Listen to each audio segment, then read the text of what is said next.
While Rimuru and his allies were locked in fierce combat with Ladora's forces, an unexpected visitor arrived at the former beast kingdom of Eurazania. This kingdom was home to the Sky Palace, a grand edifice being constructed by a diverse team of Magic-born. With the Eastern Empire's invasion of the Forest of Jura, Geld, the chief foreman, had to leave his construction duties, causing delays. Despite this, the remaining crew continued working on the manageable sections. Obela of the three mystic leaders arrived. On the topmost floor of the Sky Palace, which served as a provisional office, Milim faced Obela, with only Midray standing behind Milim. The others had taken refuge, unable to contribute much if a fight broke out.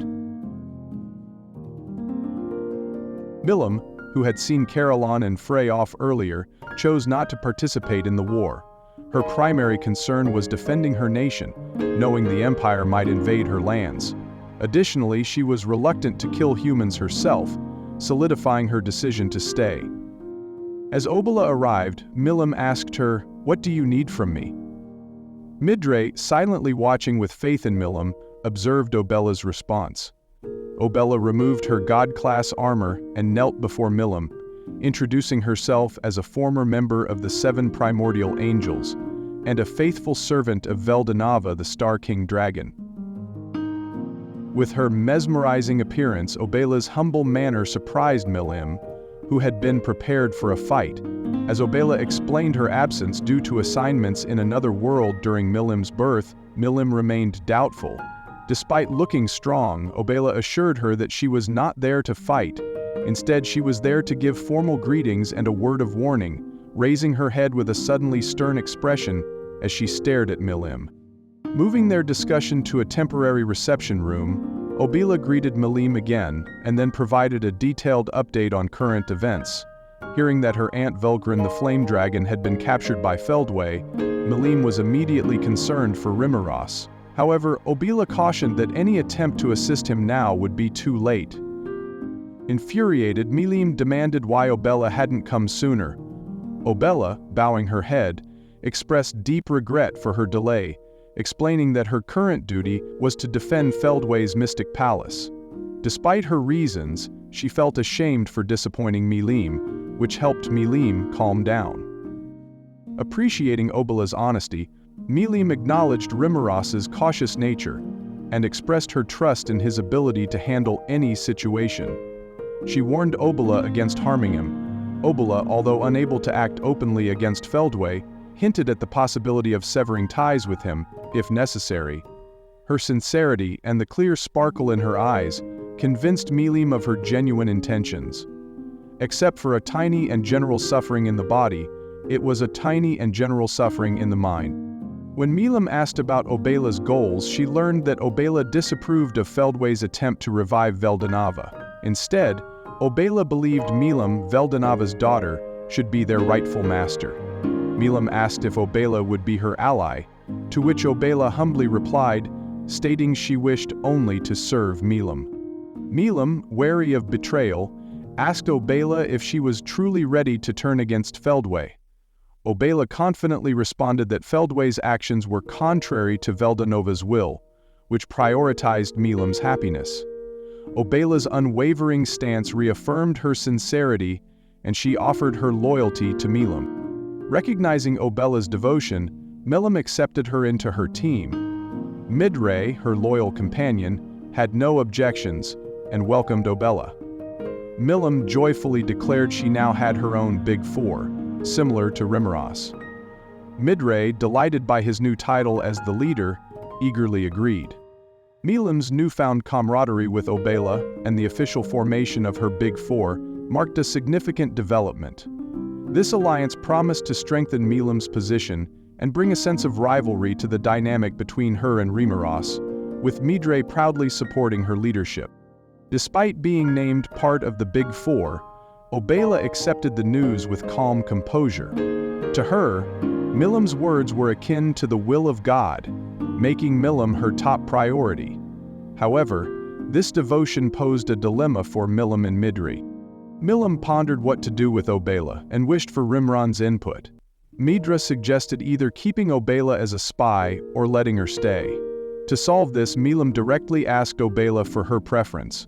Obela expressed a desire to return to the Mystic Palace, explaining that she hadn't manifested her true body here and that her primary task was monitoring Epilogue, the world destroyer dragon. This duty was crucial to prevent Epilogue from interfering with Feldway's plans. Milim, intrigued by the threat of the Insect Lord and Epilogue, agreed with Obela's need to return.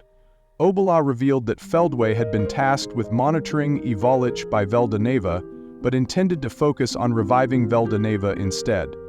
Feldway planned to expand an underworld gate for an invasion, raising concerns about accidentally releasing Epilogue. Obela, believing Feldway had gone insane in his obsession with reviving Veldranova, stated that he might not care if the entire world was destroyed. Milim and Midrai, frustrated by the escalating problems, considered directly confronting Feldway. However, Obela urged caution, revealing that Rimross had intervened in the situation involving Veldrine, suggesting that immediate action might be premature. Accepting Obela's advice, Milim decided it was best to wait and gather more information. She tasked Obela with monitoring Feldway's movements and agreed to communicate via magical calls. With the meeting concluded, Obela departed, leaving Milim and Midrai to brace for the potential chaos ahead. Rain's transport gate led Rimuru to a world of white and silver, with snow raging across the landscape. This time the meeting was held in Guy's castle stronghold, not the usual space. Guided by Rain, Rimuru entered the castle with Xion and Diablo following. Despite the inhospitable conditions outside, the castle's interior was comfortably warm, although half of it was in a state of collapse.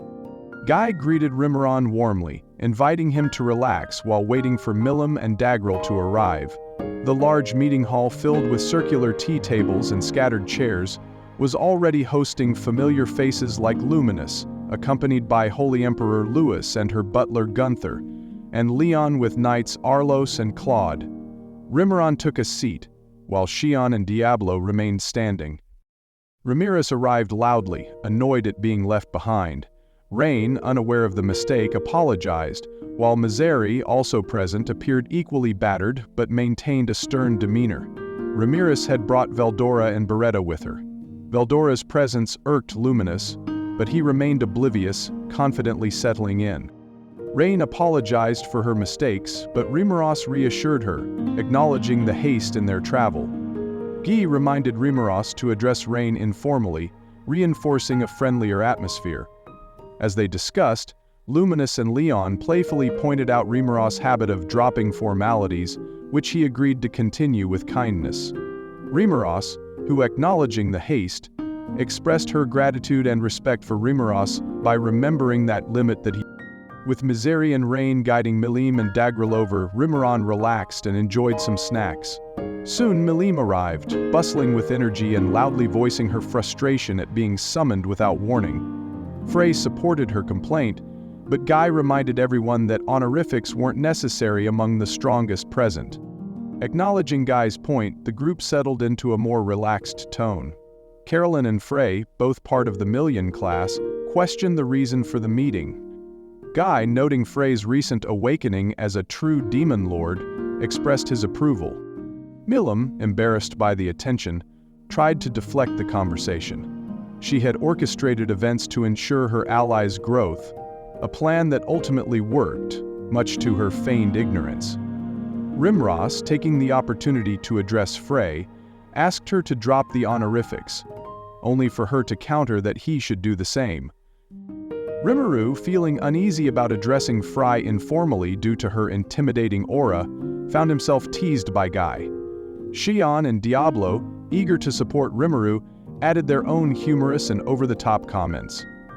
Rimuru quickly put an end to the conversation. As friendly banter continued, Dagrel arrived, his presence commanding the room despite being alone. Greeting everyone with a comment on the castle's dire state, he settled into a heavy stone chair that seemed to sag under his weight, adding a touch of humor to the tense atmosphere. Dagrel's bluntness highlighted what everyone else had politely avoided. The large cracks in the walls made it clear something serious had occurred here. Now, with everyone present, There was no choice but to address the issues at hand. As General Dagro spoke, Guy, acknowledging the gravity of the situation, sought feedback from the group, emphasizing the seriousness of their concerns. Dagrel's tone quieted, understanding the importance of the meeting. Many in the room stared into the distance, knowing this would require more than just feedback. With a smile, Guy suggested a change of scenery, proposing a high-level meeting exclusively for the Octagram members. His upbeat demeanor contrasted with the gravity of the situation, but no one had the right to refuse him. Reluctantly, everyone followed Guy's lead. His isolated space, complete with a large round table, was prepared with drinks for everyone. Guy sat in his ornate leader's chair with Reminisce opposite him. Leon and Reminisce flanked Guy, while Leon, Luminous, and Dagrel took their places around the table. Reminisce had a small chair on a pedestal, and Dagrel's seat was significantly heavier. The seating arrangement felt balanced. As they settled in, they noticed an empty chair between Reminisce and Dagrel. Dagrel pointed out Dino's absence, voicing what everyone was thinking. Guy glanced at Reminisce, prompting him to explain. Rimuru revealed that Dino had turned traitor, likely influenced by Ultimate Dominion, one of Michael's skills. Dagrel, saddened by the news, listened as Rimuru explained that Dino's mind had been taken over. Guy and Luminous raised questions about the nature of these skills and their potential self-awarenesses. Guy offered a detailed explanation of skills, describing how Veltanova originally crafted the world's laws and how skills could influence them. Skills resided in the souls of sentient beings, with angelic ultimate skills being among the most powerful, known as virtue-based skills. Guy explained that Veldanava had retained the strongest skill, Michael, releasing the others into the world. Over time, these skills could become unique or angelic unique skills, retaining some of their original power. Reminisce noted the yin-yang relationship between virtue and sin-based skills, angelic and demonic. Luminous, curious about the details, asked about the 7 angelic skills and their abilities. Guy, ready to share more, acknowledged the group's curiosity and began explaining the 7 virtue-based skills. Guy possessed extensive knowledge about the 7 ultimate skills once held by Veldanava. He shared the following details. Michael, Lord of Justice, ultimate skill. The most powerful of abilities, ideal for a commander role. It allows your orders to dominate the minds of your targets and grants absolute defense, similar to having Castle Guard active at all times. Raphael, Lord of Wisdom, ultimate skill. A support-oriented ability suited for administrating the laws governing the world. Uriel, Lord of Vows, ultimate skill. An ability for overseeing physical spaces, providing governance over all physical phenomena. Sariel, Lord of Hope, ultimate skill. An ability for managing the origins of life and the cycle of resurrection. Metatron, Lord of Purity, ultimate skill. An ability that sorts through the chaotic mix of all laws combined, preventing interference. It operates at the level of pure energy. Raguel, Lord of Relief, ultimate skill. An ability that supports and amplifies the needs of others. This skill was given to Velgrind. Gabriel, Lord of Endurance, ultimate skill. An ability for locking conditions in place and handling unexpected events. This skill was given to Velzart. Guy possessed deep knowledge of the 7 ultimate skills, once held by Veldanova. He explained that while they had only confirmed the presence of 3 of these skills, their significance was immense. Michael, given to Ladora, had the power to make others do the user's bidding, but Guy revealed its influence was far greater than initially thought. Rimuru, realizing the importance of transparency, recounted his recent encounter with Michael's ultimate dominion. This ability had taken over both Veldora and Velgrind, showcasing its terrifying power to control even those with angelic ultimate skills. Guy confirmed that Velgrind's skill, Raguel, and Velzard's skill, Gabriel, had fallen under Michael's control.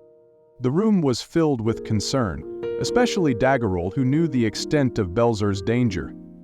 Reminisce, hoping for a glimmer of hope, asked if Belzer had been defeated or contained, but Guy dismissed the possibility. emphasizing the gravity of their situation. Leon and Luminous shared their unease, recognizing the severe threat posed by Michael's control. Milim, however, remained optimistic, urging the group to leverage their combined strength within the octagram. As the meeting continued, Guy revealed that there were indeed more than 7 angelic ultimate skills. He explained that when he fought Veldanava, he didn't see all of Veldanava's abilities. Veldanava mentioned 7 virtue-based skills and intended to give one special ability to each of the 7 primordial angels. However, not all the angels were self-aware enough to handle an ultimate skill. So some of these skills were given to others, like Velzard and Velgrind, while the rest were released into the world. Guy clarified that Veldanava retained only Michael, which he later exchanged for Uriel. After Veldanava's death, Uriel was lost but eventually became Rimurus' ability, merging with Velgrind's Cthugha, Lord of the Fire God. This history added depth to their understanding, but also highlighted the gravity of their current situation. Rimuru confirmed that anyone who manifested and acquired one of these skills was completely unable to resist Michael's ultimate dominion. Guy affirmed this, which led to Rimuru questioning the nature of demonic skills. Guy explained that demonic skills like Pride, which evolved into the ultimate skill Lucifer, Lord of Arrogance, were created by individuals based on their own wishes and desires, making them distinct from angelic skills. Guy posited that there were likely at least 14 demonic ultimate skills, created as a response to the 14 angelic ones. He outlined the pairs of these skills. Michael, Lord of Justice, paired with Satanael, Lord of Wrath. Raphael, Lord of Wisdom, paired with Beelzebub, Lord of Gluttony. Sariel, Lord of Hope, paired with Belphegor, Lord of Sloth. Metatron, Lord of Purity, paired with Asmodeus, Lord of Lust. Raguel, Lord of Relief, paired with Mammon, Lord of Greed. Gabriel, Lord of Endurance, paired with Leviathan, Lord of Envy. Lucifer, Lord of Arrogance, paired with Uriel, Lord of Vows. This intricate relationship between virtue-based and sin-based skills underscored the complex balance within their world. Rimurus, aware of his own connection to some of these skills, decided to keep certain details to himself, waiting to see how the situation unfolded. With Guy's lesson on skills concluded, the group returned to the pressing issue at hand. Rimurus added that angelic skills seemed to include an override circuit that prevented the owner from resisting Michael's orders. This explained why Dino had turned traitor, and Rimurus cautioned the others not to assume Dino was their ally if they encountered him again. Daggerel, while noting Dino's unpredictability, shifted focus to the more immediate concern about Velzart being in the enemy's camp, and whether Velgrin was similarly affected. Just as Rimurus was about to confirm Velgrin's situation, Leon suggested they first determine if any of the Octagram members possessed angelic skills. Acknowledging the urgency of this task, Guy and Luminous began revealing their own skills to set a precedent for transparency. Ramirez quickly asserted her innocence, backed by Seal's confirmation that her abilities were unique and not granted by Veldanava. Milim's skill, identified as Satanael, Lord of Wrath, was deemed the opposite of Michael, thus eliminating suspicion. Daggerel, who claimed to have possessed his abilities since birth, was vouched for by Milim and Rimurus, leading others to trust him as well. With Luminous and Guy's skills as Asmodeus and Lucifer already cleared, the spotlight turned to Rimurus and Leonon. Rimurus hesitated to disclose his numerous and complex skills, but his allies quickly rallied to his defense. Milim and Ramirez vouched for him in exchange for honey and desserts, convincing Daggerel and eventually Luminous to support him. Rimuru's ability to broker deals and win over the majority highlighted his resourcefulness and secured his position. Despite Guy's frustration, even Leon acknowledged Rimuru's transparency, clearing him of suspicion. Leon revealed his skill as Metatron, Lord of Purity, an angelic skill, which sent a wave of concern through the room. Guy, initially thinking it was a joke, quickly realized the seriousness of the situation. The revelation disrupted the meeting, bringing a new level of complexity to their discussions. Daggerel and Luminous both recognized the gravity of having someone with an angelic skill among them. Luminous noted that if Leon's mind was taken over, it posed a significant threat to all of them. The group's eyes turned to Reminisce, expecting him to come up with a solution. Rimuru, frustrated by the constant pressure placed on him, was further burdened by the expectation to resolve the issue. Reminisce chimed in, recalling that Dino had contacted the mystic Lord Feldway during the Labyrinth invasion, hinting at potential telepathic communication between enemies. Seeking clarity, Reminisce asked Guy about the recent attack, suspecting Velzard's involvement. Guy confirmed this, explaining the chaos caused by her assault, which added to the already tense atmosphere. It was clear to everyone that Guy and Velzard had a fight, given the damage. Reminisce sought to understand how Velzard fell into enemy hands, and whether the override circuit could be accessed from a distance. Unlike Velzard and Dino, who received abilities from Veldanava, Leon's skill likely evolved into an ultimate, potentially with bugs that prevented it from being overridden. Guy explained that Feldway penetrated their barrier of ice and snow, with Misery and Rain engaging him before Velzard intervened. Reminisce pondered whether proximity was required to access the override circuit, questioning Leon's awareness of any control over him. Leon confidently denied any such control, but the group remained cautious. Rimuru recalled Feldway's words during a battle in Reminisce's labyrinth, suggesting they might not know who possessed angelic skills unless they were close. Ciel proposed using predation on Leon to destroy the override circuit, but Rimuru rejected this approach, preferring to trust Leon. Discussing further, Reminisce shared that records from the labyrinth indicated Feldway only knew of those who received abilities directly from Veldanava. If someone manifested a skill themselves, the enemy likely wouldn't detect it without proximity. Ramirez reluctantly agreed to share labyrinth data, emphasizing the need for cooperation. Leon acknowledged his caution in revealing skills publicly, and Luminous noted that while they should remain vigilant, it was vital not to let paranoia ruin relationships. With Milam and Dagrel's support, the group decided to trust Leon, but agreed on the need for surveillance. Ramirez pointed out that someone needed to watch over Leon, and Guy turned to Rimuru. Understanding the implications, Rimuru agreed to take on the responsibility. Rimuru declared that, aside from Dino the deserter, all 7 present were united against a formidable foe. Guy affirmed his plan to crush Michael, signaling an all-out war. This announcement stirred a mix of excitement and resolve among the group, especially Milam and Ramirez, who were eager to showcase their abilities. When asked about the enemy's size, Guy mentioned the 7 primordial angels, including Feldway and Dino, with Michael as their supreme commander. Luminous added Velzard to the list, prompting a discussion about the impending Tema War, a conflict occurring every 500 years when Ludora's Armageddon ability summons angels. Dagger casually confirmed this, explaining that Ludora struggled to control the summoned angels, who typically vanished after a week. Reminisce then inquired about angels remaining in the world if given physical bodies, knowing that the Tengu race was created similarly. Ciel pointed out the Forbidden Curse Dead Birthday, and Reminisce revealed that Kazalim, the Curse Lord, had been creating walking dead. Guy misunderstood, thinking the quality over quantity approach made these bodies suitable for primordials. Reminisce clarified that the 7 primordial angels already had physical bodies, led by Feldway. Rimuru expressed concern that walking dead could become vassals for high-level angels, summoned via Dead Birthday, potentially creating a new species with angelic powers. This conjecture silenced Guy and the other demon lords, who then discussed the unsettling possibility among themselves. Rimuru and Guy discussed the potential threat of the walking dead being used to house high-level angels. Guy agreed that attempting such a strategy would be logical if it could boost war power, much to the disgust of the other demon lords.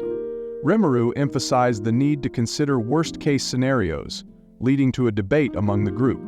Dagrel and Luminous both acknowledged the danger posed by high-level angels inhabiting powerful bodies, potentially reaching the level of awakened demon lords. As the discussion continued, Reminisce clarified that Velgrin had managed to escape Michael's control during their battle, and no longer possessed the ultimate skill, Ragwell, which eased some concerns. Despite the tension, Milim and Reminisce maintained their optimism. Luminous, however, highlighted the enemy's advantage, with both Velzard and Velgrin seemingly on their side. Rimurau's revelation about Velgrin's liberation from control reassured the group, though it drew skeptical reactions. Guy, surprised by the news, questioned Rimurau's methods. Rimurau kept the specifics of his abilities vague, citing them as trade secrets, and explained that Velgrin's skill evolved during their battle, allowing her to regain her senses. This explanation, supported by Milim and Leon's experiences with skill evolution, satisfied the group. The meeting concluded with a collective understanding of the evolving nature of ultimate skills and the necessity for constant vigilance. Guy acknowledged the need for continuous learning and adaptation, putting the topic to rest. Realizing that the debate was not progressing, Rimurau decided to recap the situation to ensure everyone had a clear understanding of their enemy's powers. Guy inquired if Velgrim was truly on their side, and Rimurau confirmed she was currently protecting Masayuki the hero, indicating an alliance with them. Rimuru then informed the group that 4 of the 7 primordial angels, including Feldway, had returned to their own world, but 3 had attacked Reminisce's labyrinth. Rimuru proudly claimed credit for repelling them. These attackers identified themselves as Feldway the Mystic Lord and his 3 mystic leaders. He explained that the mystic leaders had long plotted against humanity, and they were originally known as the Magic Race. He also noted that Velgrin had already destroyed one of the mystic leaders, Cornu, during an altercation in the labyrinth. Milim interrupted to report that another mystic leader, Obella, had approached her with an offer to serve. Milim, confident in her natural charisma, believed Obella was sincere. However, Rimura and Guy remained cautious, suspecting it could be an enemy scheme. Rimuru drew a parallel to a tactic from the Romance of the Three Kingdoms manga, where a false defector could spy on their enemies. Despite their suspicions, Milim assured them she had discussed Obella's offer with Caroline and Frey, who also agreed to trust her. Milim's confidence in her decision, supported by Caroline and Frey, led Rimurau to tentatively accept Obella's offer as well. The group recognized the importance of vigilance, but decided to cautiously trust Milim's judgment. Milim explained that Obella, the mystic leader, was busy tracking Ivala the World, destroyer dragon, in the Mystic Palace. Guy concluded that Obella wouldn't have the time or capacity to pose a threat to them due to her responsibilities. However, Rimurau raised the concern that if Feldway and Michael didn't care about destroying the world, they might release Ivala's on them. Luminous and Dagrel dismissed this idea, stating that Feldway wouldn't release a monster he couldn't control. Dagrel and Reminisce recalled the immense power of Evileech, emphasizing the potential destruction it could cause. Reminisce agreed that ruling a world in ruins wouldn't make sense. Milim boasted about taking on Evileech, but Guy reminded her of the potential collateral damage. Ultimately, Guy took responsibility for handling Evileech if it was revived, ensuring Milim's reassurances. Turning back to Obella, Dagrel suggested asking her about the enemy's internal workings. Milim noted that Obella didn't have much information about their war power in this world, as Feldway kept his plans closely guarded. Guy added that Feldway's approach was to keep his followers busy with their tasks, preventing them from prying. Rimuru reflected on Feldway's self-righteous attitude, comparing it to past experiences with overbearing leaders. Guy's response confirmed the importance of trusting their instincts while remaining cautious. The group agreed to cautiously trust Obella, recognizing the need to monitor the situation closely. After discussing Obella, the group returned to the main topic. Rimuru, feeling the meeting was not progressing, voiced his frustration. He then attempted to summarize the situation. Luminous stepped up, listing the enemy's forces. Michael as the leader with Velzard the Ice Dragon, Feldway the Mystic Lord, and Zerario of the 3 mystic leaders. Zerario was in charge of the Insectors, led by Zeranus the Insect Lord, a force Rimuru found particularly concerning due to the formidable Insectors he knew. The group also considered the threat posed by Dino, Pico, and Garasha, powerful as awakened demon lords likely possessing ultimate skills. The final concern was the Walking Dead, with angelic beings housed in them, potentially equal in power to the demon lords. Dagral suggested identifying who would face whom in battle, emphasizing that Leon should avoid Michael due to the risk of mind control. Rimuru elaborated on Michael's ability to transfer skills, including mind control, suggesting they also keep Leon away from Feldway. Luminous noted the danger if Leon was taken over, prompting Rimar to reveal another concern. Veldora had briefly fallen into enemy hands, controlled by Michael's Regalia Dominion. This ability granted Michael absolute control over targets, a significant threat. The group, realizing the gravity of the situation, confronted Rimurus about holding back this information. Rimurus, caught off guard, admitted he had forgotten to share this detail earlier. Despite his plea, the group pressed him for more transparency. The demon lords were understandably agitated with Rimurus, making it difficult to smooth things over. Their situation was dire, having lost significant firepower while the enemy had gained strength. Rimurus's earlier oversight on Regalia Dominion left everyone uneasy, realizing the extent of the threat. Luminous raised a critical question about anyone potentially influenced by Regalia Dominion. Rimurus reassured them that the mind control was immediate and noticeable. He shared how Veldora had been taken over but freed himself through an evolved ability, a story met with skepticism. Despite the disbelief, Luminous steered the conversation toward countermeasures. Reminisce suggested planning moves based on potential enemy strikes, rather than assigning specific battles. Guy agreed, emphasizing the need for a response system for large enemy forces. Given their territorial commitments, the Demon Lords discussed the necessity of defending their homelands while being ready to send reinforcements. Luminous and Daggerall's banter highlighted their resolve to protect their lands. Guy then proposed visiting Leon, expressing concern about his vulnerability to mind control. This led to a surprising suggestion from Guy that Rimuru deploy his extra staff to assist Luminous, Daggerall, Milim, and Leon.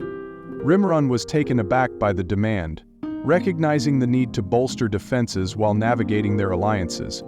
Rimuru couldn't refuse Guy's demands, despite his brave resistance. Guy insisted on setting up transport circles in each of their domains for quick travel, and Rimuru had no choice but to comply, knowing he couldn't overpower Guy.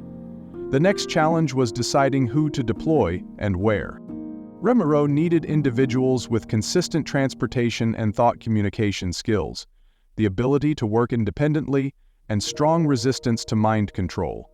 He considered 3 demonesses for the task, but had already assigned Testarossa to other duties.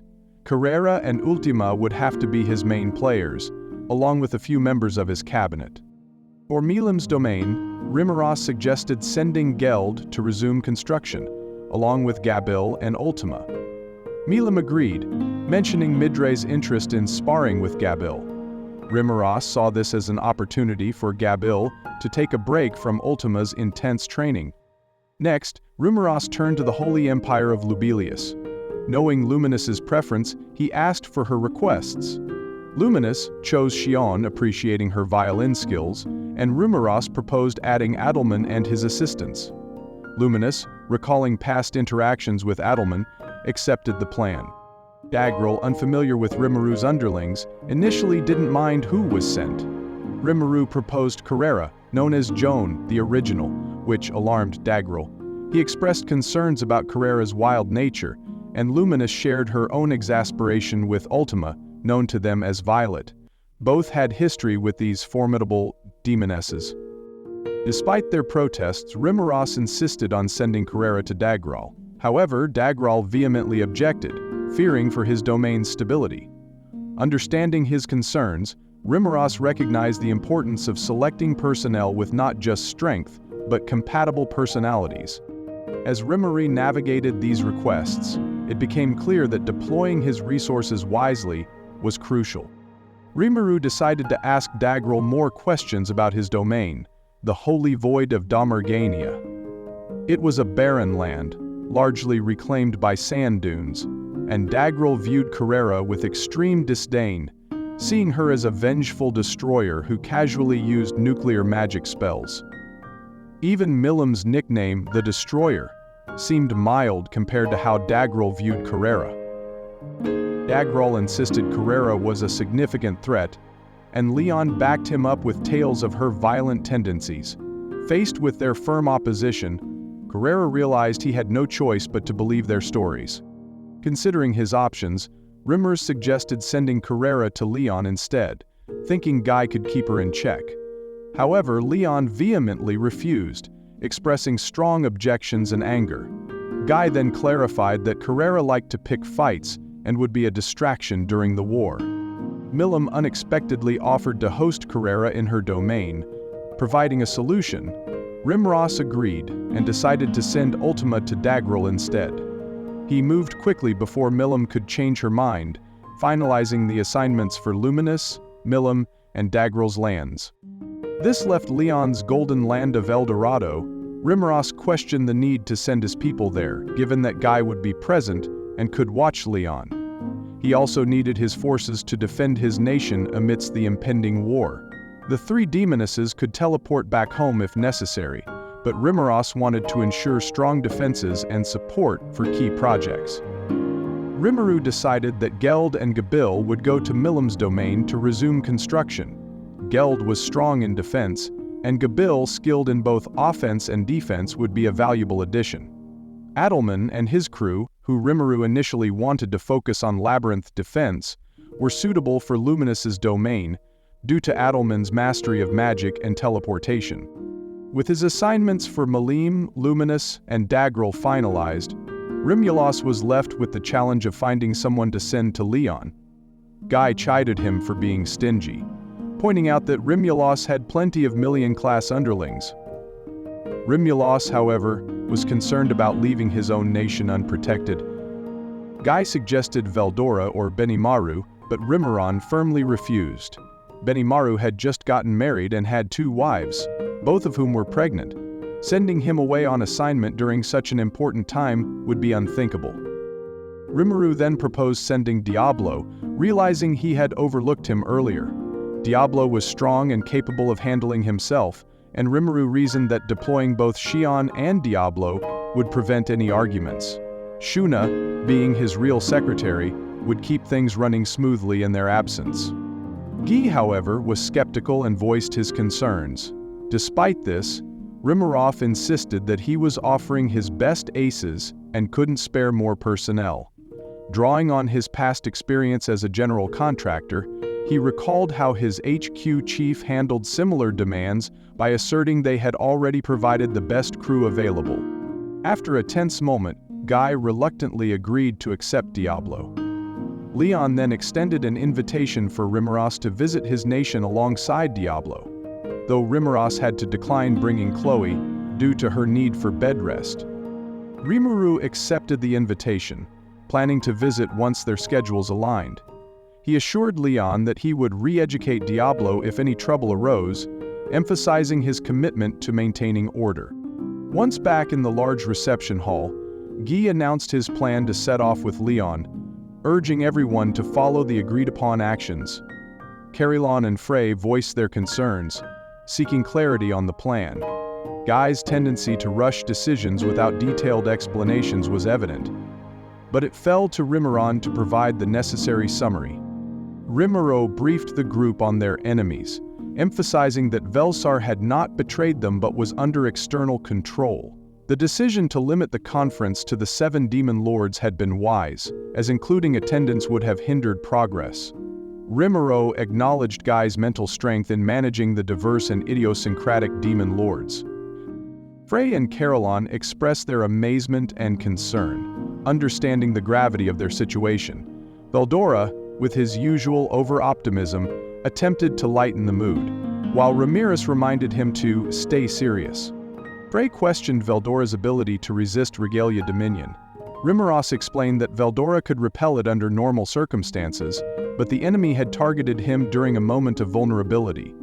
Veldora downplayed his brainwashing experience, much to Rimuru's annoyance.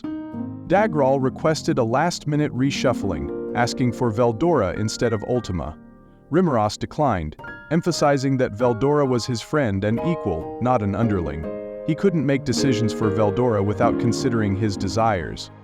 Rimuru turned to Veldora, giving him the choice to respond to Dagral's invite. Veldora, with a haughty smile, declined, citing his obligation to protect Reminisce's dungeon.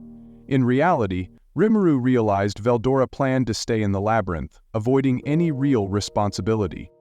Reminisce, visibly upset, cried out to Veldora, but it was clear he was taking the easy way out. Dagral expressed his disappointment, emphasizing the difficulty of defending against Velzard without Veldora's help. Veldora's exaggerated confidence was evident, but Rimuru was relieved to keep him in Tempest for the nation's safety. Milim agreed with Daggert, acknowledging Velzard's formidable threat and the need for a quick way to call for help. Her realistic suggestion highlighted the group's fear of facing Velzard alone. Frey and the others echoed the sentiment, agreeing to avoid working alone and emphasizing the importance of quick communication. Lewis then questioned Michael's goals, leading Rimuru to reveal that Michael and Feldway aimed to revive Veldanova. This news shocked those who hadn't heard it before, while Milim and the Demon Lords confirmed the information. As the discussion continued, the group pondered the implications of Veldanova's revival and the nature of his soul and identity. Luminous and Guy shared their insights, while Rimuru reflected on maintaining his principles. Despite their long lives and differing views on good and evil, Rimuru was determined to avoid becoming the despot Marivel feared. He vowed to pursue happiness without causing pain to others, ensuring his actions made the world a better place. Rimuru realized the importance of constantly questioning his actions. At that moment, Guy spoke up with a new thought. He wondered what Michael might be thinking and how he intended to awaken Veldanova. Rimuru initially had no idea, but then recalled a conversation. He saw Michael's long level-bearing axe. Diablo explained that Michael believed bringing together the draconic factors of 3 true dragons, Velzard, Velgrend, and Veldora, would rebirth Veldanova. This plan seemed unrealistic and flawed, as the most crucial element, Veldanova's soul, would be missing. Guy agreed, noting that any creation without Veldanova's soul would be a mere imitation. Even if a physical body were created, there was no guarantee the soul would return to it. CL echoed the skepticism, asserting that Veldanova could recreate his own body if he wished to return. Luminous suggested that the real goal might be obtaining Veldora. This revelation caused a stir in the chamber. Veldora, having already been taken over once, still possessed his draconic factors. Michael might still be after these factors, despite the improbability of reviving Veldanova. Milim recalled that Michael had absorbed Velgrim's draconic factors, leaving Veldora as the last one. Guy, alarmed by the implications, expressed concern for Velzard's fate. Rimuru reassured him that Velgrim had only lost a portion of her power, and absorbing a true dragon's full power was nearly impossible. Rimuru realized he had a good understanding of why Michael tried to banish Velgrind. Michael wouldn't just take her power and factors, he'd also seize her abilities. However, doing so would make Michael vulnerable to counterattacks, as it would weaken his control over angelic skills. Guy questioned the necessity of taking Velgrim's abilities, pointing out that it would be more practical to use her as a powerful pawn. This made Rimuru doubt his earlier reasoning. Luminous suggested that Michael might believe only Velgrimnova's original abilities were pure, and thus essential for revival. Dagral wondered if collecting all abilities was necessary for reviving Veldanova. Rimuru, with input from CL, realized that taking Velgrin's draconic factors without her soul wouldn't achieve Michael's goal. Michael's plan seemed flawed, as any recreated Veldanova would lack the original soul. CL added that Velgrim, after losing her draconic factors, was unable to maintain her existence and was doomed to perish. This meant being released from Michael's control. Velgrim, remembering her mind-dominated state, might eliminate Raguel and regain her freedom, posing a threat to Michael. The discussion led Rimurov to question the collect all abilities theory. CL noted that once a skill is created, it can be recreated repeatedly. Rimurov felt relieved, seeing CL's confidence streak reassuring him about the complexity of their situation. With his thoughts now better organized, Rimurs rejoined the discussion, confident in his conclusions. He asserted that while collecting abilities might benefit Michael, it likely wasn't essential for reviving Veldonova. The real focus should be on the draconic factors. Dagger, growing weary of the endless debate, questioned Rimuros' logic. Rimuros explained that Michael hadn't mentioned abilities, implying they were merely a bonus. Luminous granted permission for Rimuros to continue, though her high-handle attitude irked him slightly. Rimuru concluded that keeping Veldora away from the enemy was crucial. Despite earlier confusion about Michael's motives, Rimuru felt certain that the main threat lay in the draconic factors. Guy, although reluctant to leave the question of Velgrin's abilities unanswered, trusted Rimuru's judgment. Once the dispersal was complete, Rimuru tried to fill the gap. Guy emphasized that preventing Velzard and Veldora from facing off was critical, placing additional responsibility on Rimuron. Rimuron, eager to end the meeting, agreed, despite feeling the burden of yet another task. Veldora, as usual, chimed in with an overconfident remark, irritating Rimuros. Despite their setbacks, Rimuros and the Demon Lords acknowledged their position, but remained determined to catch up. The enemy's next move would likely be a direct assault, making it imperative to gather those with angelic skills.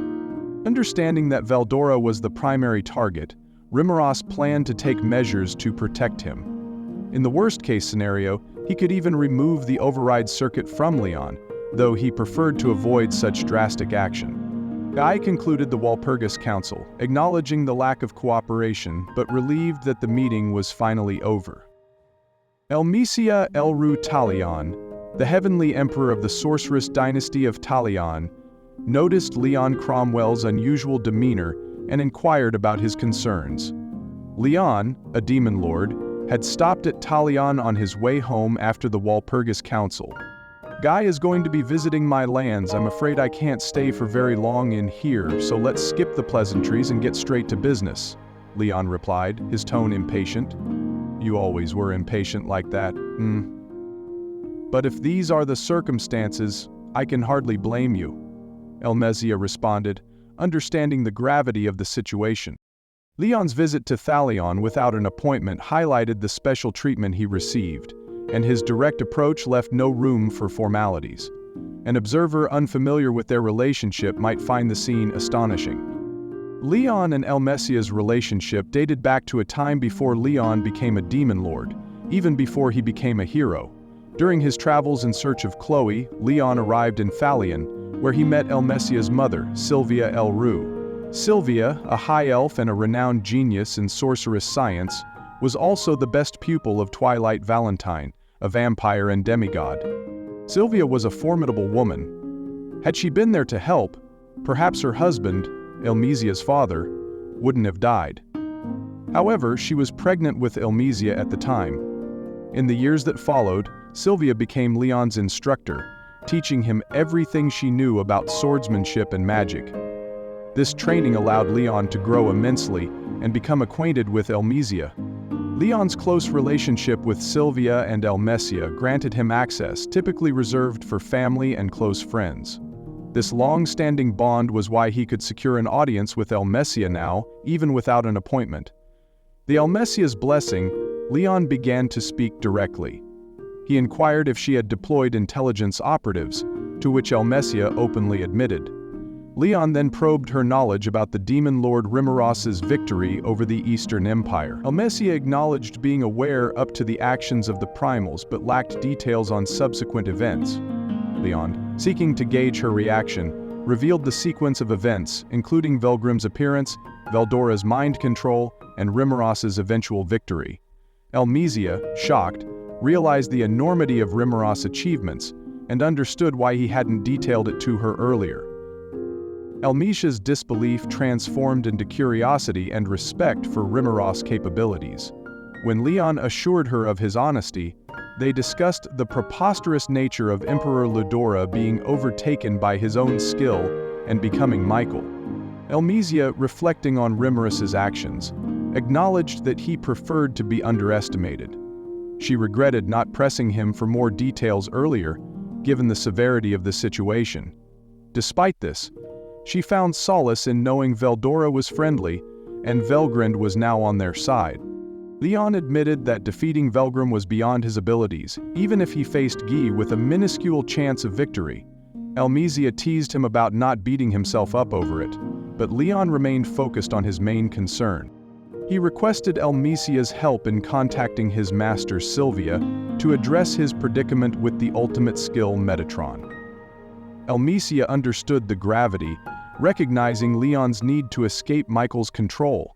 However, she explained that finding Sylvia, a freethinker and their greatest asset, wouldn't be easy. Sylvia's visits were infrequent, and her stealth made contacting her difficult. Elmesia admitted it might take up to half a year to reach her. Leon, accepting this, stood up to leave, having concluded his business. Elmesia wished he could relax more, but she knew this was Leon's nature, serious and straightforward. As Leon left, Elmesia set about fulfilling her promise. She ordered a royal guard to initiate emergency contact with Sylvia, despite knowing it would likely disrupt her mother's precious free time and enrage her. Sylvia, who bore an uncanny resemblance to Elmesia, would occasionally swap roles with her daughter to give her a break from imperial duties, a secret shared only between them. "Ooh, I know she'll resent me for this," Elmesia muttered to herself. She understood the gravity of the situation, knowing this crisis was unlike any she had encountered before. Even the demon lord Guy, known for rarely leaving his domain of permafrost, was being sent to serve as Leon's bodyguard, underscoring the severity of the threat. As Elmesia mulled over the situation, a melancholic frown formed on her face.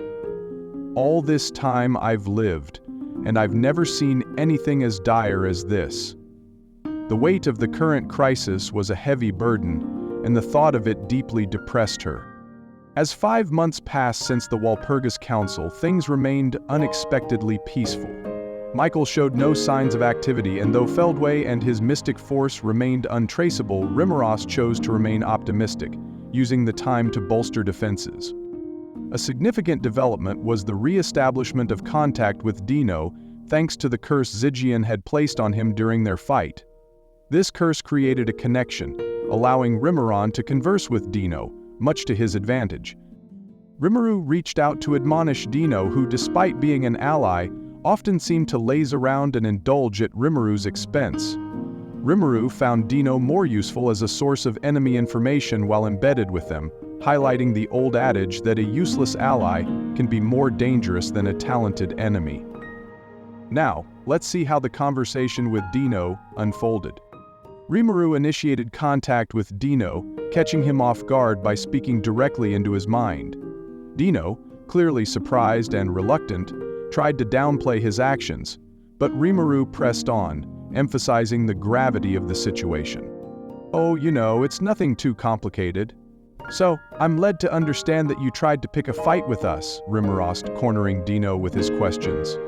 Dino attempted to make excuses, but Rimuru dismissed them, focusing on the importance of good faith. After a long-looking concentration, Dino said, Dino admitted to having been controlled by Michael, possessing an angelic skill called Astarte, Lord of High Heaven. Rimuru explained Michael's control over those with angelic skills, confirming Dino's suspicions. Despite learning the truth, Dino felt no anger or desire to switch sides. Rimuru proposed a theory based on Chloe's experience, using a demonic-type ability to cancel out the angelic control, though it involved an element of luck. Chloe had avoided mind control thanks to Cronoa, a manus she possessed. Though no longer in contact with Cronoa, Rimuru trusted that Chloe was fighting hard to remove the override circuit on the Sariel skill. He hoped the same approach might help Dino break free from Michael's control. With Dino, who was under mind control, but unaware of it, Rimuru proposed a solution to cancel out the control using a demonic ability, though he kept more drastic measures like predation as a last resort. He warned Dino to lay low and not arouse suspicion while subtly steering him to be a useful informant. Dino, somewhat cooperative, agreed to share information without feeling like a traitor. He revealed that Michael was dormant after absorbing Velgrind and Velzard's powers, indicating no immediate threat of attack. Velzard was recuperating, expected to recover in a few days. Rimuru decided not to push Dino further, valuing his willingness to provide intel. Before ending the conversation, Dino requested Rimuru to apologize to Reminisce on his behalf, a request Rimuru declined, encouraging Dino to do it himself. Rimuru felt satisfied with how the conversation with Dino had turned out. He shared the essential parts of this interaction with his fellow demon lords, carefully omitting any mention of Dino being his mole. The information Dino provided allowed Rimuru to feel more relaxed, although he remained cautious of a potential trap. Rimuru decided that acting naturally and not over-worrying was the best course of action, as excessive wariness would play into the enemy's hands. And hoping to not let past maze interfere, Rimuru decided that acting naturally and not over-worrying was the best course of action, as excessive wariness would play into the enemy's hands. Rimuru's approach to handling tasks was laid back. He was the type to procrastinate, waiting until the last minute to complete assignments. This philosophy extended to his leadership style, taking responsibility for his actions and recognizing when something was too challenging. As long as he was prepared to face the consequences, things had a way of working themselves out. He instructed Dino to check in each morning with updates on Michael's status. Rimuru trusted Dino's information, reasoning that Michael couldn't possibly read every thought in someone's mind. CL had assured him that while surface thoughts might be detectable, deeper ponderings remained hidden. This gave Rimuru confidence in the reliability of Dino's reports. By maintaining a balance of trust and caution, Rimuru effectively navigated the complex landscape of alliances and threats. During the 5 months while Michael lay dormant, Rimuru diligently prepared for the final battle. He established a system of cooperation with the other demon lords, working closely with their home bases to ensure quick response to any emergencies. Coordinating this was challenging, given the selfish nature of the demon lords, but forging a treaty for mutual aid was a significant achievement. First on the agenda was the construction of permanent transport circles in each demon lord's domain. With Misery's assistance, Rimuru recorded the necessary coordinates for easy transport in and out. Having already been to Guy's Icesphere Castle, Luminous's holy capital of Lune, and Malim's domain, Rimuru only needed to visit the Golden Land of El Dorado and the Holy Void of Damergania. Dagrel's domain appeared as the barren remnants of a holy land, intriguing Rimuru, though work took precedence. He swiftly returned to Tempest to prepare for deploying Ultimar and others.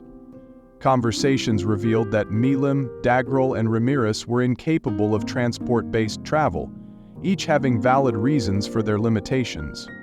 Guy's request for these transport circles proved valuable, with Leon and Luminous also seeing their potential. The circles allowed nearly 50 humans to travel using magicules in the air, revolutionizing logistics. However, the process required significant magicules, making it feasible only for demon lords to manage frequent transports. Rimuru acknowledged the potential to expand this infrastructure but recognized the need to address efficiency issues first. Transporting living creatures demanded a large amount of magicules, limiting the frequency of transports to about once a week without additional magical support.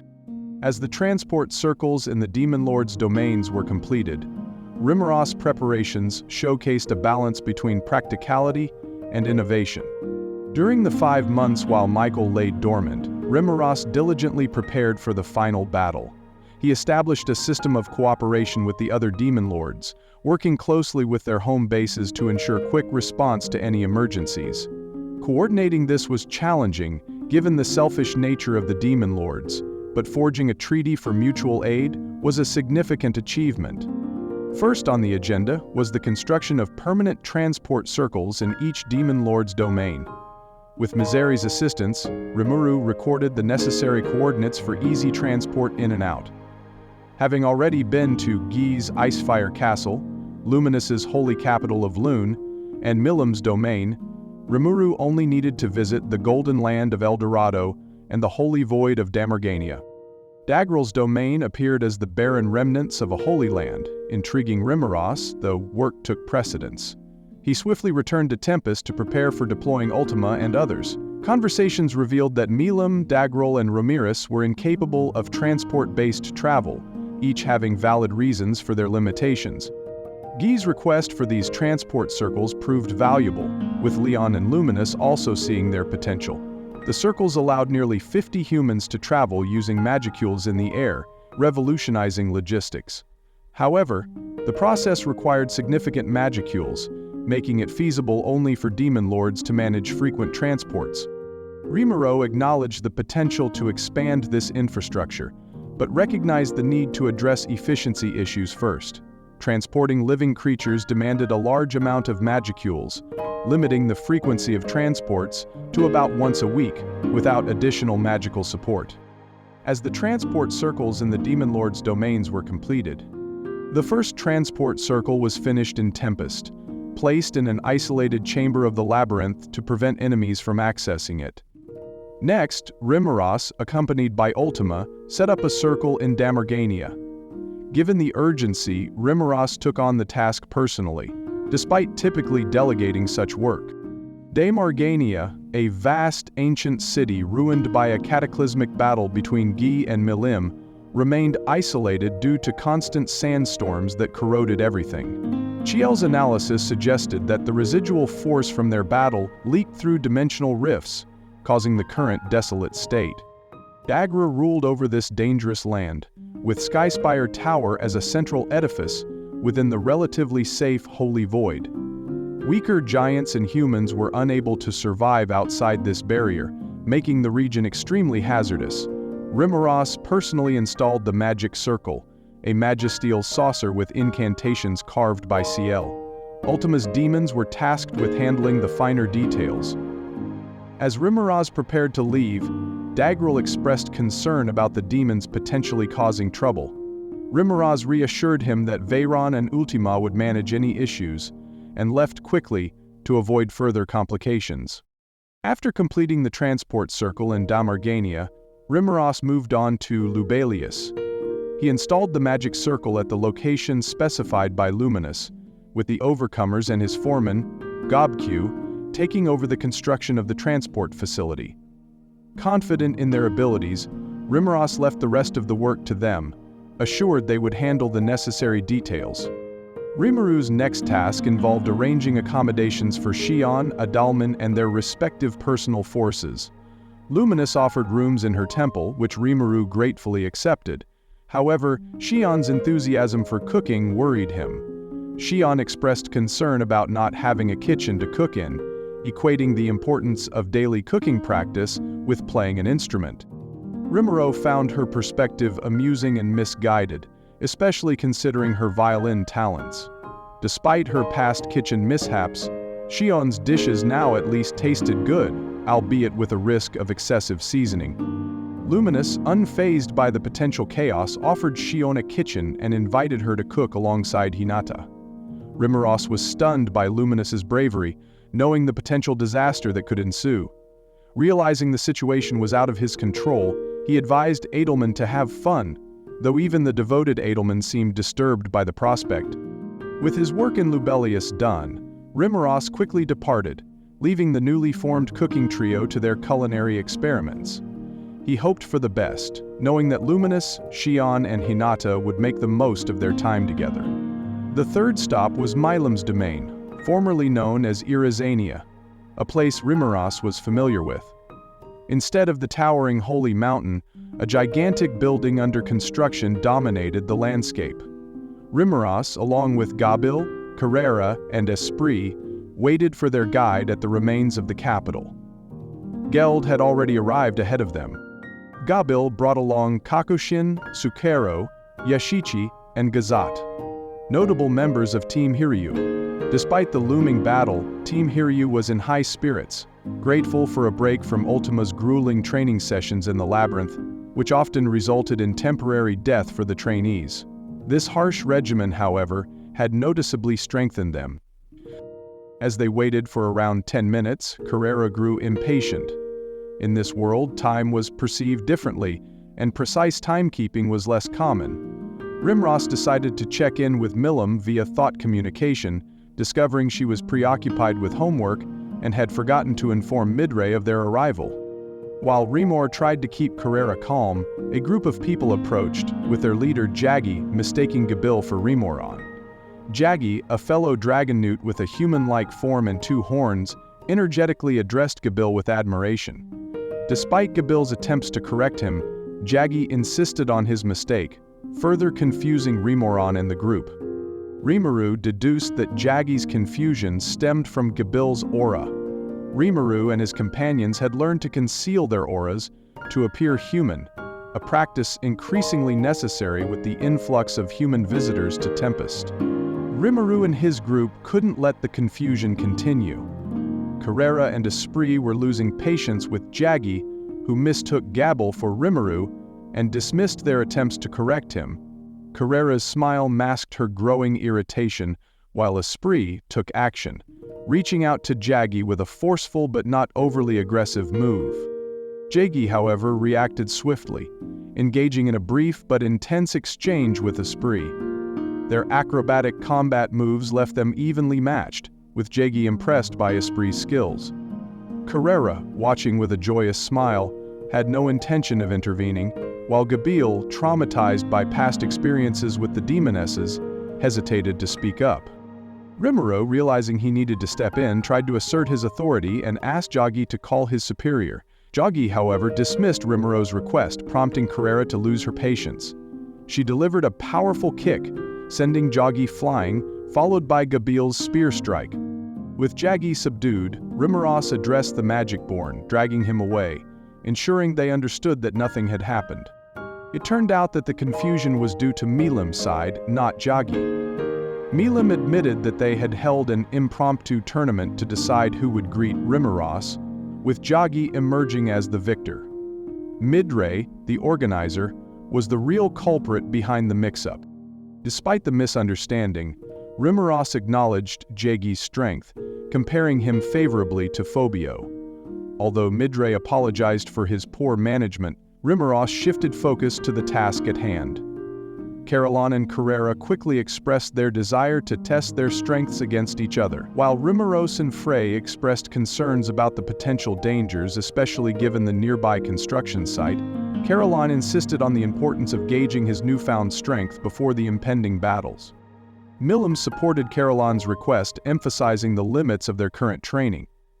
Frey, though initially hesitant, acknowledged the necessity of self-evaluation in preparation for the upcoming conflict. Milimu agreed to facilitate a more appropriate venue for their sparring.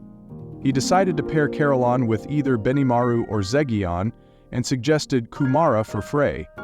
This way, they could test their skills without risking unnecessary damage or attracting enemy attention.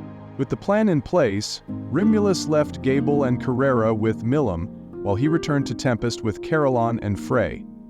He offered healing potions and ensured that the arrangements would allow for effective training and preparation. Returning from Milan's domain, Rimuros left Carolon and Frey with Benimaru in the labyrinth. Now it was time for him to visit Leon's domain. Diablo was already there, and Rimuros knew they were waiting for his arrival. The prospect of this visit weighed on his mind as he prepared for the trip. Rimuru was familiar with the location of the Golden Land of El Dorado, thanks to Mizeri's guidance. Transporting there would be instant, so Ever the Loyal Protector volunteered to be Rimuru's bodyguard, easing his mind. Ranga, ever eager to assist, popped his head out from Rimuru's shadow, earning a nod and affectionate pets from his master. Despite his reluctance, Rimuros knew it was best to tackle the daunting tasks first. With Shuna, Rigger, and the rest seeing him off, Rimuros activated the transport.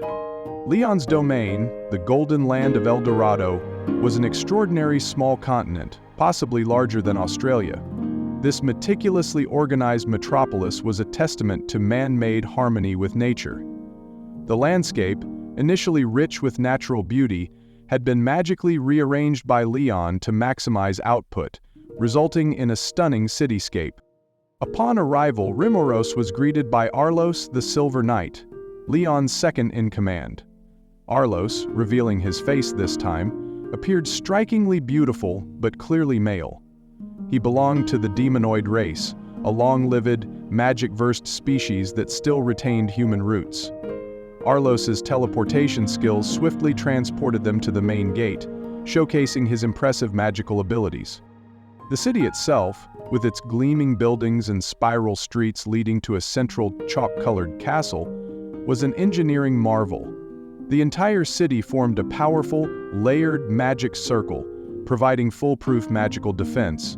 This ingenious design harnessed the citizens' magic power to maintain its protective barrier, making it nearly impregnable to external attacks. Rimuru, impressed by the city's meticulous planning, praised its design, learning that Leon himself had conceived it. This revelation reshaped Rimuru's perception of Leon, recognizing his genius. Soe, meanwhile, pondered potential vulnerabilities, considering underground invasion as the only viable option. The fusion of magic and urban planning in El Dorado inspired Rimuru, who envisioned incorporating similar elements into future city designs. Despite the challenges, the idea of creating his own magical city filled him with excitement and anticipation. Walking past the main gate, Rimuru marveled at the beauty of Leon's domain from the inside.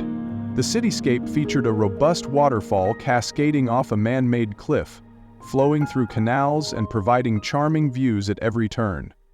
After about 10 minutes of walking and admiring the scenery, they reached a night-guarded area where normal citizens were not allowed. Arlos guided them through a magic circle connected to the palace's front. On the other side, they found Leon Cromwell, the demon lord of El Dorado. Leon was dressed casually in jeans and a white shirt, looking effortlessly handsome, almost like a living piece of art. However, once he spoke, his charm shattered. "Fea. No, Chloe, huh?" Leon remarked, revealing his fixation on Chloe. Rimuru found this unhealthy obsession unsettling. Noticing that Leon seemed downtrodden, Rimuru asked, "What's up with you? You look pretty worn out." Leon's response hinted at the source of his frustration. "You're the one who sent over the cause of it." Realizing that Diablo was likely the cause, Rimuru inquired, "Did Diablo do something?" Leon nodded slightly but didn't elaborate, creating a heavy atmosphere between them. Leon then led them into a grand yet tastefully decorated chamber adorned with gold, silver, and jewels. The room's elegance and refined decor provided a calming contrast to the tense air between Rimuru and Leon. Despite the opulence, the space felt welcoming, allowing even someone of humble origins like Rimuru to relax and take in the serene ambiance. Then Rimuru immediately noticed the noisy hallway, signaling a headache on the horizon. His intuition was correct as Diablo appeared, greeting Rimuru with reverence and guiding him to a reception room as if he owned the place. This puzzled Rimuru, considering they were in Leon's domain. Shortly after, Guy arrived, expressing his impatience. "Way to keep me in suspense, Rimuru. Why the hell did you save here for last?" Rimuru joked, "Well, because you were here, Guy. Having someone as strong as you around, maybe I didn't need to show up at all." This playful remark irritated Guy, prompting Rimuru to quickly change the subject. "Hey, calm down. You and Diablo were here after all, so I knew you could handle any enemies that showed up. Luminus's domain I wasn't so sure about, and I don't really know how strong Daggerel is in the first place. It's only natural I went to them first." Guy understood, acknowledging Millie's strength. Rimuru emphasized the importance of trust and prioritizing Millie's domain due to their close relationship. Guy moved on, asking about the other demon lords. Rimuru explained that transport magic circles were installed in each domain and ready for emergency activation. He showed a magisteel saucer from his stomach, offering to install one in Leon's domain too. Leon joined the conversation, agreeing to show Rimuru where to place the circle later. The discussion shifted to preparations, with Rimuru mentioning post-war cleanup in the Eastern Empire and strengthening ties with the Western nations. Despite human armies being unlikely to play a major role, Disaster drills and evacuation plans were essential to minimize civilian casualties. Both Guy and Leon were impressed by Rimuros's efforts. Though Leon expressed astonishment at Rimuros's focus on other nations, Rimuros explained his desire to avoid regrets and do everything possible to protect what he valued. Leon, reflecting on his own regrets, hinted at his past actions, possibly as a warning to Rimuros. The conversation took a tense turn when Leon mentioned Chloe, leading to a heated exchange that Guy had to intervene in. Guy seemed oddly tired and frustrated with Rimuros's presence. Diablo, ever eager for a fight, suggested settling the score with Leon, much to Rimuros's dismay. Rimuru reminded Diablo that their priority was to protect Leon, not challenge him to a duel, causing Diablo to slump in disappointment. Guy complained about Diablo's tendency to cause trouble, revealing that they had fought recently, resulting in the destruction of a training arena. The argument had started when Rain, Guy's maid, picked a fight with Diablo. Although she denied making excuses, the tension between them was evident. To everyone's surprise, Guy mentioned that Diablo and Rain had forged an armistice, despite their frequent verbal sparring. Leon confirmed this, adding that Rain had even encouraged Diablo to fight harder. Rain, however, denied using vulgar language and insisted she remained loyal to Guy. Rimuru questioned Diablo's newfound camaraderie with Rain.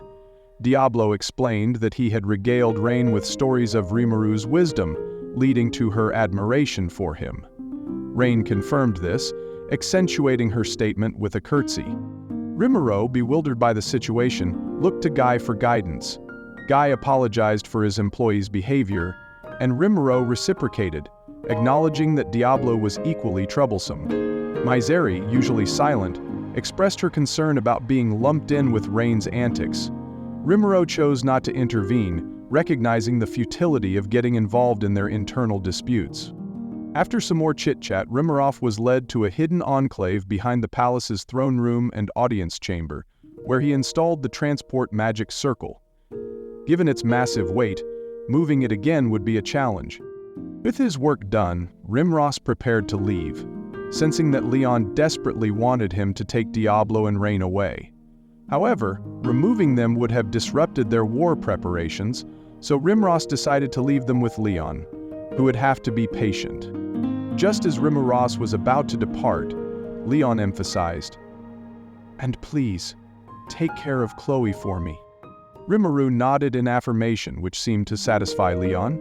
Although Rimuru expected Leon to be more insistent, this unexpected ease was a welcome surprise. During their conversation, Rimuru discovered that Leon and he shared a common interest in architecture. Leon revealed that his dream was to be an architect, explaining his refined aesthetic sense. Rimuru praised his city and palace, leading to a new understanding and appreciation of Leon's talents. Despite his smug exterior, Rimuru realized that Leon was genuinely a nice person. Having forged a much-improved relationship, Rimuru completed his successful journey to El Dorado. Even after returning from Leon's domain, Rimuru continued his mission of strengthening ties with other nations, recognizing the unpredictable nature of enemy attacks. He aimed to extend the emergency transport network to allied nations, starting with the Dwarven Kingdom. In the Dwarven Kingdom, Carrera's demon servant, Agera, was currently deployed and engaged in training with King Gazel. Observing the progress and outcomes of their training could provide valuable insights for Rimurus's preparations. Rimuru transported himself to the massive gate protecting Dwargon. The usual long line of merchants and adventurers was present, but he headed for the nobility-only corridor and spoke to the guard. Guided to the royal palace without any delay, he felt a sense of power and importance, though he knew he was still unaccustomed to such treatment. King Gazel greeted him warmly, and Agera, with an exaggerated bow, expressed his pleasure in seeing Rimuru. Agera, the reincarnation of Hakuro's grandfather, maintained all the mannerisms of his past life, much to Rimuru's surprise. Rimuru greeted them both, feeling nervous in the palace, a feeling that Gazel tried to alleviate by encouraging a more casual approach. Despite his understanding of Gazel's and Aegira's advice to act naturally, Rimuru struggled to shake off his humble salaryman mindset. Gazel shared his own challenges with formality, particularly when facing the heavenly emperor Elmesia, highlighting that even he faced similar difficulties. Gazel's advice to evaluate how one speaks and acts regularly resonated with Rimuru, reminding him of Elmesia's similar guidance. Rimuru recognized the importance of this lesson for the future, determined not to forget it.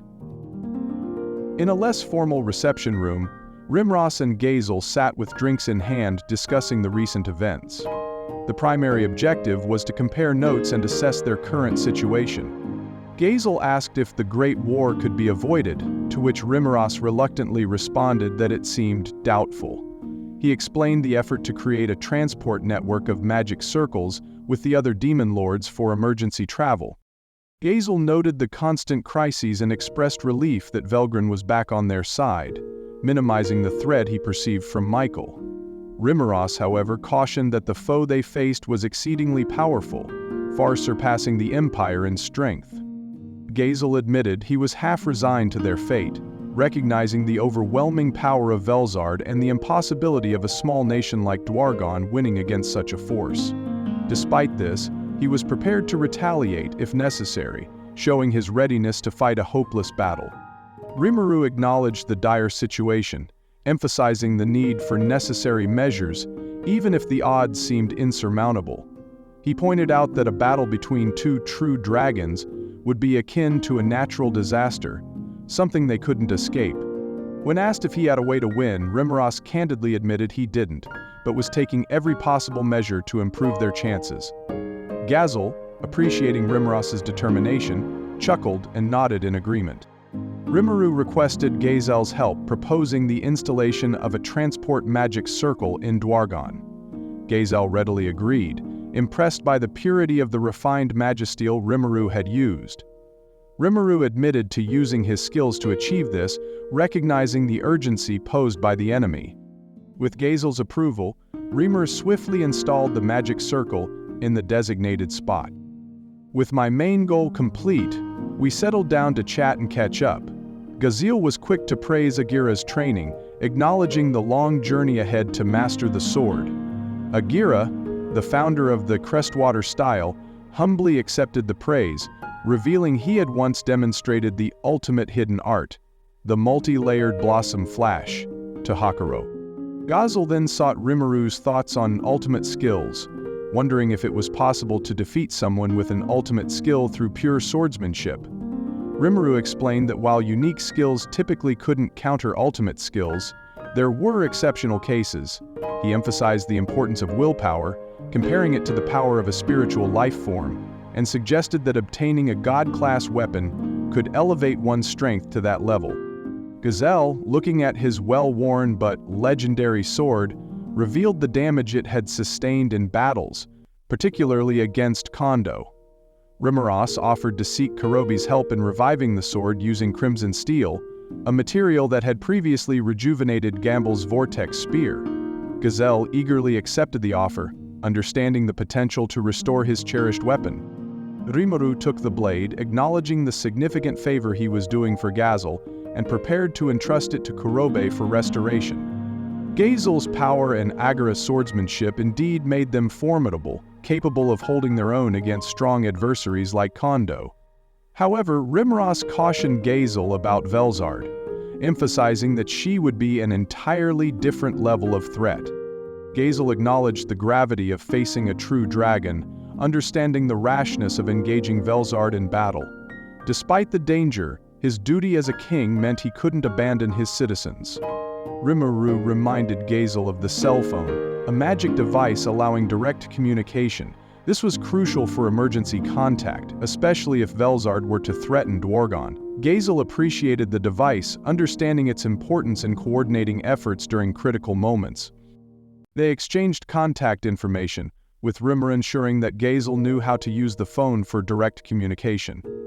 This added layer of connectivity reassured both leaders, enhancing their preparedness and strengthening their alliance.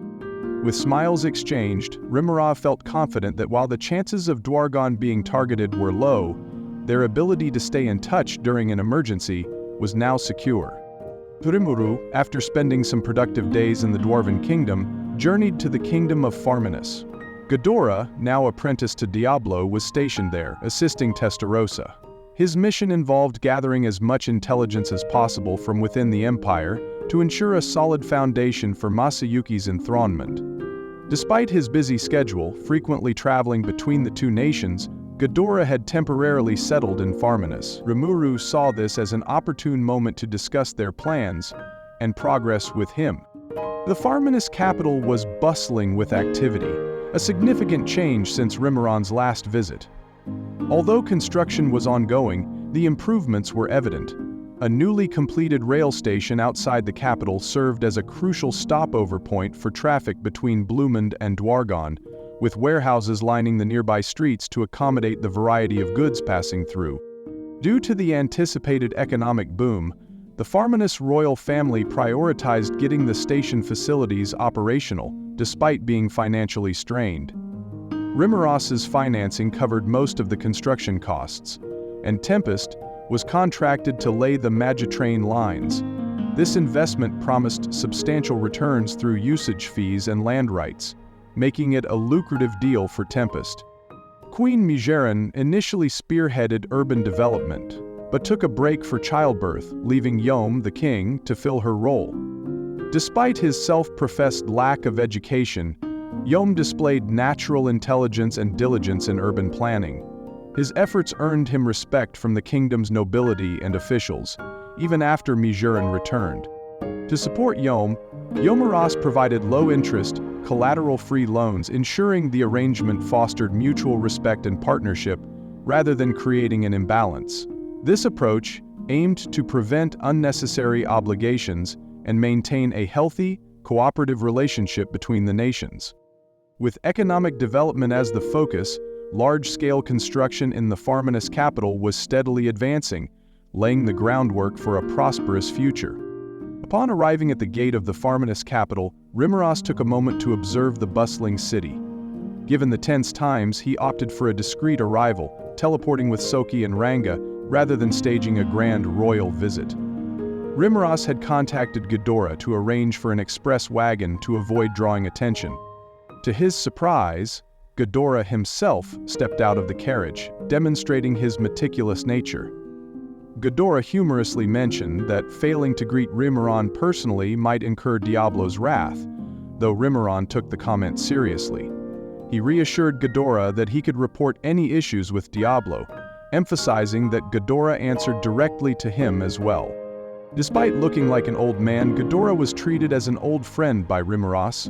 They shared a candid conversation, with Rimuras advising Ghidorah on handling Diablo's antics. Ghidorah, however, seemed unfazed by any difficulties, viewing them as part of his pursuit of knowledge. Rimuru acknowledged Ghidorah's dedication, deciding to let him continue his work. Inside the carriage, Reincarnated and Ghidorah made the best of their travel time by discussing recent events. Ghidorah reported on Masayuki's coronation, which went smoothly thanks to the formidable support of Testarossa and Velgrind.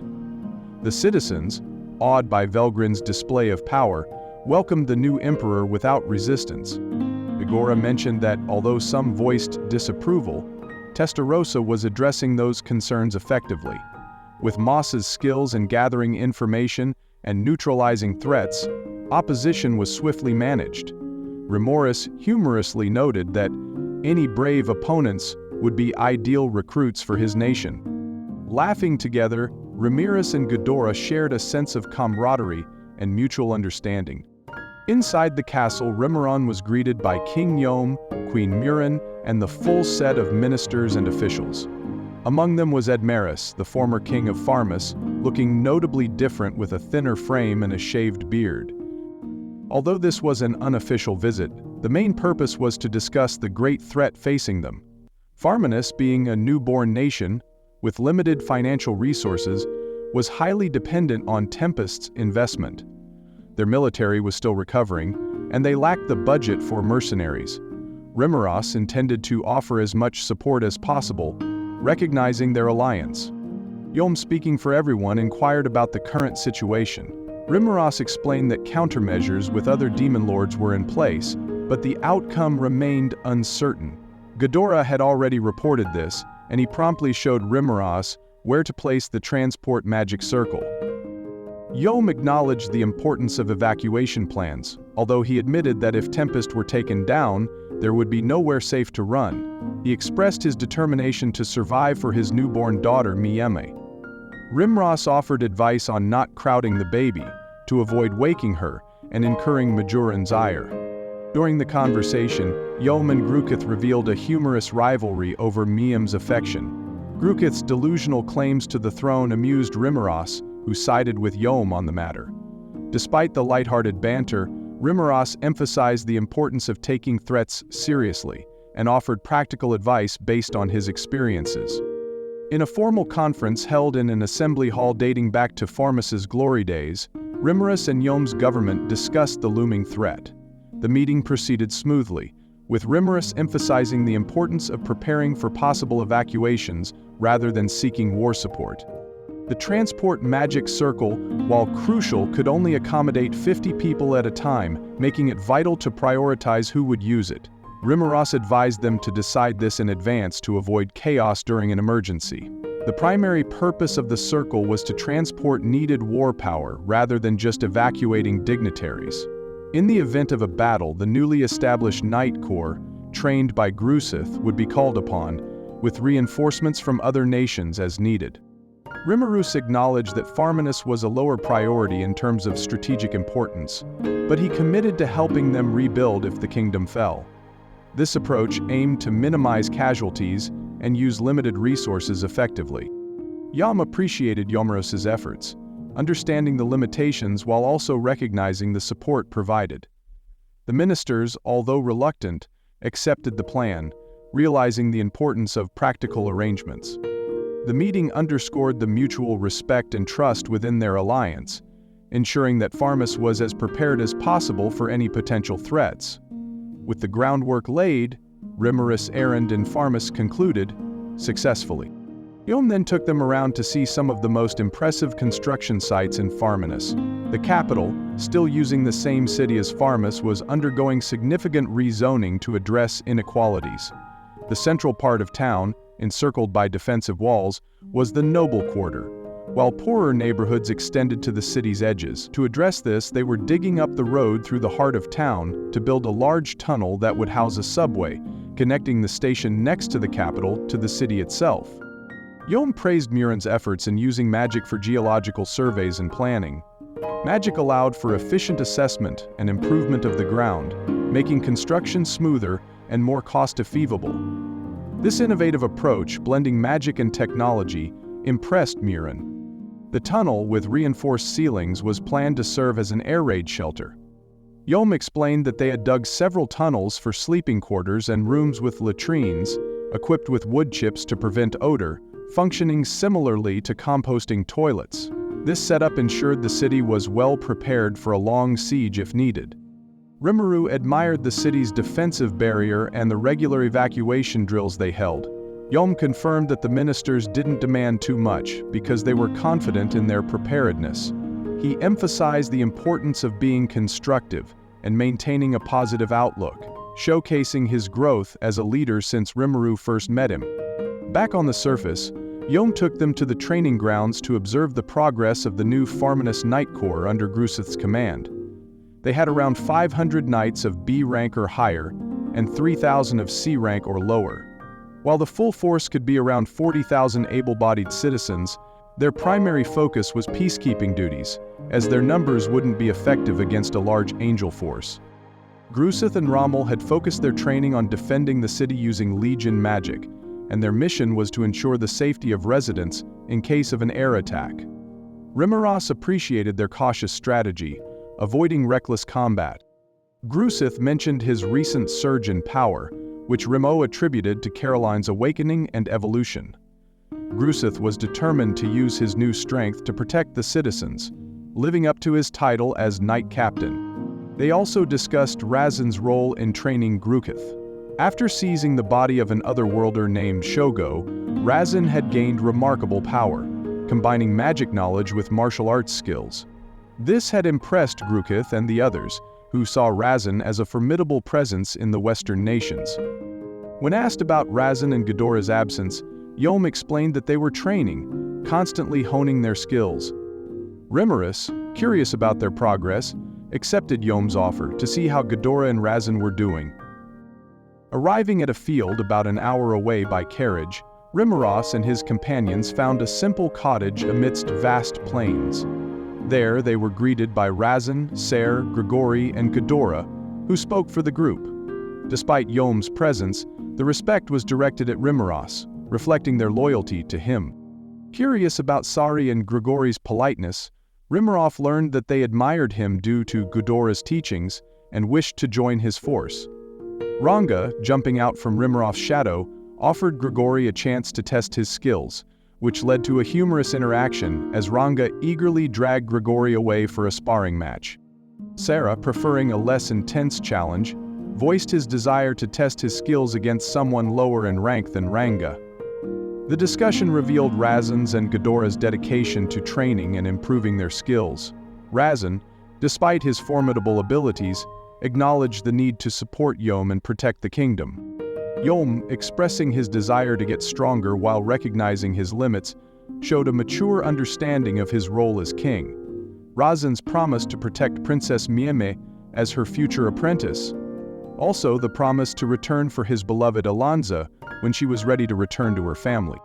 As we continued our conversation, Ranga returned with a limp Grigori in his mouth. "My master, we only played a little bit and then he stopped moving," Ranga exclaimed. "Too much, boy. Look, you're not Shion, are you? You know how to hold back a little, right?" I scolded Ranga while evaluating Grigori. Fortunately, he had only fainted. I have to say, he should have known better. Why did he mention Ranga out of nowhere? I wondered. Yom and Sare provided some insight. He'd never want to fight him. In fact, he told me he didn't want to ever see him again, Yom said. Really? I was surprised given Sare's earlier comments. Instead of being delighted to see Ranga again, it seemed Grigori wanted to avoid him at all costs. No, I'm not so sure. He was a courageous man, boldly striving to take on a foe he had already lost to once. I'm really moved by that. That's why I gave Ranga permission to fight him. Right, Ranga? I decided to stick to my story, to avoid admitting responsibility. Yes, exactly. I was so overwhelmed by the force of this man's spirit that I'm afraid I went a little too far. Ranga backed me up. His smooth explanation convinced Yom and the others. Yes, Sir Rimmer is exactly right. Isn't he, all of you? Yom said. Yeah, if the boss says so, I'm sure it's true. Sarah agreed reluctantly. I have no disagreement with that. Perhaps you are mistaken, Sare, Yom added. Ah, right, yes, Grigori's become a far gutsier man as of late, Sarah conceded. With that settled, I expressed my respect for Grigori's bravery. Yeah, I respect that kind of thing. A lot. I know. I'll call him Mr. Grigori from now on. However, when Grigori opened his eyes, he promptly turned down the offer. With my tour of Reminisce complete, Yom and I agreed to let Sayari and Grigori train in Tempest. While I had some concerns about Reminisce losing valuable warriors, I trusted that Ghidorah and Razin could handle any immediate threats, buying us time to respond if necessary. Comparing their fighting power yielded interesting insights. Sari ranked highest in Magicule count, followed by Razin, Grigori, and Grusith. Yom, despite his training, didn't quite measure up in terms of raw power, but his role as king didn't require him to. Grusith's loyalty to Reminisce and his enhanced power from Carolon's gifts made him an essential part of their defense. He planned to visit Tempest once things settled down. Grigori, a formidable fighter with the special skill Impervious, joined us first. Despite losing to Ranga, he possessed significant potential, nearing Demon Lord level. With proper training, he could reach new heights.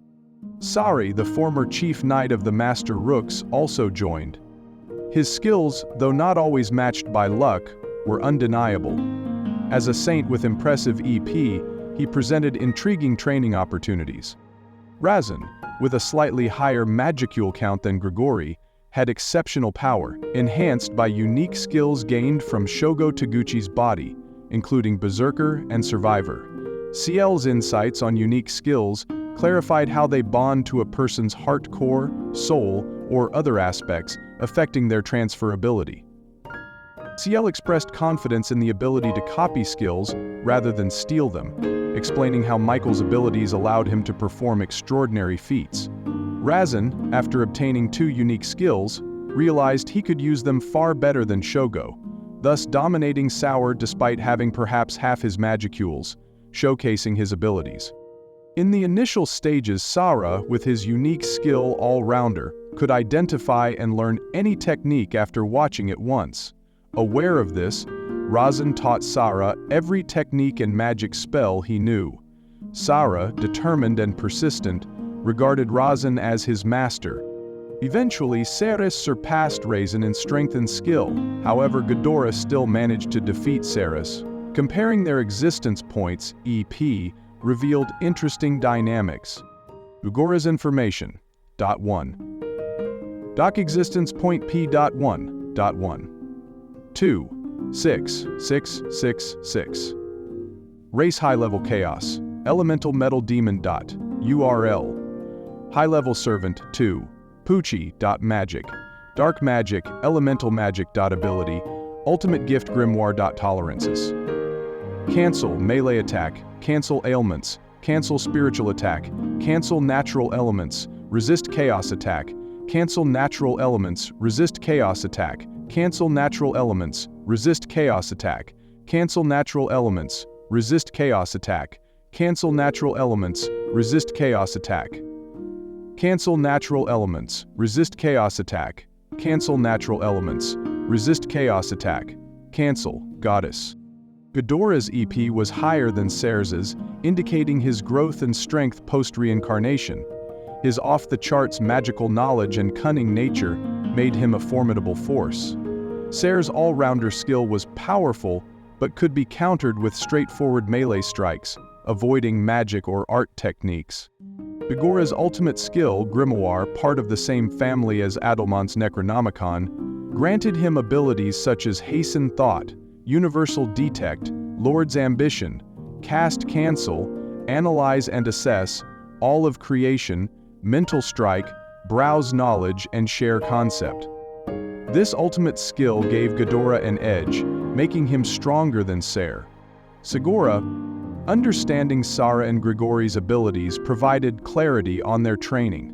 Sara's unique skill, all-rounder, allowed him to learn techniques quickly, making him a valuable training partner for the kids.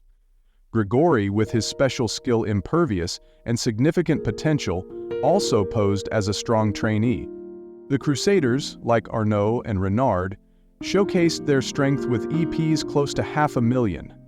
The other squad leader class Crusaders had around 300,000 EPs, comparable to Grigori. Pairing Sierra with Hakuru for training and involving him in Tempest training regiment was a strategic move. Grigori and Sierra would now have a clear plan for their training. For the time being, Rimuru decided that Ser and Grigori should get used to things down in the labyrinth. He gave Benimaru a quick rundown about their backgrounds, so they could be sent to their respective training sites when the timing was right. "So I'll be taking care of someone again?" Benimaru asked. "If you could, please. Throwing them right at Hakuru might just lead to confusion," Rimuru replied. "Yes, true," Benimaru said with a chuckle. "But we went through the same experience, remember? You sure you're not being overprotective?" He had a point, but Rimuru reminded him that Ser and Grigori were guests of Tempest.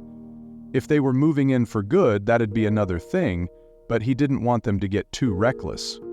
As they discussed training, Rimuru asked, "So how are Caroline and Frey doing?" It's pretty interesting actually," Benimaru responded. At that moment, Seal provided some data. Caroline and Frey's information, Caroline.existence points.2773537.race. Beast God, high-level Chaos Elemental Light Soul Beast. Frey, Bird God, high-level Chaos Elemental Sky Soul Bird. Bird God, High-level Chaos Elemental Sky Soul, Bird. Race God. High-level Chaos Elemental Sky Soul, Bird. The labyrinth was proving to be a formidable training ground. When Carolon and Frey evolved, they achieved some level of divinity. Despite their awakening and becoming true demon lords, their power-ups varied from person to person. Carolon's strength increased fourfold, while Frey's nearly quintupled. Rimuru asked Benimaru for his assessment of their training. Benimaru revealed that Carolon had challenged him first, seeking revenge for a previous encounter. Although Carolon put up a formidable fight, Benimaru won by a narrow margin. This close battle served as a reminder of the dangers of underestimating opponents. Benimaru described Carolon's technique, Burst Roar, which transformed his body into a sentient stream of particles. This technique demonstrated Carolon's acquisition of spiritual life-form traits. Benimaru's sixth sense and ultimate skill, Amaterasu, Lord of Shimmering Flame, were crucial in his victory. Reflecting on the battle, Benimaru acknowledged that his pride and carelessness could lead to defeat. Rimuru agreed, emphasizing the importance of vigilance and humility in combat. As Rimuru and Benimaru continued their discussion, Rimuru sipped on the café au lait that Shuna had prepared for him. They delved into more details about the training and battles in the labyrinth. "Did you fight against Frey then?" Rimonok asked. "No, after watching the two of us fight, Frey decided that she didn't have a chance against me. You know how she hates wasting time and effort, of course," Benimaru replied. Rimuru nodded, understanding Frey's methodical nature, which Milim often found infuriating. This decision led to a conversation about testing Caroline and Frey's strength in the labyrinth. They both went in solo beginning on floor 51, Benimaru explained. As they discussed Carolon's progress, Rimuru saw a vivid mental video of Carolon's journey through the labyrinth. Carolon, who had given Benimaru a run for his money, advanced steadily and even tested his strength against Adelmon and his army. Despite facing a 3-on-1 situation, Carolon emerged victorious, showcasing his prowess with the Burst Roar technique. Carolon's next opponent was Kumara, who requested a fight with him. She declined to summon her tail beasts, choosing to challenge Carolon fair and square. Carolon had the advantage of higher EP, but Kumara possessed the ultimate skill, Bahamut, Lord of Fantastic Beasts. Carolon initiated the battle with his Burst Roar, transforming the light into several flashing rays aimed at Kumara. In response, Kumara leaped into the air and invoked Dominate Gravity, bending the light so it struck only her legs. Although Kumara didn't capitalize on this defense with a counterattack, she prioritized healing. This initial strike didn't work for Carolon, and he soon reverted to his usual form, indicating a time limit to his particle mode. Instead of pursuing Kumara, Carolon maintained his distance, ready with his White Tiger Blue Dragon sword. Their eyes met, and an intense rumble ensued. Kumara dove down at terminal speed, unleashing a piercing attack with her Ninetails, while Carolon focused his magic on his blade and invoked Beast Roar. The clash resulted in Kumara's victory, shattering Carolon's sword into pieces. However, Carolon's shattered weapon transformed into particles of light that stabbed Kumara from behind, securing his victory. Reflecting on the battle, Rimuru and Benimaru agreed it was a valuable experience for Kumara, despite her defeat. This humbling experience demonstrated the continuous growth and refinement in Carolon's battle style. Rimuru wondered about Zagayon's experience facing Carolon. Benimaru revealed that Zagai easily defeated Carolon in an instant. Zagai's incredible strength left Rimuru and Benimaru in awe, acknowledging that Zagai's stoic nature and continuous pursuit of improvement made him an unparalleled warrior. These training battles in the labyrinth not only tested the participants' strength, but also served as valuable lessons in strategy, humility, and the importance of continuous growth. After Caroline's challenge, Rimuru turned his attention to Frey's performance in the labyrinth. According to Benimaru, Frey had defeated Adelmon quite handily. This was unexpected for Rimuru, as he had thought Adelmon's team would have the upper hand. Reviewing the video footage, Rimuru quickly understood why Frey emerged victorious. Frey's ability to create an anti-magic zone within a 50-yard radius around her completely disrupted Adelman's magic, throwing off their attack patterns and giving Frey control of the battle. Achieving divinity had granted Frey powers that allowed her to compete against ultimate gifts, making her a formidable opponent. During the battle, Frey used her flight capabilities to evade Adelman's attacks, and then targeted Venti, disrupting the magicools within Venti's body with her talons. This effectively neutralized Venti, allowing Frey to switch to a long-range attack strategy.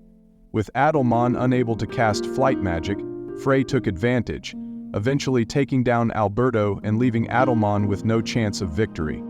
Following her victory over Adelman, Frey faced Kumara. The two were evenly matched in power, but Frey's battle experience and strategic ingenuity gave her the edge. Their fight lasted for 3 days, with both combatants giving their all. Ultimately, Frey emerged victorious due to her clever tactics and Kumara's misjudgment of her opponent's strength. Next, Frey battled Epilogue, driven by a sense of pride as a fellow winged creature. This battle was also impressive, with Frey winning thanks to her superior core strength. These battles demonstrated the extent of Frey's powers, and provided valuable insights into what Rimuros's allies needed to work on. Despite the defeats, Adelman's team gained valuable experience from these encounters. Rimuros recognized the importance of these training battles in refining strategies and improving skills. Grateful for the contributions of Carolon, Frey, and Reminisce, Rimuros resolved to express his appreciation to all of them later. With everything settled, Reminisce turned his attention back to the immediate tasks at hand. "Okay," he said to Benimaru. "I'll leave Sarah and Grigori in your hands then." "Roger that. As it stands, they might have a chance against Adelman's trio," Benimaru replied. Rimuru nodded in agreement. "I'm with you there. In fact, maybe Alberto could handle them himself, but don't keep Alama from his work for too long." Rimuru knew better than to get overly confident in his predictions, but given Sarah's struggle against Ghidorah, he anticipated Adelman's party would be a significant challenge for them. A few days later, Rimuru's prediction proved accurate. Sari and Grigora were assigned to train rigorously with Apito, while Adelman's crew focused on other tasks. After leaving Sarah and Grigori with Benimaru, Rimuru's next destination was the Kingdom of Blumund, where Mjolnir was waiting. Their plan was to meet in Blumund and then travel together to Inglacia. Rimuru was quite familiar with Blumund after numerous visits, and felt like a tourist as he headed for the outlying suburban areas. These suburbs had become a hub for significant developments. The World Central Station was under construction, attracting laborers from neighboring countries, and the Four Nations Trade Alliance, FNTA, had opened a new headquarters building nearby. This high-riser, 10 stories tall and 100 feet high, was a world-class piece of architecture by local standards, featuring valuable magicked glass to withstand hurricanes, earthquakes, and magic attacks. Rimmer was emotionally invested in the building, which incorporated many of his personal preferences. On arrival, Rimmer wanted to tour the building, but his busy schedule had prevented it. Mile, now director of the FNTA, had free reign over the building, including personnel management. Remarkably, Veriard, recently promoted to Viscount, had been appointed head of the HQ, working under Mile. This relieved Rimmeroth, who remembered how expertly Veriard had once swindled him, and now looked forward to having him work some of that magic for their benefit. Rimuru and Soai, both in formal attire made from Helmoth silk and tailored by Shuna, were ready for the grand opening party. Despite the party not starting until the evening, they attracted attention from passers-by, though the admiration seemed directed more at Soai than Rimuru. As they entered the building, they headed to the front desk. The first floor resembled a hotel lobby, complete with a front desk and waiting area. Rimmer asked if Molly was around, prompting a fancy-looking man in a sharp suit to appear and inquire who Rimmeros was. After Rimmeros introduced himself, the front desk woman hurriedly reached for a crystal ball to connect with Molly. As Rimmeros observed the scene, he was initially satisfied to see the staff working as trained. However, the situation quickly changed when an arrogant man named Gabbana intervened. Despite the receptionist's attempt to explain, Gabbana insisted on handling the situation himself. "There are a lot of liars, you know," People who'll say anything to meet with Sir Mulmile. A bunch of fools are trying to crash our party tonight too. It's tough being famous, you see. He doesn't really understand that though, which is why talented staff like myself need to be here. Tough luck for you, huh? If I wasn't around, you might have actually been successful too, Kabama said, clearly trying to impress the receptionist. Soe, quietly seething beside Rimuru, was ready to teach Kabana a lesson, but Rimuru, trying to calm the situation, reminded Soe that misunderstandings can happen and that Molly had been working hard to train the staff. At this point, Molly called Soe. The receptionist, recognizing Rimuru, tried to convince Gabbana. "Mr. Gabbana, this one is the real thing, I'm sure of it. He looks exactly like the portrait on the wall in Sir Mulmile's office." Gabbana, surprised and still skeptical, replied, What? This little brat, this child is Sir Rimuru himself?" And then, "Yes, I'm positive," the receptionist insisted. Gabbana struggled to accept the truth, reasoning that a demon lord wouldn't travel with just a single bodyguard and wouldn't casually ask for Molly. His gentleman mask slipped, revealing his true, anxious self. Seeing the real Gabbana, Rimuru felt a bit like a bad guy. "Hey, I'm sorry. I'm not out to sick my dogs on you or anything," he began, only for Soe to interject. "You have a covert agent here, you could sick on him." "Enough, Soe," Rimuru continued. "But this isn't your fault, Gabbana, so I'll put it behind me. Could you just pass me on to Molly, please?" Gabbana's face lit up with relief. "Are you sure?" "We'll all be a lot happier that way, won't we?" Rimuru responded. Tears of relief flowed from Gabbana's eyes as he beamed at Rimuru, expressing his gratitude. As Gabbana expressed his appreciation, the receptionist called in Mulmile. She and Gabbana saw Rimuru off, heads bowed, as he and Mulmile moved to his office. Situated in a large room on the top floor, the office offered a great view and plenty of sunlight. Rimuru took in the sights as he sat on a luxurious sofa, sipping the juice provided. "Is anything the matter, Sir Mulmile?" Mulmile asked. "Nope, nothing," Rimuru replied. "Well, great then. I was just worried that Bazo Gabbana did something rude to you." No, it's perfectly fine," Rimuru reassured him. After reassuring Mulmile, Rimuru casually changed the subject.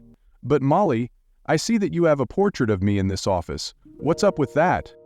Mulmile was taken aback. "Ah? Well, yes, about that," Soe interjected. "It would seem he obtained this on the black market. However, both its origin and the identity of the artist are unknown." "Ooh?" Her mother's was intrigued. "There were pieces depicting you in slime form as well, Sir Rimuru, so I believe it is someone who knows you well. But, even with our intelligence network, I have been unable to pin them down. A shrewd character, to be sure," Soe continued. Rimuru felt uneasy. "So not even your investigations went anywhere, Soe?" "Unfortunately not," Soe confirmed. Mulmile added, "Journalists around the world have seen you in person now, Sir Rimuru. I'm sure at least some of them have artistic talents. There's nothing that strange about it, is there?" "You think?" Rimuru was still concerned. Deciding not to dwell on it, Rimuru said, "Okay, well, I'm confiscating this." Mulmile was shocked. "Very well. Wait, what?" Rimuru insisted, "Why do you have to do something like hang a picture of me in public? I hereby forbid you from doing that." Mulmile protested. "Come on, this is tyranny. I don't think even the great tyrants of history would order something like that." "You don't have to exaggerate. Why are you resisting it so much? I'll pay you for the portrait, okay? So, let me just take this." Rimuru took the artwork off the wall. Despite the beautification, the portrait hardly resembled him any longer, looking more like Shizu. Soe patted the wailing Mulmile on the shoulder. "Hee, give it up. Have this instead." Soe presented another artwork, a depiction of Rimuru in slime form. Both Rimuru and Mulmile raised an eyebrow in confusion. Rimuru muttered. "Well, isn't that nice, Molly?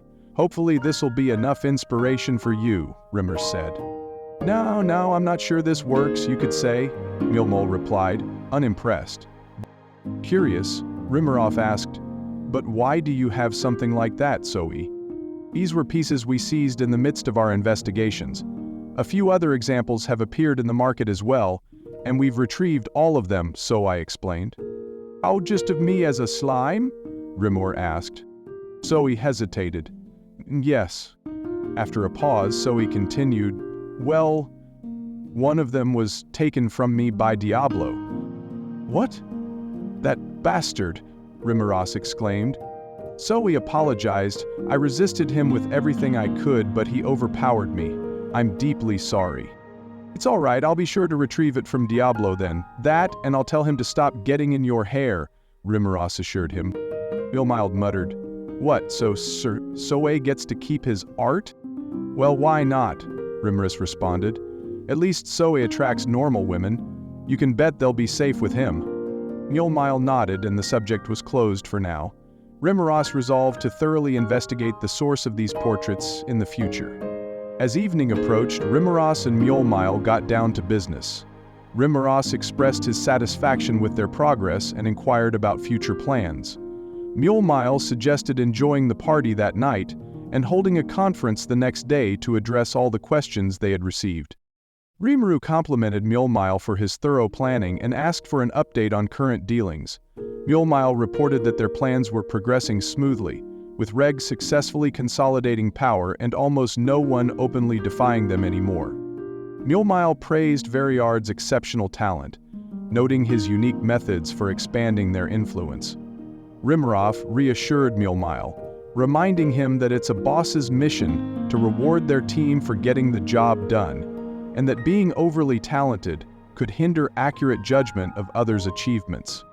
Rimuru elaborated on the importance of assigning tasks based on individual talents and warned against autocratic leadership.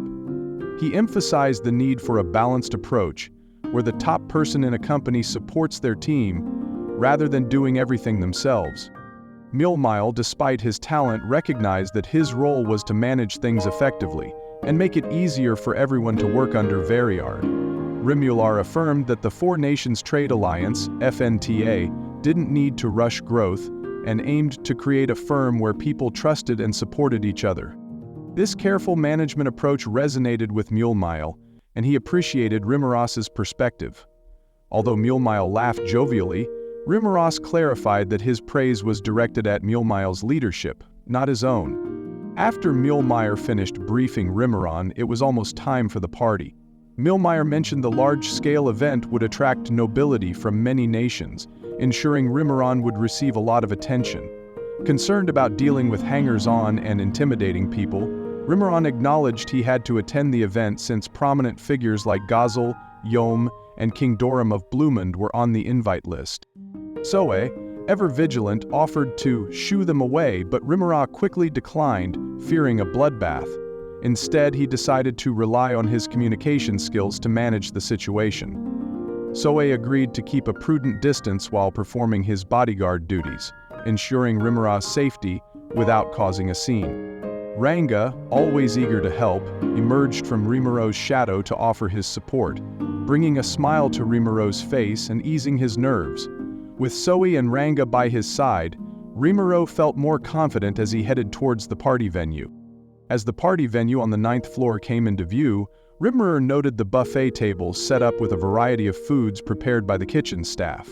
The selection included pickles, soups, cured ham, premium steak, meatballs, roast beef slices, pasta, takoyaki, yakisoba, okonomiyaki, curry, and meatloaf.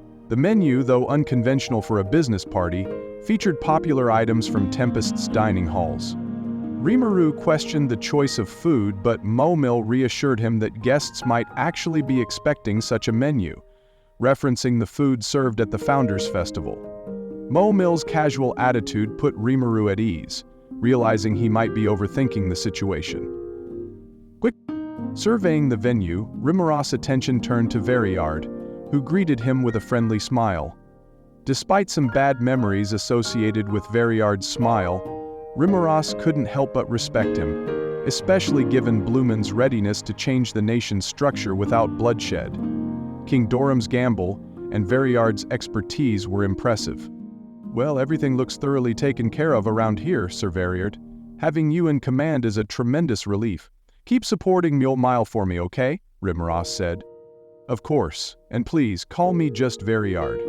My father, the head of our family, plans to abandon the title without me inheriting it, Variard responded. Surprised, Rimuru learned that Variard had drafted the plan for transitioning the nobility to peers, minimizing their powers. Variard's foresight and strategic thinking left Rimuru in awe, acknowledging the importance of gradually ceding authority to avoid hostility. Mule, observing the exchange, looked exasperated but affirmed Rimurus's assessment with a nod.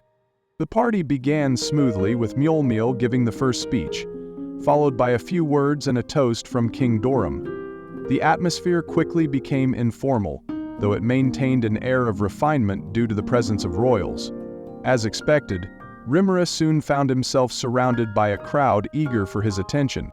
The crowd, filled with representatives from various nations, each tried to pitch their requests to Rimuru, leading to a chaotic scene. Despite Rimurus's exceptional communication skills, handling such a large, demanding group was challenging and overwhelming. Realizing the situation needed intervention, an unexpected ally stepped in. Gabbana, the same man Rimuru encountered earlier, addressed the crowd with a low, husky voice. He reminded them that Rimuru was the head of the Jura Tempest Federation and urged them to refrain from badgering him during the celebration. Gabbana's intervention was well received, and many of the attendees backed off, realizing they needed to arrange more formal requests later. This allowed Reminisce to relax and enjoy the party a bit more. Reflecting on the chaos, Reminisce decided to adopt a more structured approach for future interactions, similar to how Elmesia handled things in Thalion. The goal was to minimize troublesome encounters and focus on meaningful engagements. Overall, the party was a success, and Reminisce gained a newfound appreciation for Gabbana, who had proven himself a valuable ally in managing the crowd and ensuring a smoother experience for everyone. With a bit more freedom to move around, Reminisce scanned the room for interesting guests. He had already met with Gazel and Yom, so he was looking for someone new to chat with. His eyes landed on Hinata, who was stunning in a jet-black, backless dress studded with jewels. Her short hair and the dress showcased her pale skin, making her look incredibly alluring. Rimuru, captivated by her appearance, tried to compliment her. "Wow, Hinata, you look beautiful tonight. That dress suits you so well," he said. Hinata, sipping wine, turned to him with a dubious gaze. So you've learned how to flatter people now, eh?" she replied. "Yes." Rimuru insisted he was sincere, but his attempt to comment on her bold choice of dress backfired, earning him a glare. Realizing his mistake, he quickly apologized. Hinata's reproachful stare made him panic, but he couldn't help but admire her even more. Hinata mentioned that Luminous had insisted she wear the dress, which Rimuru silently thanked Luminous for. He tried to keep the conversation light, but Hinata's cheeks turned red, making Rimuru think he was making progress. However, Ciel informed him that Hinata was likely just inebriated. Rimuru, curious about her tolerance, asked, "Hey, how many am I holding up?" Hinata, annoyed, replied, "Are you making fun of me?" She explained that, as a saint, she could easily detoxify the alcohol if she wanted. Realizing his mistake, Rimuru had a hard time getting back on Hinata's good side. The day after the party, the conference began after a lunch break. The attendees included the 4 kings and 1 queen supporting the FNTA, Rimuru, Gazel, Yom and Muran, and King Doram. This group had already reached a consensus, so their main role was to put their stamp of approval on things. Miomile, nominated as director of the FNTA, and Hinata, representing the Western Holy Church, were also present. Chairman Lester of the Council of the West attended, along with around 30 council members representing various Western nations. Variard served as secretary, and Cian was the moderator. The main goal of the conference was to discuss the crisis that would likely occur in the near future. This involved explaining who the enemy was, their goals, the potential fallout of the ensuing war, and how they would handle it. They carefully screened the attendees to prevent fear from turning into outright panic, focusing on mindful and deliberate actions. CN completed his overview of the situation, prompting Chairman Lester to ask about the new enemy, Michael, who led the angelic race. Rimuru clarified that the enemy aimed to resurrect Veldanava, but the specifics and time frame were unknown. Michael, being from a long-lived species, could make his move at any time, tomorrow, a few years from now, or even decades later. Despite the uncertainty, they had to remain vigilant while continuing their regular activities. Rimuru compared the situation to Japan's approach to natural disasters, emphasizing the importance of preparation and cherishing daily life. Rimuru expressed a mindset of living each day in pursuit of happiness rather than fearing the unpredictable. This attitude resonated during the conference, where he emphasized the need to prepare for Michael's potential attack while continuing to enjoy daily life. He underscored the importance of revealing the truth only to world leaders to avoid widespread panic. Unata, representing the Western Holy Church, promised full support, while Chairman Lester acknowledged the rationale behind hastily developed projects in the Western nations. These projects, including Magitrains and station buildings, were being expanded and redesigned as shelters for local residents. Lester and other counselors agreed to propose evacuation drills and offer their cooperation, showing a united front. Mulmile had carefully selected the attendees to ensure a constructive discussion, avoiding disorder. The smaller, focused group allowed for a quicker consensus, which was crucial for monumental decisions. Unexpectedly, the counselors' reaction to the mention of Lady Testarossa was one of deference and fear. Tien, reminding them of his loyalty to her, caused panic among the counselors, who quickly assured their respect and cooperation. Veriard, witnessing this reaction, expressed a desire to meet Testarossa, but decided against it for now. Rimuru appreciated Veriard's cautious approach and recognized his talents once again. As the meeting neared its end, Rimuru remembered he had one more important announcement. Testarossa had relayed a message that Masayuki, the new emperor in the East, wanted to build a peaceful relationship with the West, and had requested to join the Council of the West.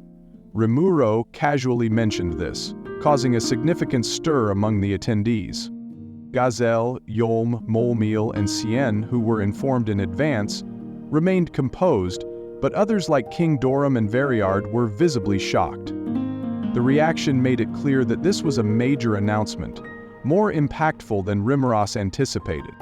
Hinata, particularly surprised, questioned Rimuru's casual approach to delivering such important news. Rimuru tried to justify his actions, explaining that the ongoing preparations for war with Michael had occupied his mind, and he assumed the Eastern Empire's cooperation was a given after their war. Veriard stepped in to support Rimuru, emphasizing that it was their fault for not asking him to take such measures. The counselors, initially skeptical, slowly came to terms with the idea. They acknowledged the preconceptions they had about the Empire and the difficulty in believing such a sudden peace proposal. However, the fact that Rimuru, the war's victor, was conveying this news made it more persuasive. Chairman Lester inquired about the location of the talks and confirmed that the new emperor was indeed Masayuki, also known as Lightspeed Masayuki. The revelation that Masayuki, a renowned hero, had become the emperor was met with applause and excitement. The counselors expressed their confidence that Masayuki's leadership would ensure peace and stability. Rimuru, surprised by the overwhelming positive reaction, realized the deep faith people had in Masayuki. He acknowledged their enthusiasm and deferred further questions to Masayuki, promising that he would share more details when available. In conclusion, the meeting decided to invite the new emperor to the next Council of the West session. The past 5 months had been marked by steady preparation, with only minor mishaps along the way. The upcoming council meeting in Inglesia, scheduled for 2 weeks from now, was set to solidify the Empire's admission into the Western nations. Masayuki had already garnered significant support from top counselors, and Testarossa was handling the details.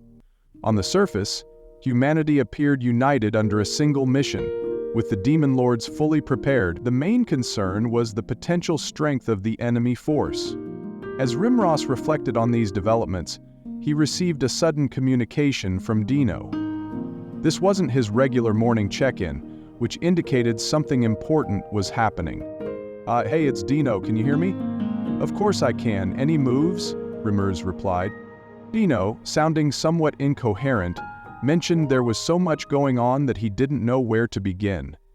This unexpected message signaled the end of the peaceful months and the start of something significant. Several months ago, after being dragged away by Feldway, Kagali found herself in an unknown world upon regaining consciousness. She encountered Dino and discovered Yuki, who appeared to be under someone else's control. Dino revealed that they were in the Celestial Palace, a mystical place said to be the origin point of all worlds.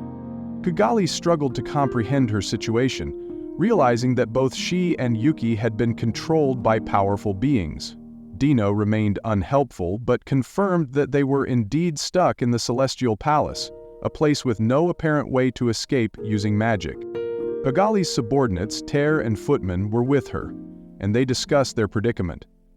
Despite Dino's nonchalant attitude, Kagali understood that they were truly trapped. As they pondered their next steps, someone emerged from the castle to confront them. A man with a stout, muscular physique and an aura of fearlessness appeared before Kagali. His body radiated pure spirit, indicating his exceptional strength. He looked down on Kagali, clearly dismissive of her. "We can't have you here, Sir Dino. Someone of your stature shouldn't be so familiar with these people," the man said. Kagali, although annoyed, remained cautious and observed the interaction. Dino identified the man as Gnome, who had successfully integrated himself into Vega's body, using it as a catalyst for incarnation. Gnome explained that Vega's regenerative abilities made him the perfect vessel, and other angels were following suit. Kagali deduced that Gnome was an angel, or a similar spiritual life form who had taken physical form to invade other worlds. Vega was being used to create bodies for these angels, effectively rendering him unable to act independently. As Gnome spoke condescendingly to Kagali, Dino revealed that he and Kagali were old acquaintances. This annoyed Gnome, who believed that Dino, as one of the great 7 primordial angels, should not show mercy to someone like Kagali. Gono attempted to assert his dominance by attacking Kagali with a bolt of heavenly light. However, Dino remained unmoved, while Kagali's loyal companions, Ter and Footman, stood up to defend her with all their might. The partners concluded by appealing to the Father. In the midst of the fierce battle, Gnome, a mystic under Zorario's command, found himself overwhelmed by Footman. Despite his formidable strength and newly acquired physical form, Gnome was unable to withstand Footman's relentless attacks. Footman, demonstrating exceptional combat skills, continued to pummel Gnome, while Ter watched eagerly, ready to join the fight if necessary. Kagali observed the situation calmly, realizing that even if they won this battle, they had no future in the Celestial Palace. Gnome's ability to regenerate meant that defeating him was ultimately pointless. Recognizing their dire situation, Kagali instructed Footman to stop. No, regaining his composure, taunted Kagali, confident in his superiority. However, his arrogance was short-lived. A powerful presence enveloped him, revealing Zorario, the head of the 3 mystic leaders. Zorario, accompanied by Pico and Garasha, expressed his disappointment in Gnome's actions. Zorario's stern words and unwavering demeanor left Gnome in a state of panic. Zorario declared Gnome guilty of overestimating his own worth and issued a harsh punishment to erase Gnome's personality. The battle reached a dramatic conclusion when Zorario, unimpressed with Gnome's actions, decided to erase his personality. With a powerful Jupiter flash from his fingertips, Zorario's bolt of lightning rewrote Gnome's heart core, overwriting his personality with a cataclysmic amount of data. This staggering display of power revealed just how formidable Zorario truly was, far surpassing Kagali's previous adversaries. Realizing the futility of resistance, Kagali surrendered to her fate, asking Zorario about her future. Surprisingly, Zorario assured her that nothing would happen to her, acknowledging that Gnome's behavior had been the primary issue. Kigali learned that she had been taken by Lieutenant Kondo to create vessels for physical incarnations using a skill granted by Michael. Despite her initial fear, Zorario seemed to value her, albeit as a tool for their plans. Zorario, Pico, and Garasha needed specific bodies for their incarnations, ones strong enough to withstand their power. Reflecting on the situation, Kigali noted Vega's unique traits. Vega's insatiable greed and ambition made him a potent vessel, but also a problematic one. Zorario recognized this and decided not to propagate Vega's cells further, deeming him unsuitable for their needs. Zorario instructed Kigali and her companions to follow him to the castle.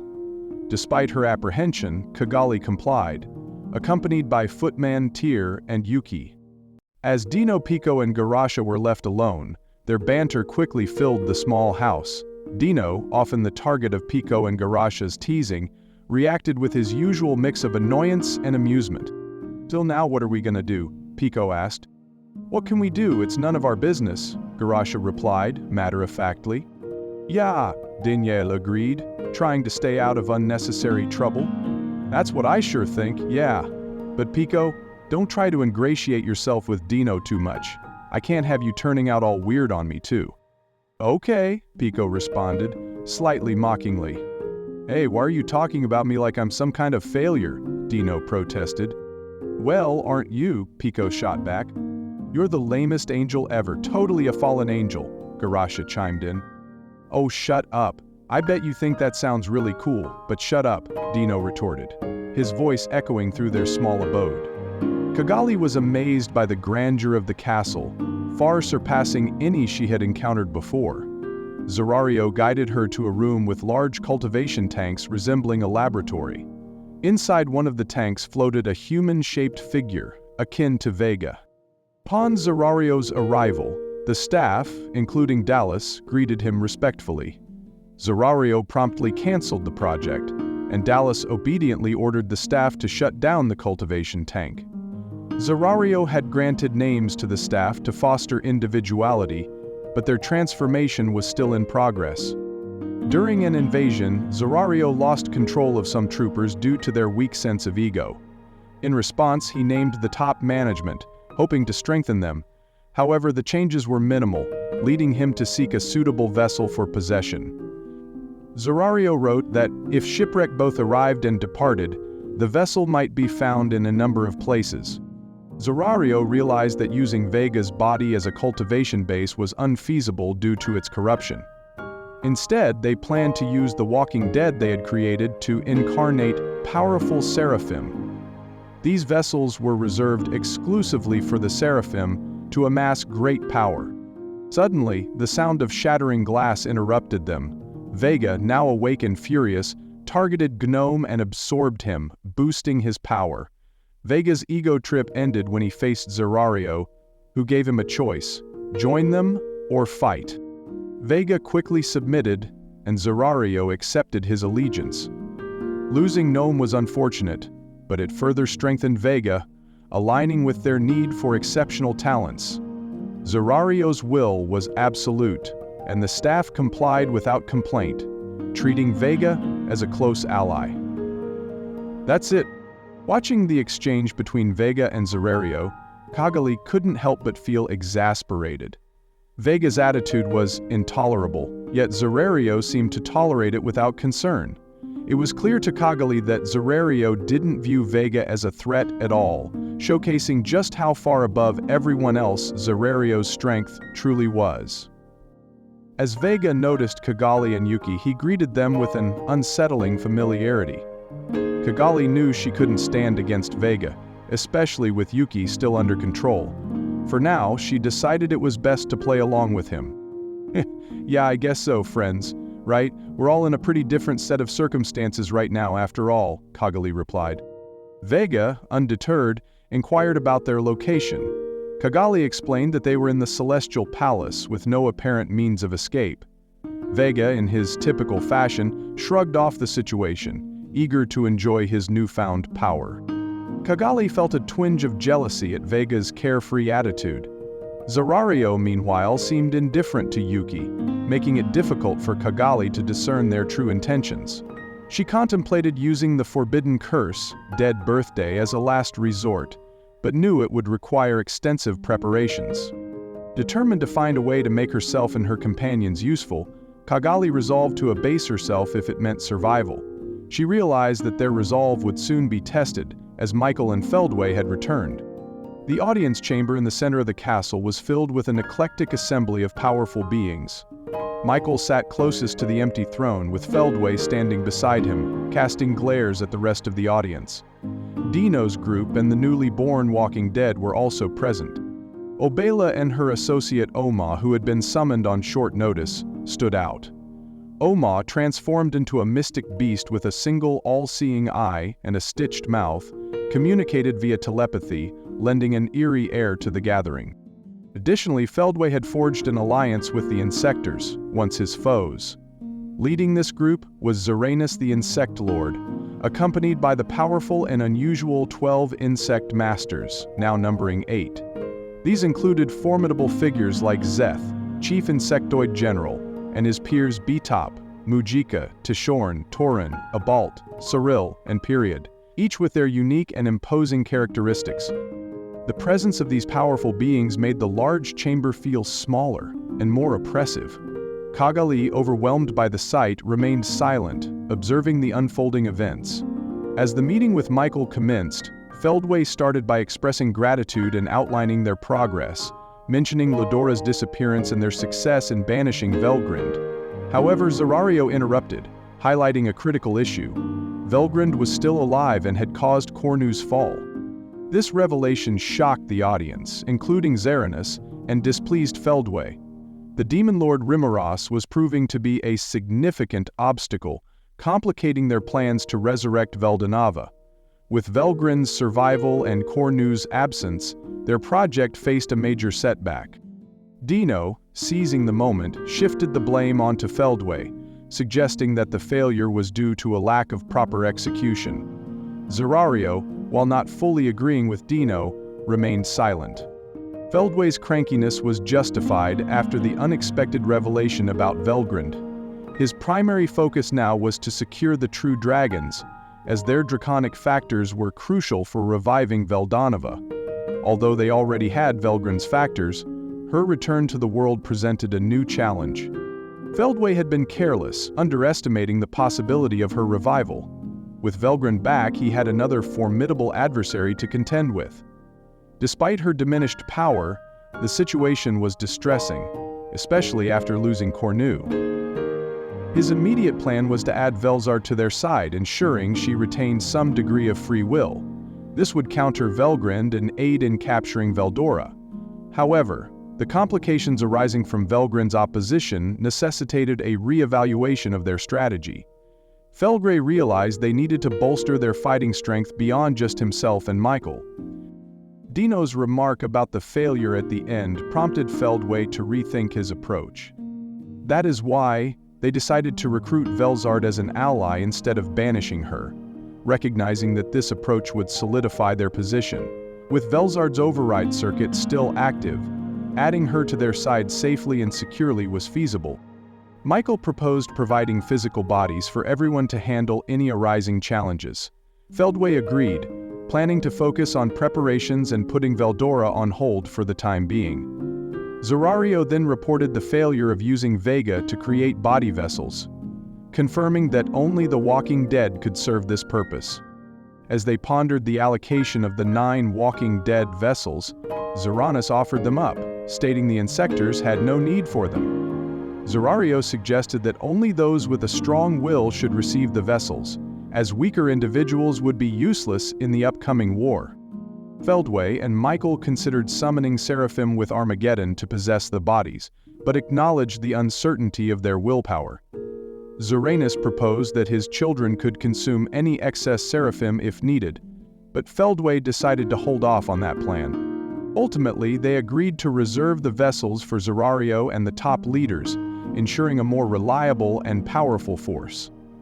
The decision was made, and Zerario and the others would possess the walking dead, releasing the wills residing in those bodies. After all, the clinic had been used to help pay the bills, and the clinic could not afford to lose a vessel. With the decision made, the incarnation ceremony began. Zerario, his staff, Obella, and Oma were set to receive bodies, with Kigali handling the process of installing their egos into the walking dead. Noticing an extra vessel, Kigali's curiosity was piqued. Feldway addressed Kigali directly, acknowledging that she was no longer under Kondo's control. He surprised her by offering to release her after the ceremony, acknowledging her contribution to crafting the walking dead vessels. Kigali, initially cautious, requested the release of Yuki as well. Michael quickly denied this, valuing Yuki's ultimate skill, Mammon, Lord of Greed, too much to let him go. Realizing she could only push so far, Kigali stopped wishing for more. Feldway mentioned his hatred for the Key World and hinted at the widespread destruction that would follow their defiance. This grim outlook made Kigali question her options. Knowing survival was paramount, she made a bold request to be reborn as a walking dead and host a seraphim, seeking the strength she needed to endure the upcoming trials. To her surprise, nobody refuted her request. Michael, impressed by her resolve, agreed, on the condition that she accepted his ultimate enchantment to ensure her loyalty. Kigali swore her allegiance, sealing the contract. The process of installing self-awareness in the walking dead indeed mirrors waking up their original personality. The result is unpredictable.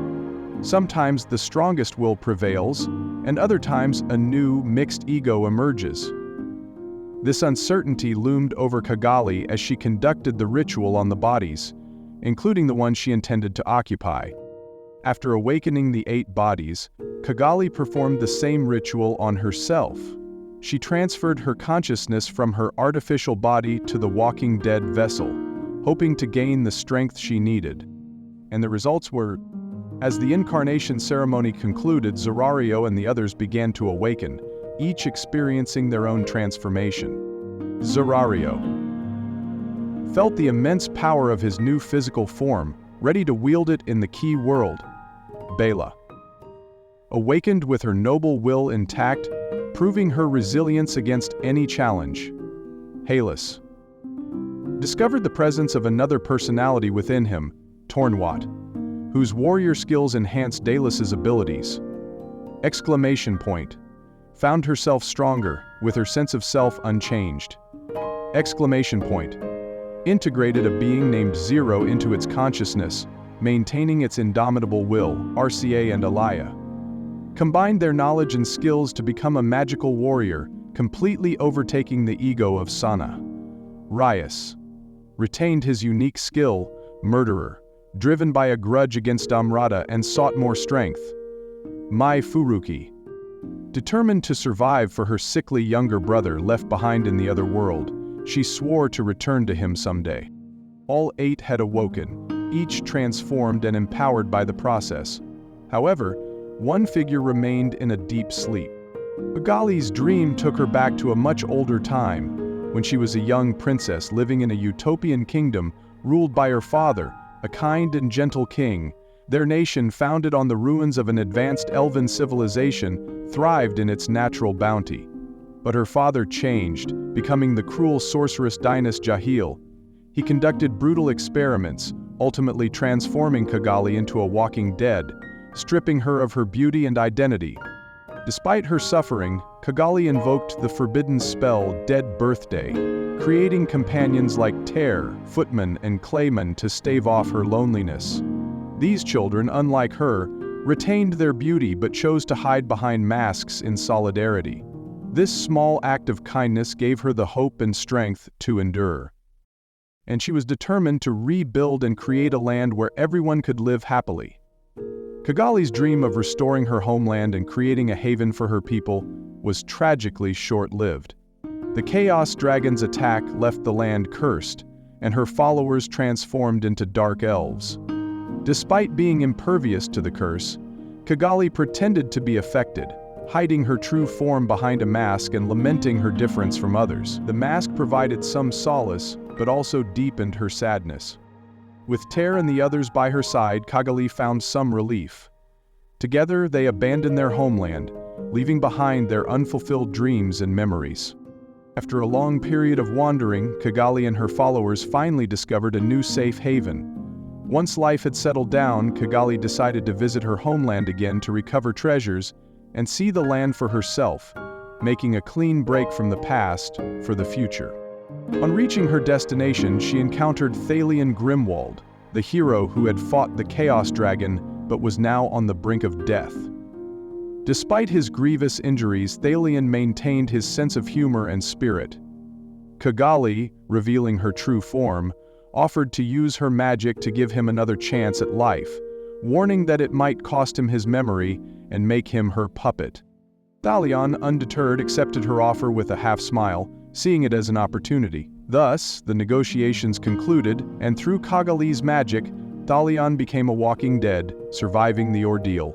This marked the birth of Kazalim the Curse Lord and Laplace the Wonder Jester, and now they were given back to their father. Cagalli's journey was filled with intense battles and fierce struggles, yet she emerged as Kazalim the Curse Lord, a recognized demon lord who formed powerful alliances with Caroline the Beastmaster and Frey the Sky Queen. Despite her growing power, she remained unaware of the conceited pride swelling within her. Her next target was Leon, a figure of striking beauty who claimed to be a demon lord.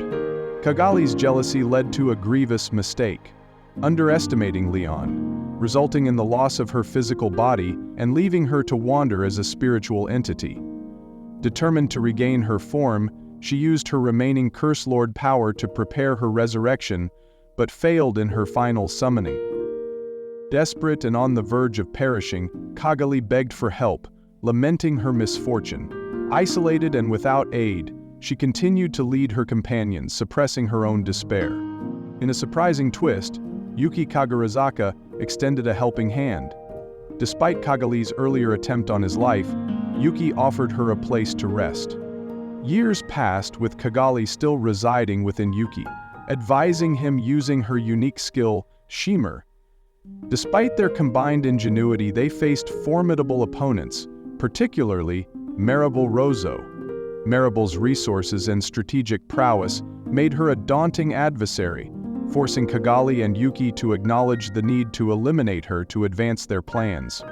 As time progressed, a significant change occurred, not due to the birth of Demon Lord Rimuru, but Cagalli obtaining an artificial body thanks to Yuki's unwavering promise. Seeing her restored appearance, Cagalli was overwhelmed with gratitude, though she maintained her composure. Laplace, teasingly, encouraged her to embrace her true voice, showing his deep concern. Cagalli's journey was marked by brief moments of joy amidst enduring struggles. Her new physical body allowed her to relish simple pleasures in the company of her friends, yet the death of Clayman reminded her of the relentless challenges they faced and the sacrifices made along the way. Determined to honor Clayman's memory and driven by the desire for a world where everyone could be happy, Cagalli continued to strive for their collective goals. Their faction, neither purely good nor evil, aimed to create a balanced world, reflecting Cagalli's moderate ideals. Despite the heartbreak of betrayal and manipulation by Lieutenant Kondo, Cagalli remained resolute. She accepted Michael's dominion, understanding the importance of fulfilling the contract and repaying the favor granted to her. When Cagalli finally awoke in her new form, she found herself stronger and more beautiful than ever before, having abandoned her fragile, artificial body for one of the Walking Dead's vessels. This transformation marked a new chapter for her and her companions. As the last of her peers to awaken, Cagalli witnessed Feldway leading the group that had successfully brought back Velzard. Michael had already extracted Velzard's draconic factors to use for further evolution, and invoked Armageddon to summon 7 seraphim, which were then implanted into Cagalli and the others. The seraphim's presence signaled Michael's uncompromising will. Kigali, along with Ter Footman, Vega, Orca/Alia, Arius, and Mai Faruqi, received the Seraphim, leading to extraordinary powers battling within their bodies and remodeling their vessels. All except Vega were reborn as mystic angels. By the time all of this had transpired, 5 months had passed since Kigali first arrived at the Celestial Palace. In the divine atmosphere of the audience chamber, angels with pure white wings filled the space, waiting for their chance to invade the planetary surface. The reborn, including Kigali, sat in a circle of chairs, exuding an amplified aura of power. They were called together as Michael was about to awaken, though his absence suggested a delay. Kigali observed the assembled angels behind her. Despite the impressive quality of the summoned angels, she muttered her doubts about their strength. Surprisingly, Dino, her conversational partner, shared her skepticism about their ability to defeat the opposing forces. Dino revealed his role as a monitor, tasked with investigating the human world and ensuring the balance between demon lords and heroes. Alongside Pico and Garasha, Dino's mission was to monitor humanity and maintain order. With Veldanova gone, Dino found himself without a master, enjoying life as a demon lord and openly discussing his past. Garasha and Pico explained that Dino owed much to Feldway and couldn't refuse his request. At this point, Dino felt unable to return to serving Demon Lord Rimuru and chose to serve Sir Michael instead. Kigali found Dino's story almost convincing, despite her initial disbelief. Kigali was curious about the Demon Lord Rimuru, though her expressed desire for revenge was a facade. She harbored no real hatred towards him, understanding that Lieutenant Kondo and Michael were more deserving of her ire. Dino described Rimuru and his government as menacing, singling out Zegian, a powerful magic-born, as particularly formidable. Dino had failed to kidnap or eliminate Reminisce due to Zegian's overwhelming strength, which he admitted made him look foolish. Vega, in his typical braggadocious manner, claimed he would crush Zegian, but Kigali and Dino both doubted Vega's battle sense. Confidence without the ability to gauge an opponent's strength was worthless. Pico and Garasha, understanding the folly of Vega's attitude, remained silent. Dino cautioned the group about the insectors within the labyrinth, specifically mentioning Apito, a dangerous bee-type. Zaranis's interest was piqued by the mention of beetle and bee-types, prompting Dino to share what little he knew about them. Despite the lack of reaction from Zaranis, Dino emphasized the advantage the defenders had within Reminisce's labyrinth, led by strong guardians like Zegion. As silence reigned once more, everyone gathered in the chamber were caught up in their own thoughts. Kigali found herself grappling with an overwhelming surge of power as a mystic angel, which was far beyond anything she had experienced as a demon lord. Her newfound strength was both exhilarating and terrifying. The ultimate enchantment Melchizedek, Lord of Dominion, granted her the ability to analyze and control any skill, though it also meant she was under Michael's control, making betrayal impossible. Despite the fear of the unimaginable power struggle she now found herself part of, Kigali couldn't help but feel an eagerness to test her new abilities. Her desire for revenge, previously thought to be dormant, began to resurface. Resentment towards Leon for killing her and Rimuru for killing Clayman bubbled up within her. She now felt that, as a mystic angel, she was on par with, if not stronger than, Dino and even the older demon lords like Luminous. Her thoughts turned dark with a longing for vengeance, especially towards Leon. She suppressed her joyful feelings at the prospect of her newfound power, focusing instead on the anticipation of future battles. The radicalizing influence of her new skill subtly shifted her mindset, fueling her desire for confrontation. Vega had transformed into an ultimate fighting machine, gaining immense power through countless battles and defeats. His unique skill, Scavenger, evolved into the ultimate skill, Ajdahak, Lord of Dark Dragons, granting him unparalleled destructive capabilities. Having consumed Gradim, wielded the god-class Azure Dragon Spear, and absorbed a Seraphim's power, Vega became the epitome of explosive force. Despite his lack of strategic thought, His relentless drive for pure strength allowed him to master these formidable abilities. Now Vega simply waited for orders, ready to unleash annihilation and consume anyone who stood in his way.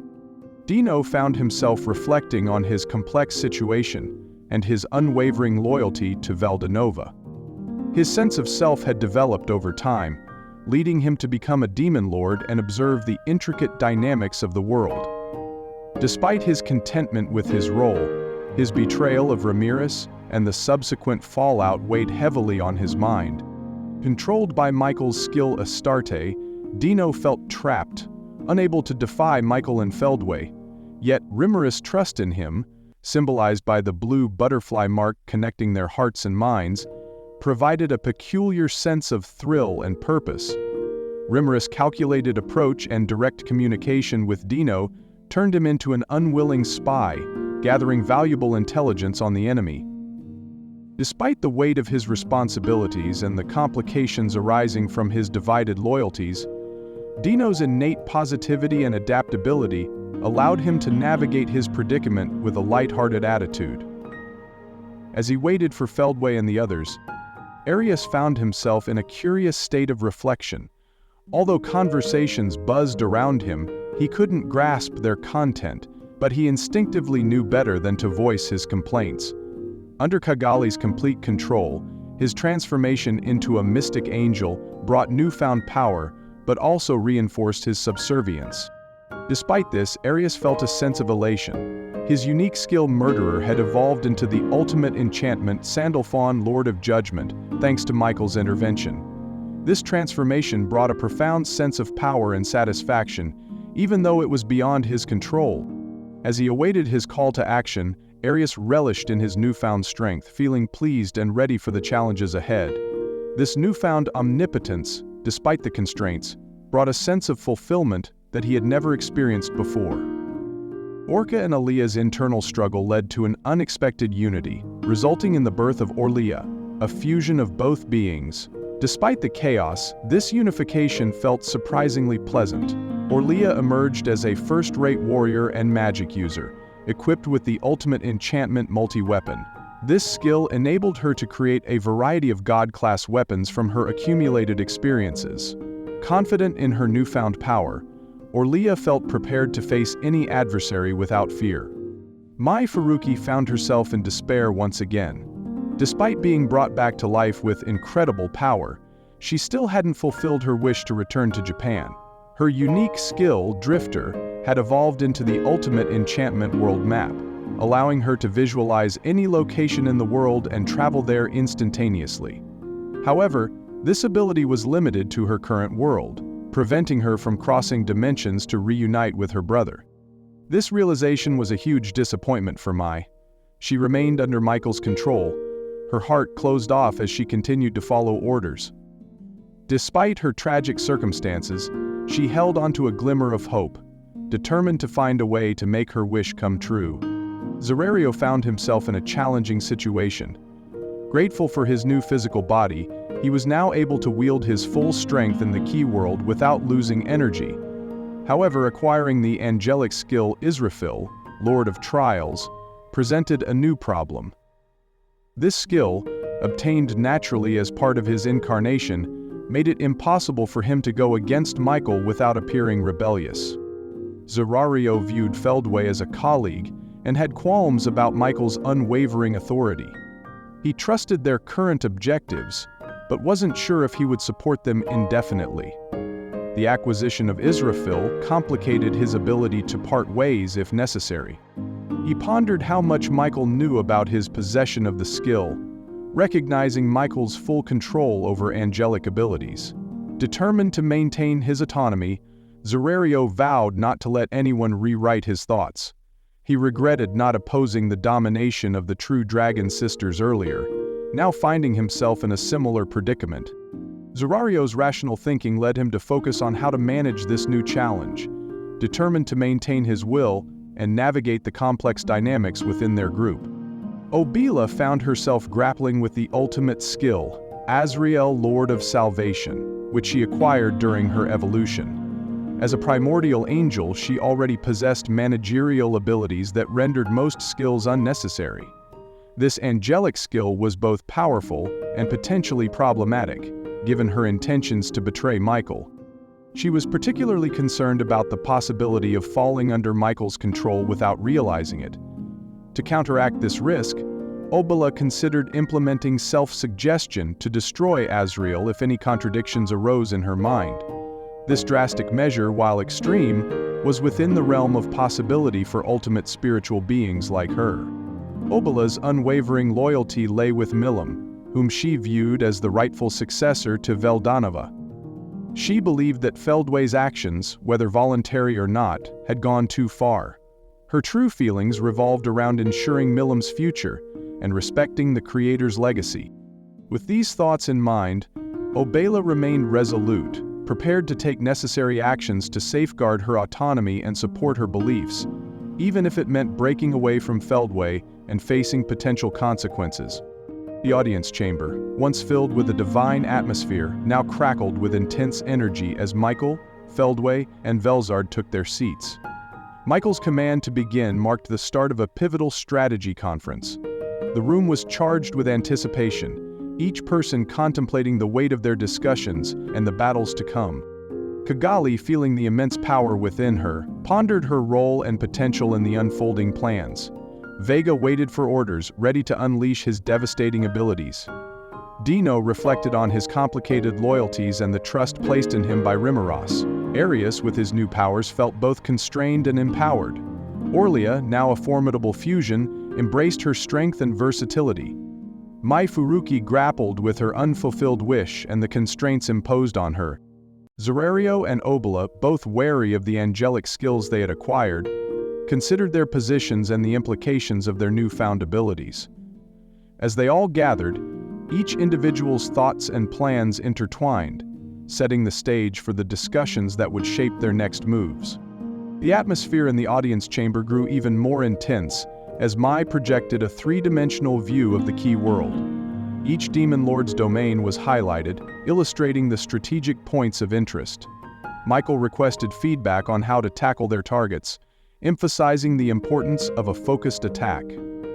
Kigali suggested concentrating their forces on a single target, a sentiment echoed by Yuki. Dino chimed in with a caution against attacking Ramirez's labyrinth, and advised saving it for last due to its formidable defenses. Belzard's observation that Icefair Castle was abandoned led Michael to confirm the consolidation of enemy forces at 5 key locations. Zerario and Obala then raised a crucial question about Michael's ability to locate skill holders, to which Michael responded affirmatively, revealing the distribution of angelic skills among their ranks. Michael's revelation of something missing, followed by his mention of Raguel being granted to a qualified receiver, heightened the tension in the room. The eerie silence underscored the gravity of their situation as they contemplated. As the strategy conference progressed, Michael revealed that he could not detect the ultimate skill, Sariel, Lord of Hope, which was believed to be in Ramirez's labyrinth along with Uriel and Raphael.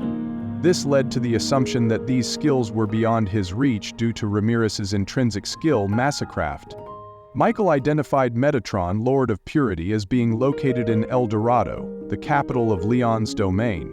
Kigali recognized Leon as the demon lord who had killed her, and Yuki suggested adding Leon to their group first. Despite Vega's eagerness to attack, Yuki reminded him that Leon might become an ally. With no objections, the group seemed to settle on their next target, setting their sights on El Dorado. With the goal of reviving Veldanova, Michael and Feldway opted for a surprise attack, prioritizing the recruitment of the possessor of Metatron.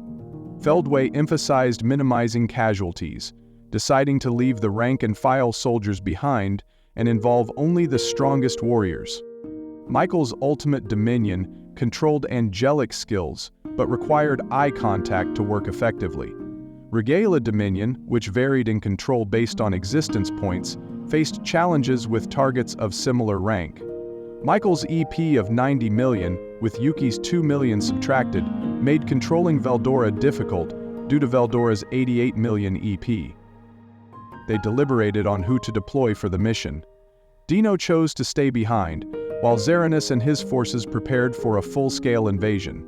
The Insectors and Mystics readied for total war, with Dallas and Nice managing Zerario's force, and Obila retrieving her forces from the other world before handing them to Oma, as the top staff deployed for war. With their logistics planned, the surprise attack was set in motion. Mai's skill enabled the group to instantly transport to their destination, while Obela's detect aura ensured they pinpointed the exact coordinates for teleportation. The stage was set for their strategic strike on Leon's domain, aiming to recruit the possessor of Metatron and potentially alter the balance of power. The situation was spiraling into even more chaos. Dino's unexpected and somewhat careless revelations highlighted the urgent and volatile nature of the conflict. Michael's ignorance. Michael remained unaware of Obela's departure with her army. This oversight was a glaring weakness, potentially jeopardizing his strategy. Attack on Leon City. Dino confirmed that the next target was Leon City, with the top brass of Michael's forces on the move. Pico and Garasha, taken along against their will, added a layer of complexity and potential inner conflict. Dino's request, despite being controlled, Dino managed to relay vital information and even expressed a longing for his old comrades, asking Rimuru to expedite Michael's defeat. His casual attitude belied the seriousness of the situation, but the information he provided was invaluable. Feldway's alliance with the Insectors. Dino warned about Feldway's alliance with the Insectors and their formidable king Xeranis, who posed a threat potentially greater than Guy. This alliance indicated a looming danger that required immediate and strategic planning. So, Rimuru's resolve. Rimuru, despite being exasperated by Dino's antics, appreciated the intelligence and committed to informing his allies and preparing for the upcoming battle. The need to maintain vigilance and strategic foresight was more critical than ever. Rimuru, though poor, final thoughts. Rimuru's determination to protect his friends and ensure their safety was unwavering. The looming threat of Xeranis and the imminent attack on Leon's domain underscored the high stakes and urgency of their mission. As soon as Rimuru finished his conversation with Dino, he called the cabinet members still standing by in the capital of Rimuru. They assembled in the control center. The Argy's surveillance system displayed Leon's base of operations, but the whole area was engulfed by an unnatural blizzard, clearly Velzard's doing. There was no contact from anyone on Leon's side, and without visual confirmation, communications were likely being jammed. Dino's information about the enemy deployment was starting to seem more accurate by the minute. Rimuru knew they needed to send support for the allies already there, but had to be careful not to overstretch their resources. It was a delicate balance. Deploy too many and the labyrinth would be left vulnerable. Send too few and the mission could fail. Benimaru's eyes lit up when Rimuru told him what Dino had said. He was ready to join the fight immediately. Rimuru considered starting with a small team but decided to involve Benimaru due to the potential scale of the threat. Benimaru was thrilled and didn't care much who else was coming along, as long as he was included. When Veldora proposed joining the team, Rimuru quickly dismissed the idea. He reminded Veldora that he was the enemy's primary target, and that both of them fighting at the same time would be reckless. Veldora, realizing his mistake, agreed to stay and defend the labyrinth. Rimuru then turned to Zegion, instructing him and Apito to continue guarding the labyrinth. Zegion assured Rimuru they would handle the defense. With the Dragon Lord's trainee Beretta and Cheris on standby, the labyrinth's defense seemed secure. Cheris was tasked with keeping an eye on Veldora to ensure he didn't get out of control.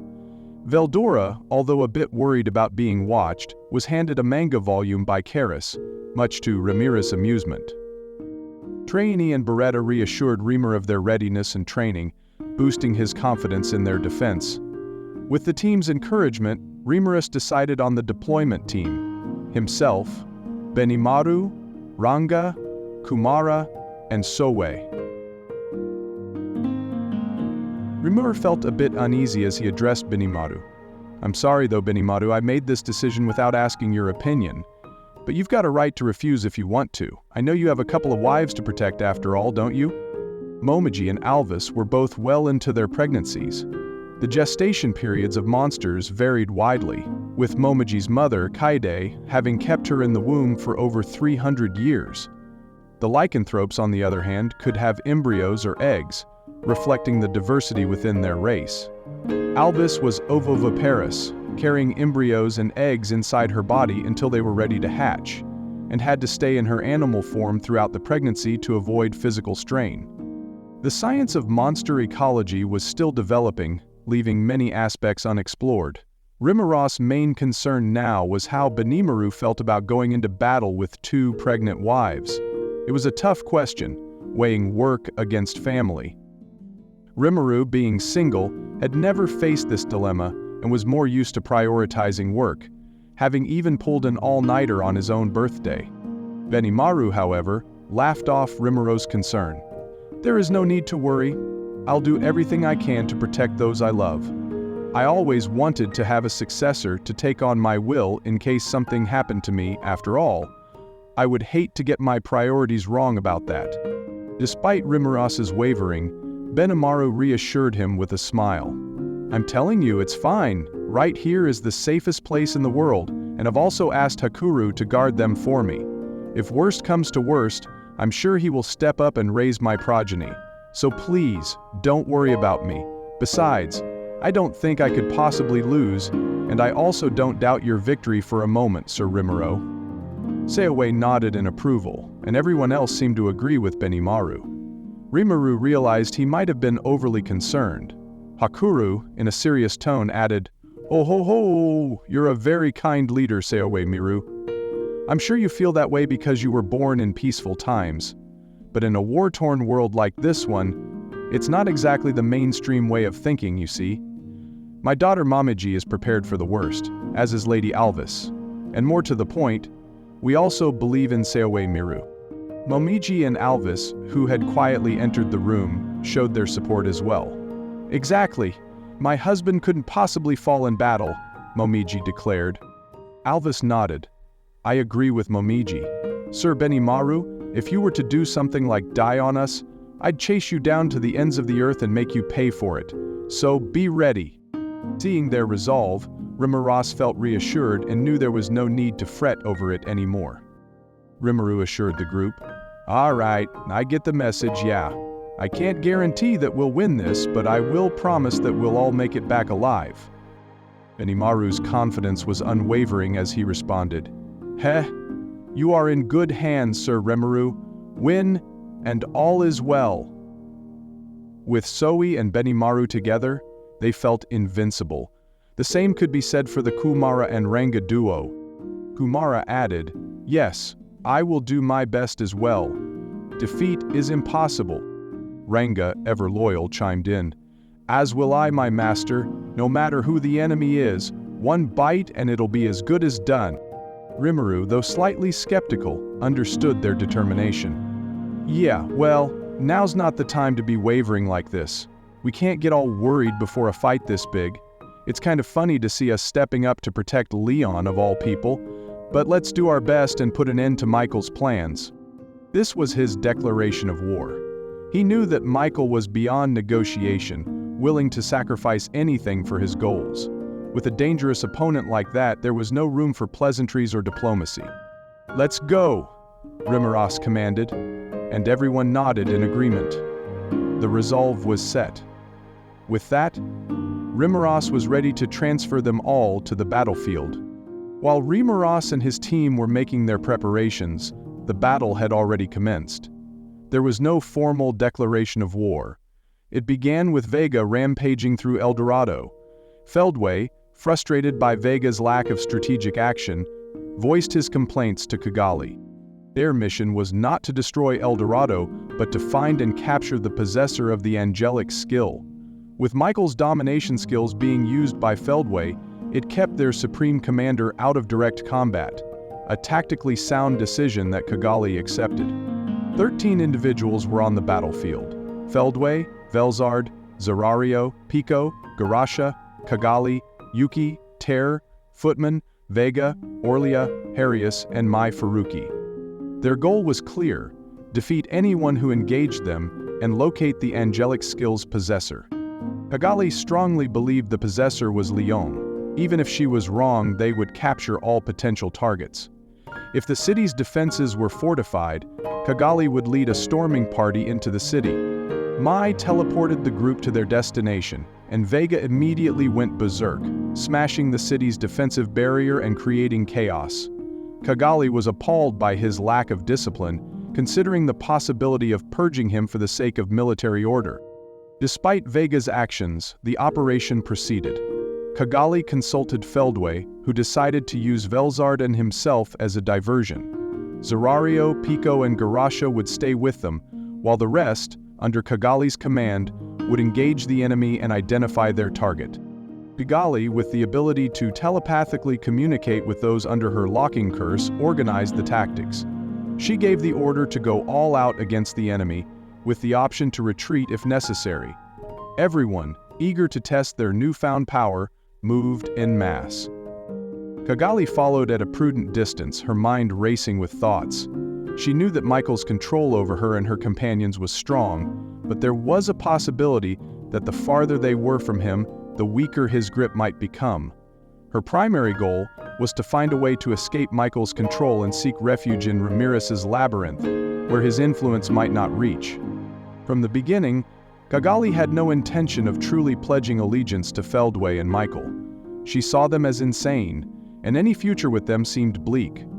Despite accepting Michael's control to protect her companions and return the favor to Yuki, she was determined to find a way out. Cagalli believed that causing a significant commotion would create an opening for her escape. She contacted Laplace telepathically, her most reliable ally, and ordered him to come to El Dorado. With Laplace joining the battle, Cagalli felt a glimmer of hope. As the battle raged on, Cagalli stayed focused on her mission. She knew that if she could make it to Reminisce's labyrinth, she and her friends had a chance at freedom. The alliance with Reminisce, although uncertain, gave her a sliver of optimism that he might offer them shelter. By this point, she was growing anxious. She had lost contact with her family and friends, but she knew that if she impressed them, with determination and cunning, Cagalli prepared to execute her plan, hoping to outmaneuver Michael and Feldway and secure a future free from their control. The presence of Laplace added a new layer of strength to her efforts, and together, they aimed to create the chaos needed to break free. Leon's forces were under immense strain. Despite their preparations, the city's defensive barrier had been breached, and the enemy had penetrated the castle. Reports indicated that although only 8 enemies had entered, their strength was overwhelming, throwing Leon's forces into disarray. Leon asked Guy about any word from Reminisce. Guy confirmed they were isolated, with Velzard above them. The presence of Velzard complicated their options, as her serious engagement could destroy the entire city. Realizing the need to protect their position until Rimmer's backup arrived, Guy stood up, ready to take on the enemy. Misery and Rain, both capable and trusted allies, joined him. Diablo, under orders from Rimmer's, reluctantly offered his assistance, despite sparking an argument with Rain. Leon's soldiers were struggling in the hallways, and he feared any rash moves could lead to potential mind control. Arlos, the Silver Knight, confirmed that all enemies were heading for the castle, allowing Leon to order the Magic Knights to seal off the castle and isolate the intruders. With this plan in motion, Leon issued commands to deploy their specialized knight forces. The Yellow Knights, defense specialists, would join the White Knights to maintain the city's defensive barriers. The Red Knights, focused on attacking, were dispatched to engage the enemy. The Blue Knights, a commando unit, were ready to cover any lightly guarded areas. As Arlo sent out Leon's commands, a group of 6 generals serving under Guy appeared, requesting permission to join the fight. Leon granted it, unleashing the demons to work with Fran and others to defeat their enemies. Anticipating a battle, Leon prepared his troops for the most miserable days of war. Leon remained in the throne room with his attendant Arlos and the Black Knight Claude, who reassured Leon of their chances. Despite knowing it wouldn't be easy, they understood the importance of patience and awaited better news. End quote. Third prong. The most intense battlefield was the site of Vega's rampage. Mizora was in command, with 4 other demons working to stall for time. Mater, the White Knight and captain of the White Knight Corps, was providing support. Despite her delicate appearance, Mater's healing abilities were crucial, allowing the demons to re-enter the fray repeatedly. Each demon would strike and then retreat to receive Mater's healing, enabling them to face the overwhelming violence with renewed strength. Mizora, despite her pain, was determined not to lose heart. She had endured rigorous training with her master Rain and knew that fleeing would mean her end by Guy's hand. She chose to fight proudly and fulfill her role. However, the disparity in power was clear.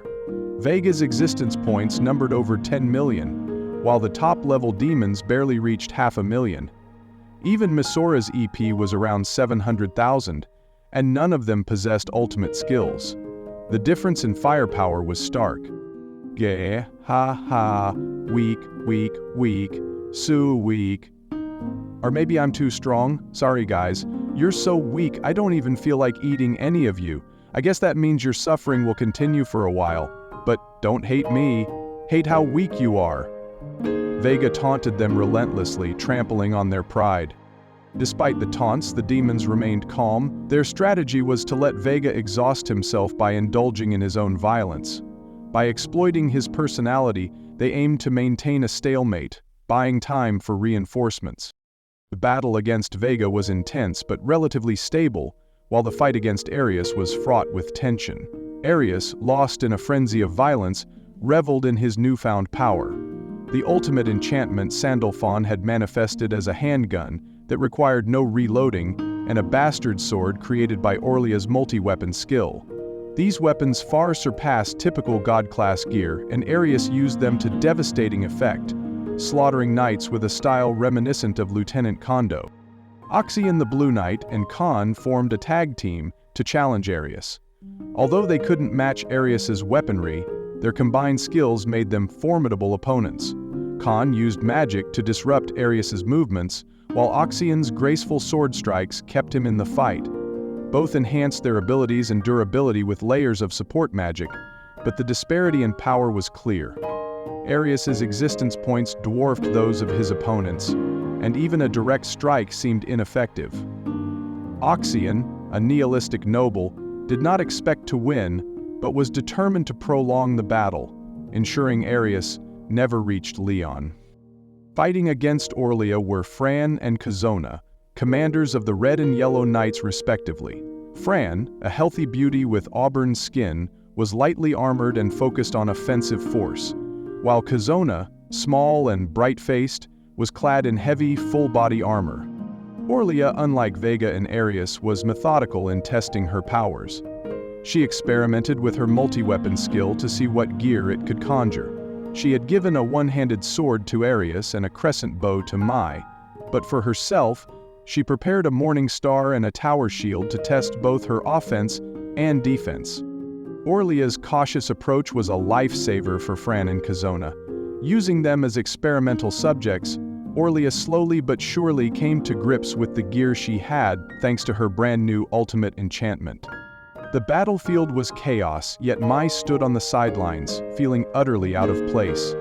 Despite her power and Michael's control over her, she struggled with her own convictions.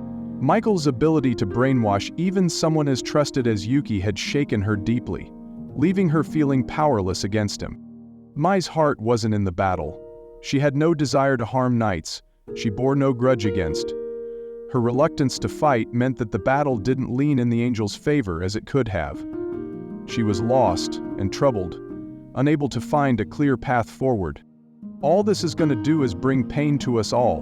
But what should I do? Tell me, Yuki, she whispered, seeking guidance in her turmoil.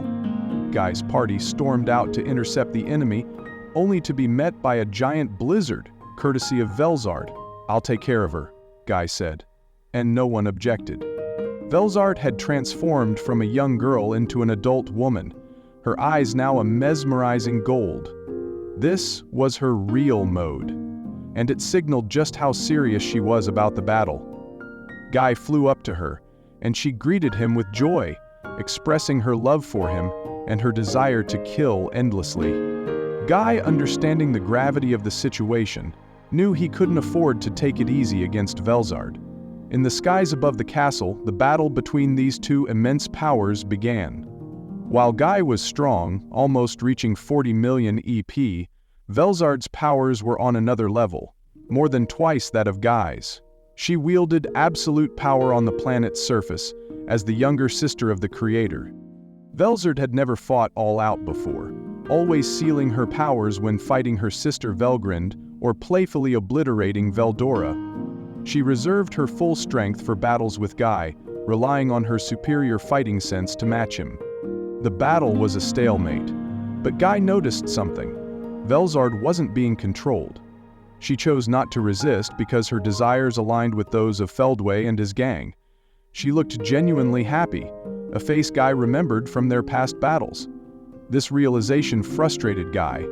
Feldway and his gang had unleashed Velzard's bottled-up desires, making her unpersuadable. The only way to restore her sanity was to let her fight Guy to her heart's content. "I never should have left my bedroom today," Guy muttered, but with a bold smile on his face, he lunged at Velzard once more, enjoying every moment of their intense battle. In the skies, even higher above the castle than Velzard and Guy, Feldway and Zerario faced off against Diablo. "So a single evil demon wants to take us both on? Looks like you don't know your place, do you?" Zerario taunted. "Kehehehe. You told me to prepare for the worst the next time we met. You will be entertaining me today, won't you?" Diablo replied with a sinister laugh. Feldway, wary of Diablo's reputation, didn't want to engage in a direct fight. He knew Diablo was a formidable adversary and chose to avoid a decisive battle. "Faye, I don't have time to play with you. He's all yours, Zerario." Without further words, Feldway left for the castle. Diablo considered intercepting Feldway, but Zerario blocked his path. The angel resented the situation, especially being forced into it, but he couldn't refuse an order from his direct superior. "Well, so be it. I suppose you've obtained the name Diablo in the meantime, but let's see just how much stronger you've become," Zerario said as they prepared to battle. Although Zerario disliked being here, he felt confident in his abilities. His newly obtained physical body felt natural, allowing him to exert his full strength without breaking. This lifted his spirits and weighed dark authority. Zerario initiated the attack, gathering his aura around his palm before releasing it as 8 powerful projectiles aimed at Diablo. Diablo, however, appeared unimpressed. "Ridiculous! So that truly is all you have to offer?" His tone wasn't meant to provoke or boast. He genuinely found the attack lacking. In an evenly matched fight, careful moves were crucial. Lightly dodging the blasts, Diablo glared at Zerario. "Wasting your energy like this? Were you just some amateur who happened to have a little muscle?" Diablo taunted. Zerario maintained his composure despite his annoyance. He thought to himself, "This is exactly why I hate him." Silence. That doesn't even count as expending energy to me. The absolute amounts of power that each of us contains are like night and day. You should worry about yourself first before giving a thought to me. Zerario was different from when he stormed Reminisce's labyrinth. With his physical body, he could fully tap into his real body's power from the Mystic Palace. His EP count of over 20 million made him confident that not even a true dragon could defeat him. Any excessive energy use could be quickly replenished. Diablo, however, remained unimpressed. "This is why amateurs don't belong here.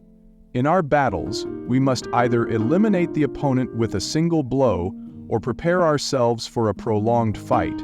If you don't understand that, Zerario, well, you've been lazy with your training, haven't you?" Zerario's anger simmered beneath the surface. Diablo's condescending tone grated on him, especially since the fight had only just begun. Diablo wasn't trying to provoke him, he was genuinely offering a warning, which irritated Zerario even more. "Shut your mouth. I don't need any of your advice. You don't need to worry about me. I've fought on the front lines for years and years against the Insectors, the nemesis of both us and you demons. I need to teach you that people like you, lounging around here on the surface, are nothing to me." Well, good to know that. And don't worry, I've been constantly fighting to the death against Sir Zigguion as well. He's an insector too, and on the strong side of them I believe. Also, much to my envy, Sir Reminisce has even granted him some of his cells, so there's very little to his body that's vulnerable at all. Even for me, he is a difficult foe to conquer. When Diablo said Zigguion had very little vulnerability, he didn't mean it literally. It was a rule Diablo invented for himself, as he avoided targeting any part of Zigguion's body that might contain Rimuru's cell matter. This same rule applied to the 3 demonesses who hadn't yet defeated Zigguion. But that's another story. So, I don't know what you're talking about, but none of the training you could do on this world could ever… Zorario stopped mid-sentence. The name Zigguion struck a chord. Dino had described Zigguion as a serious challenge, and even Zoranus had shown a healthy interest in him. If Diablo had been fighting to the death against Zigguion, perhaps this is no time for playing after all. Zorario finally resolved to get serious, and the real battle between him and Diablo was about to begin. Pico and Garasha stood before Rain and Misery, shivering from the cold. Rain's heart was already on the verge of breaking. If she weren't a demon, she thought, she'd have run to the nearest fireplace long ago. Rain, didn't you say a moment ago that you were going to show your true colors? Why do you look so unmotivated right now? Misery asked. What a foolish question, Misery. It's because I'm cold. Why do we have to fight in this cold? In the middle of a blizzard, no less. Against someone we don't even dislike at all. Misery shrugged. Rain's blunt honesty shocked Misery, but even more surprising was Pico's agreement. You're so right. It's pure white all over the place, we've got zero visibility, and why do I have to fight dressed like this too? Pico and Garasha were visibly cold, and even though Garasha admonished Pico, it was clear she shared the sentiment. Both wore only thin layers of clothing. Garasha's shoulders were bare, making her look especially vulnerable to the cold. Misery, realizing she was the only one seriously trying to fight, was visibly upset. Meanwhile, the other 3 bonded over their shared discomfort. I really wish Lady Velzard would stop conjuring up blizzards like this out of nowhere, Pico complained. Oh, for real. I wouldn't mind that much, but I wish she could have given us some warning, you know? Then I would have brought my fur coat along. I could have at least shown off a little, Rain said. Wow, from that city before? I bet you could find some good deals there, Garasha added. They were discussing Bluemont, a vital trade link where high-quality goods including those from Tempest were available. Pico and Garasha, although supposed to monitor the world, enjoyed traveling in fashion, with houses worldwide serving as their bases. Rain finally spoke up, reminding them of their business. You can boast all you want, but we have some business first, don't we? This caught Misery off guard, thinking Rain's earlier complaints were a strategy to catch the others off guard. But Rain took it further, suggesting, but we can't hold a conversation in a place like this, can we? Don't you think we should get out of the cold first? The other 3 were shocked by her self-serving suggestion. However, Rain swiftly landed on the ground and cast a spell. Strategic magic. Cocktice. Misery was stunned. Rain, hey, that spell could destroy the city. Whoa, since when were you that good with it? In moments, a perfect 10-foot-tall cube of ice formed around them, teeming with evil magic, but causing no damage. Rain seemed to cast it just because she could. Pico grinned. Garasha. Oh, I'm on it. I know exactly what you're thinking. Garasha cast the spell Icebreaker, hollowing out the large cube of ice, creating an impromptu igloo. Let's go inside, Pico suggested, bounding in first, followed by Rain and Garasha. Misery, left outside, was dumbfounded. Rain? That wasn't a joke or a strategy or anything? You were serious? She muttered before hurriedly following them inside, feeling like an incredible fool. Rain casually wrapped up her explanation to Garasha, mentioning their evolution by Sir Rimuru's hand. Garasha had been curious about the noticeable increase in their strength. Miseri, exasperated, commented on Rain's openness with the enemy. "You're blabbing about that much to the enemy? Well, whatever." Despite Miseri's concerns, Rain was effectively gathering valuable information from Pico and Garasha. She learned that their skills, along with Dino's, were under Michael's full control. Pico possessed the ultimate skill Jabril, Lord of Rigor, while Garasha wielded Hanil, Lord of Glory. Rain also deduced that Michael had imposed some form of restraint on them, preventing any defiance of his orders.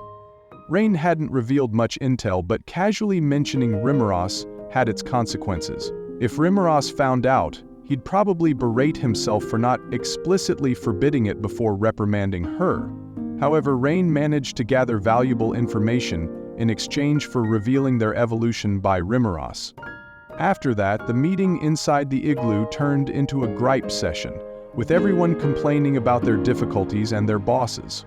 They had a magic-powered fire going inside the igloo, making it cozy.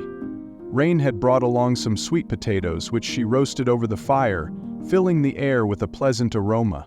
She'd even brought some sweet sake. "This is perfect for cold weather," Rain remarked. "You brought that too?" Miseri questioned. "Oh, don't frown at her, Miseri. You shouldn't be such a stick in the mud like that. I think it's just fine, you know," Garasha interjected. "You say that, Garasha, but I'm sure you just want a swig of that, don't you?" "I do too, so I won't stop you," Miseri admitted. "Exactly, Miseri. When the fighting's over, we will all make up over drinks. That's how these things should go," Garasha added. The fighting never began in the first place, but nobody besides Miseri was going to mention that right now. It was 3-1, leaving her with no choice but to give up. The epic battle was transformed into a cozy winter retreat for the four of them, while the rest of the fighting continued to rage outside the igloo. Inside, they traded their thoughts and complaints in hushed tones, finding a rare moment of camaraderie amidst the chaos. Leon sat on his throne, aware that his days of peace were over. The grand door to the audience chamber splintered loudly as it caved in, and amid the wreckage, a figure emerged, walking in with a majestic air. "Ho, ho, ho, ho, hello there, everybody. My name is Footman the Angry Jester, member of the Moderate Jesters. Glad to make your acquaintance," Footman announced, his rotund body and angry clown mask presenting a bizarre sight. Leon recognized him. They had done business before, though it was now an embarrassing memory. Leon sensed a strange, eerie force from Footman. He pondered the clown's objective, knowing it would be reckless for him to come alone if capture was the goal. Leon stood up as Arlo shouted, "So you've come here all alone? Don't tell me you expect to come out alive." Claude stood motionless, ready to protect Leon at any moment. Leon thought Footman must have had another objective. Just then a woman walked through the broken door, entering the chamber. Heaven's Gregorium passed overhead and burned at the center. "Ha! There you are, Demon Lord Leon. Do you remember me?" she said with a chuckle. The woman, in a navy blue business suit, looked like the quintessential secretary. Her smooth, pale skin, blonde hair tied in a chignon, and mysterious blue eyes focused directly on Leon. "Then again, I suppose this is the first time some of you have seen me since my change in appearance. My name is Kigali, and I am president of the Moderate Jesters. I do have a grudge against you for killing me, so I thought fit to take you on by myself." Kigali's introduction was almost theatrical. Two clowns followed her into the room. The first, with a crying mask and a massive scythe on her back, laughed as she introduced herself. "I'm Tier, the teardrop jester on the team. I hate being sad, and I'm gonna eliminate any enemy of Lady Kagali's on the double." She spun her scythe in a dance-like move. Laplace, another clown with an asymmetrical mask, continued the introductions. "And I'm Laplace the Wonder Jester, vice president of the Moderate Jesters. We're having some lovely weather outside, ain't we? Oh, but that doesn't matter right now, huh? I was told to sprint all the way here, and boy are my legs tired. And look at all the commotion around here too. I really wish I could just go home." Laplace's introduction turned into a rant, fitting his personality. The last to appear was Yukiki Kagarazaka, wearing a black imperial uniform and an intrepid smile. Still under Michael's control, Yuki introduced himself. "Hey, guess I'm going up last, huh? My name's Yuki, and you're the Demon Lord Leon, right? I feel like I might have met you before, but my memory's going on me a little, so I can't be too sure. Sorry." Michael's domination worked on levels, allowing some free will for those dominated by angelic skills, but imposing considerable checks on those under Regalia's dominion. This made Yuki appear absent-minded as he leaned against the destroyed doorframe, seemingly uninterested in Leon and his attendants. Leon assessed the dire situation. He faced 5 adversaries, each potentially stronger than him. Outnumbered and outmatched, he hesitated over whether to use one of his most secret moves, knowing it was a gamble that might require him to flee if it failed. Preparations for escape were in place, but he noticed a glimmer of rationality in Kigali's eyes, unlike the madness he remembered from Kajalim. This gave him pause, wondering if there was room for negotiation. Despite the pressure, Leon remained keenly aware of his surroundings. The clowns continued their taunts. Footman accused Leon of causing Kazalim's downfall and leaving Clayman to die, promising a painful retribution. Laplace expressed regret over Clayman's fate, emphasizing that his ascension to Demon Lord wasn't for mere fun, but out of necessity. Terre echoed this sentiment, declaring their intention to exact revenge. As the final words were spoken, the battle erupted. Leon stood firm, aware of the precariousness of his situation. He had 3 allies, Arlos, Claude, and himself, against Kigali's 5. Yuki, however, seemed disinterested, which left 4 active opponents. As the battle unfolded, Leon and Kigali's weapons clashed, sending shockwaves through the chamber. Amid the heated combat, Kigali communicated telepathically with Leon, revealing her intent to betray Michael. She sought an escape route through Ramirez's labyrinth, believing it was their best chance to elude Michael's control. Kigali's telepathic request for access to the labyrinth's transport magic circle was crucial. Leon confirmed its existence, understanding the necessity of such an escape route. This temporary alliance would enable them to flee Michael's grip, providing a chance for freedom. Meanwhile, Arlos and Claude faced their respective opponents. Arlos battled Terre, whose fluid, dance-like movements with her massive scythe challenged his seasoned skills. Claude confronted Footman, whose agile and powerful attacks tested his defensive prowess. As their weapons clashed, Leon considered Kigali's proposal. He thought of Chloe, the girl he loved, and dark feelings surfaced. He knew Romero would likely accept Kigali and her group, offering them a chance at freedom despite the added challenges. If anything, the thought refreshed Leon. Maybe he had nothing to worry about at all. So, with a broad nod, he began to be much more proactive with Kigali. Kigali confirmed that only the 5 of them would be escaping, leaving Yuki's followers behind as they couldn't be trusted and wouldn't serve as useful hostages. Leon, known for his social awkwardness, showed an unexpected kindness by suggesting that taking Yuki's followers could reduce the enemy's force. "You know, you're not at all like what I thought. You never gave me a break the last time we fought," Kigali admitted. "I couldn't help that. I had a demon lord attacking me and I lost my cool. If I wanted to prevent civilian casualties, I couldn't let that fight extend for too long," Leon explained, understanding the necessity of quick, decisive battles to prevent widespread damage. "That's fair. Besides, I was a fool back then anyway. I have no right to complain about it to you." "Forget I brought it up," Kigali conceded, surprising Leon with her lack of complaints. "You truly have changed," Leon acknowledged before detailing the location of the magic circle, behind the hidden door in the audience chamber, protected by a multi-layer barrier. Michael's objective was Leon, and Kigali implicitly invited him to escape with her. However, Leon insisted on staying to protect the citizens of El Dorado, a resolve rooted in his willingness to sacrifice himself for others. Despite Kigali's observation of his awkwardness, Leon denied it, instead confessing his willingness to sacrifice others for the one he loved. A burden he accepted. They devised a plan. Kigali through Laplace informed Terre and Footman.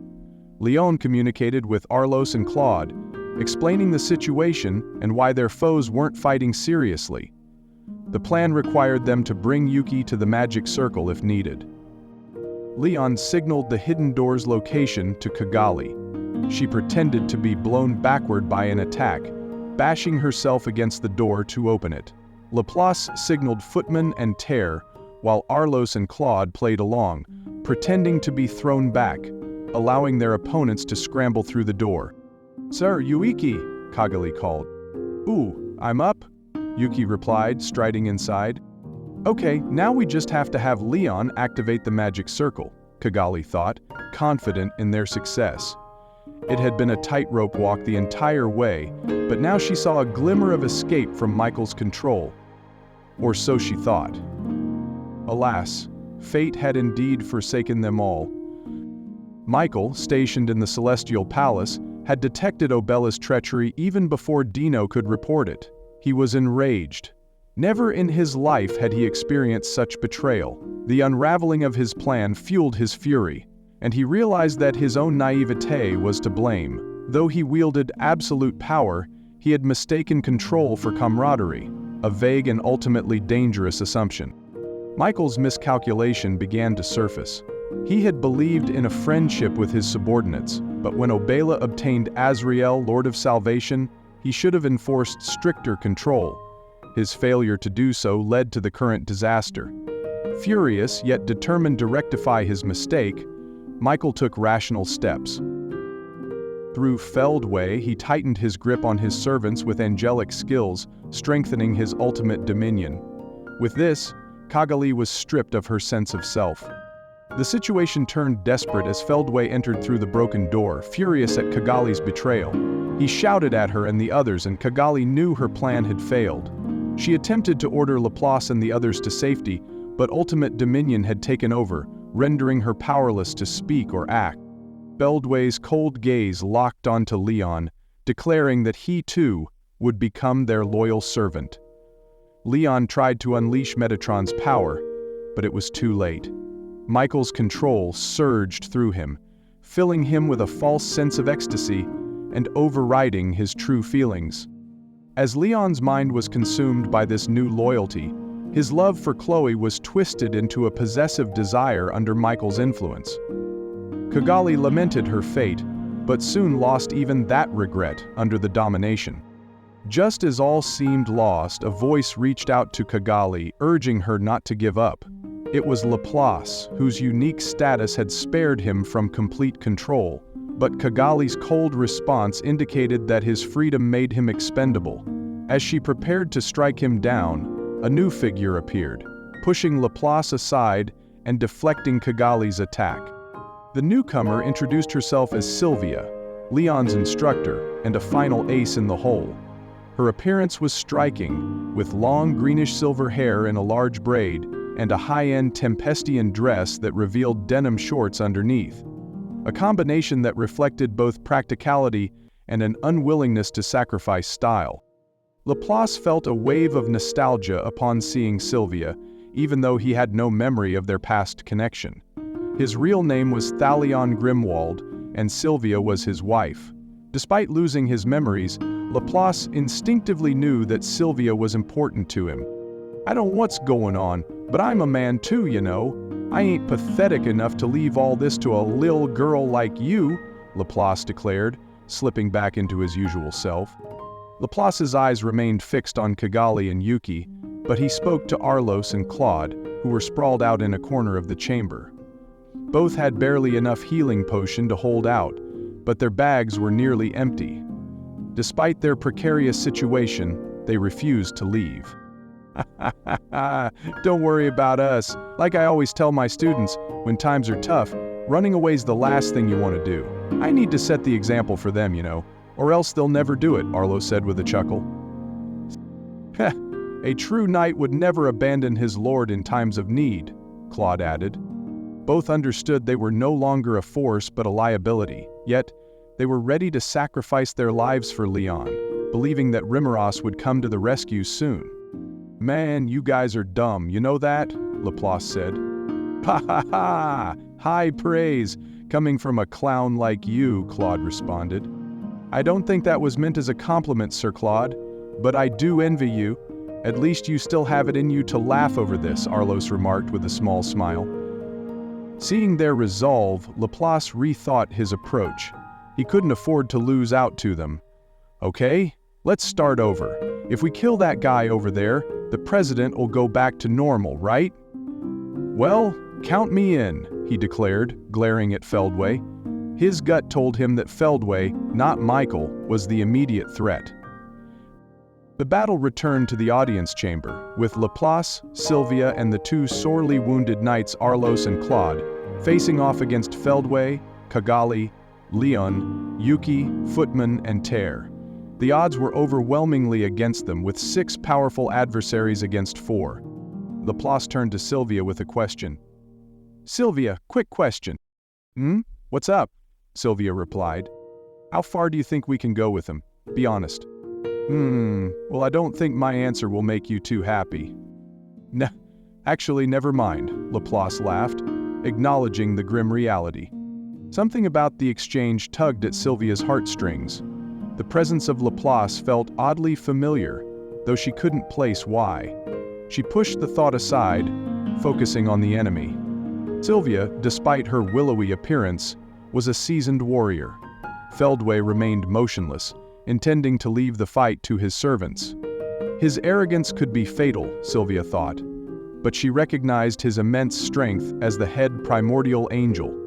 She knew she was outclassed and that the only viable strategy was to stall for time. Sylvia sensed a thick, awful presence from everyone in the room.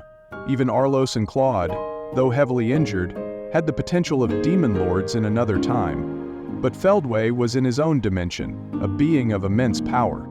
As they confronted each other, Sylvia thought of Rimuru, hoping for his timely arrival. She knew he had defeated Velgrund, a testament to his strength. As a high disciple of Twilight's, Sylvia was proud of her considerable abilities. Her EP was just under 2 million, giving her the fighting ability of an awakened demon lord. Her weapon of choice, a god-class Vedra, surpassed Leon's sword in level. She could change the number of blades on it as needed, excelling at using it like a spear. Moreover, she possessed the ultimate skill, Indra, Lord of Thunder, making her stronger than Tere and Footman. Despite Sylvia's strength and abilities, she knew she couldn't match Feldway. Her hope lay in Leon's ability to regain control of himself, a skill she had taught him as a last resort. If successful, Leon could lose his powerful skill but potentially turn the tide of battle. Sylvia rallied her team, instructing Arlos and Claude to support her while Laplace faced Yuki and Cagalli. The odds were heavily stacked against them, and Leon, still under Michael's control, confronted Sylvia. Leon offered Sylvia a chance to join their side, revealing a lingering sense of his former self. Sylvia, understanding his true feelings, declined, knowing that Leon would regret it once he regained his senses. She questioned his devotion to Chloe, trying to shake his resolve, but Leon remained steadfast in his misguided loyalty to Feldway. Laplace was indeed a force to be reckoned with among the moderate jesters, possessing immense strength and unique abilities. His skills as a former hero remained intact, making him a formidable opponent. With the unique skills Falsifier and Future Sight, Laplace had the power to manipulate perceptions and see a few seconds into the future, giving him a significant edge in battle. Despite his strengths, Laplace knew that Yuki was an exceptionally dangerous opponent. While he could handle Cagalli in close combat, Yuki's unpredictable strength made the situation far more perilous. Relying on his skills, Laplace tried to counter Yuki's moves, but even with Future Sight, he struggled to land any hits. In a desperate attempt to rally himself, Laplace shouted, reminding Yuki of his past ambitions to conquer the world. Yuki's mocking laughter only fueled Laplace's determination. Yuki pressed Laplace hard, taunting him throughout their clash. Laplace parried Yuki's powerful attacks, wondering how someone human could possess such strength. Something seemed off about Yuki's attacks. They were intentionally missing. A familiar pattern emerged, and Laplace realized Yuki was sending him a covert message. The encrypted signals reminded Laplace of those he used with Clayman. As Laplace decoded the message, it became clear. "Hurry up and notice, idiot. When you do, play along with me." Laplace decided to trust Yuki, believing it wasn't a trap. They turned their fight into a sparring session. After being thrown by Yuki, Laplace received more information. Confirming Yuki had come to his senses, the plan was to pretend to fight while restraining Kigali, allowing Yuki to handle the rest. Without hesitation, Laplace sprang into action, feigning an offensive move toward Yuki but instead grabbing Kigali in a tight embrace. Using skill steal, he removed Kigali's skill, Melchizedek. She fell limply to her knees, confused and realizing what had happened. "Tear, footman, get back here!" Kigali shouted, attempting to protect herself. The battle had taken a dramatic turn. Laplace and Yuki's coordination shifted the dynamics, presenting a glimmer of hope amidst the chaos. With Kigali's skill neutralized, the tide of battle could potentially change in their favor. Sylvia faced an immense struggle against Leon. Despite being her student, his talents were undeniable. With the ultimate skill Metatron, Lord of Purity, Leon combined unparalleled swordsmanship with devastating holy magic. His light speed slashes, infused with spiritual particles, turned him into a living icon of destruction, dismantling anything in his path. Sylvia, however, wouldn't give in easily. Her ultimate skill, Indra, Lord of Thunder, granted her control over lightning, enabling her to attack with divine speed by transforming her body into a thunderbolt. This skill earned her the title of Thunder Empress long ago, and allowed her to hold her own against Leon's relentless onslaught. As Sylvia deftly maneuvered and transformed her Vajra, unleashing a constant flow of blade strikes, she felt a looming sense of crisis. Leon's growth in power was astonishing, and she was glad to see his advancement, albeit not under these circumstances. The impending sense of doom stemmed from the fact that Leon wasn't fighting at full strength. Sylvia knew that if he unleashed his full potential, her chances of victory would diminish significantly. Sylvia's position as Leon's instructor allowed her to understand his greatest weakness: his softness. Leon's inherent kindness often prevented him from unleashing his full force, especially when allies were nearby. In battle, this virtue became a liability, making him seem inexperienced despite his immense power. Sylvia knew about Leon's compassionate nature, having seen him gather orphans and oppressed Magicborn to create a city built on inclusivity. She had assisted him behind the scenes, understanding his true character despite the evil persona he often projected. When Shizuozawa went out of control, leading to the death of her friend, Leon blamed himself and left her in the care of the hero of that era, believing it was better for her to live in the human world. Sylvia knew Leon's true feelings, and watched over him as he became aware of the future Demon Lord Reminisce before anyone else. And a Demon Lord who tasked Leon with monitoring despite his better judgment. Despite her frustrations with Leon's occasional weak-willed behavior, Sylvia didn't meddle in his affairs more than necessary. Time passed, and now Leon relied on her once more. The situation was dire, as Leon's weakness was gone under Michael's influence. With Michael as his priority, Leon might fully utilize his ultimate skill, Metatron, Lord of Purity, a skill best suited for large-scale annihilation. Sylvia recognized the danger. If Leon ever unleashed his full skill-driven powers without caring about the fallout, the country could be wiped off the map. Steeling her resolve, Sylvia knew she had to stop him, no matter the cost. The fierce battle continued, with Sylvia and Leon clashing in a seemingly endless exchange of sword strikes.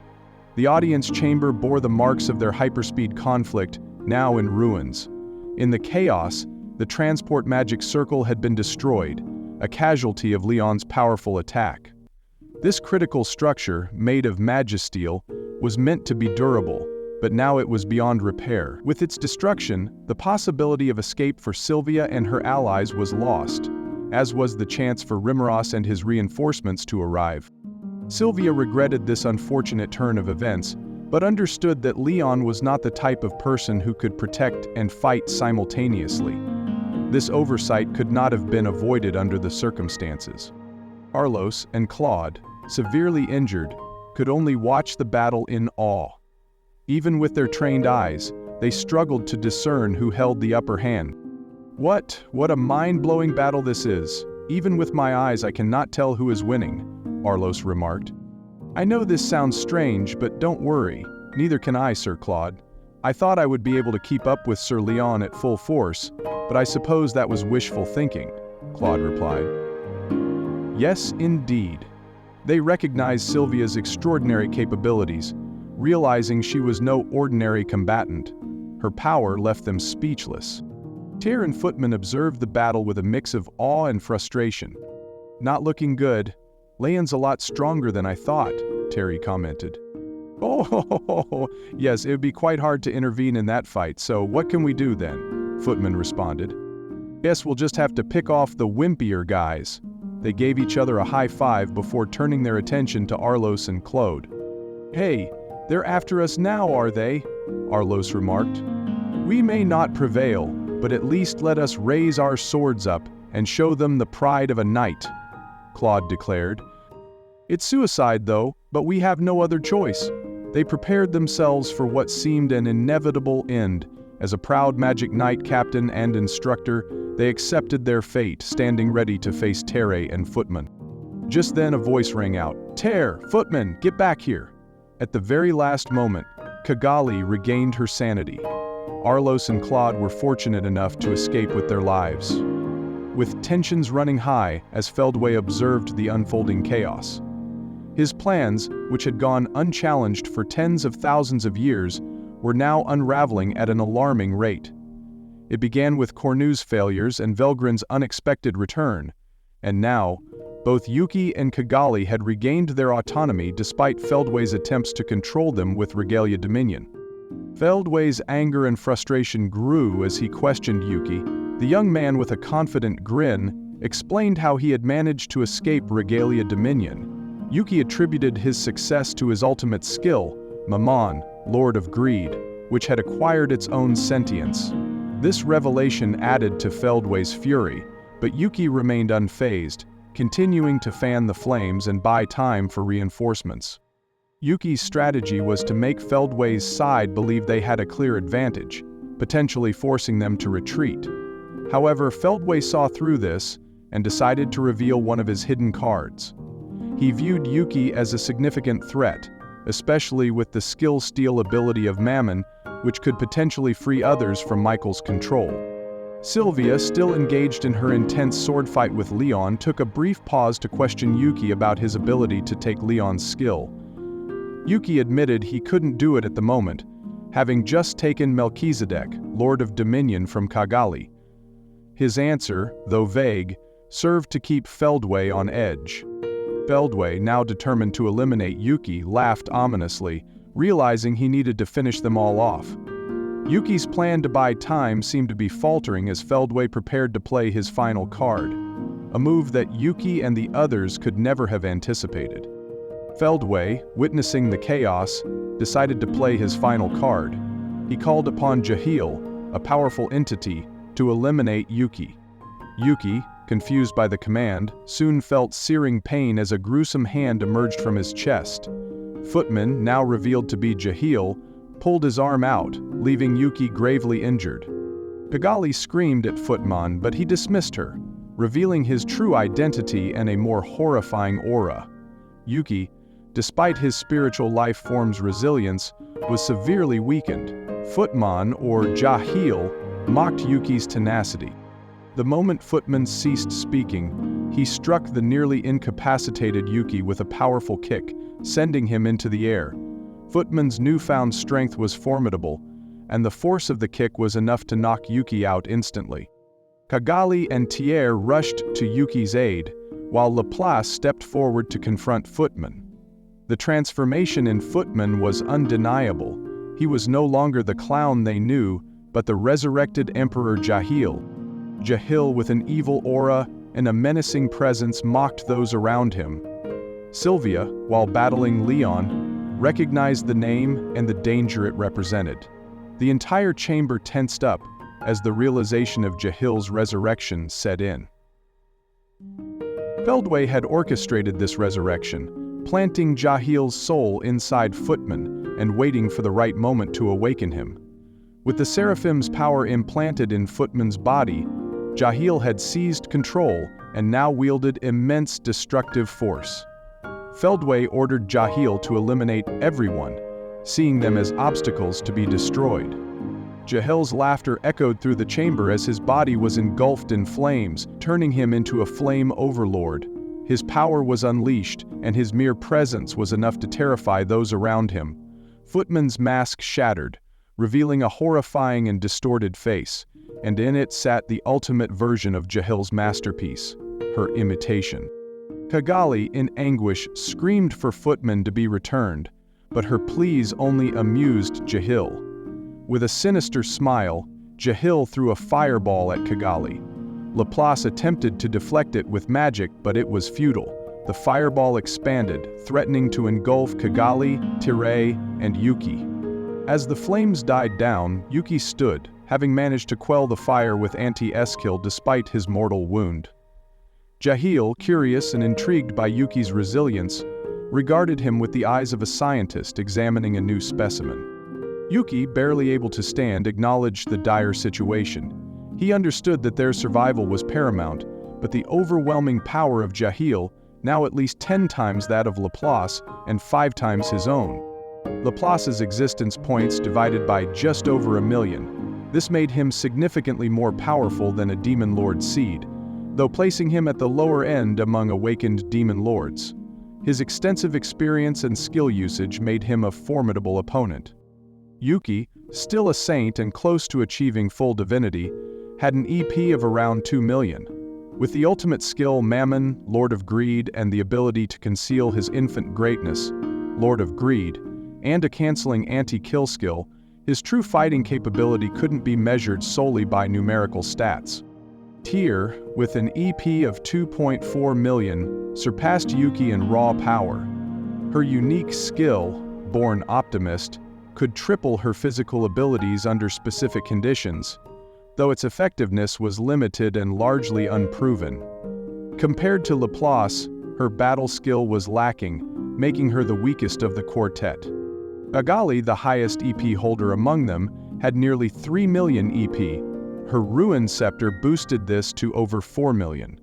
Despite her impressive power, Kigali excelled in a support role, and wasn't particularly adept in close or long-range combat. Jahil's power was overwhelming, with an EP of 14 million. This combined his own power with Footman's already substantial strength. Jahil fought using both magic and close-range combat, enjoying the torture of weaker opponents. His rampages could easily incapacitate his adversaries, creating a dire situation for Laplace, Yuki, Teari, and Kigali. Yuki, despite his genius, found himself in a frustrating predicament. He pondered if he should have waited longer before revealing his freedom from control, but dismissed the thought, recognizing that reclaiming Kigali had been the best move at the time. Feldway, however, had meticulously prepared for every scenario, leaving Yuki at a disadvantage. Accepting his defeat, Yuki acknowledged Feldway's thorough preparation and the hidden presence of Jahil within Footman. He felt the world was unfair and absurd, reflecting on his encounters and struggles. Memories of Reminisce surfaced, highlighting the stark contrast between their experiences.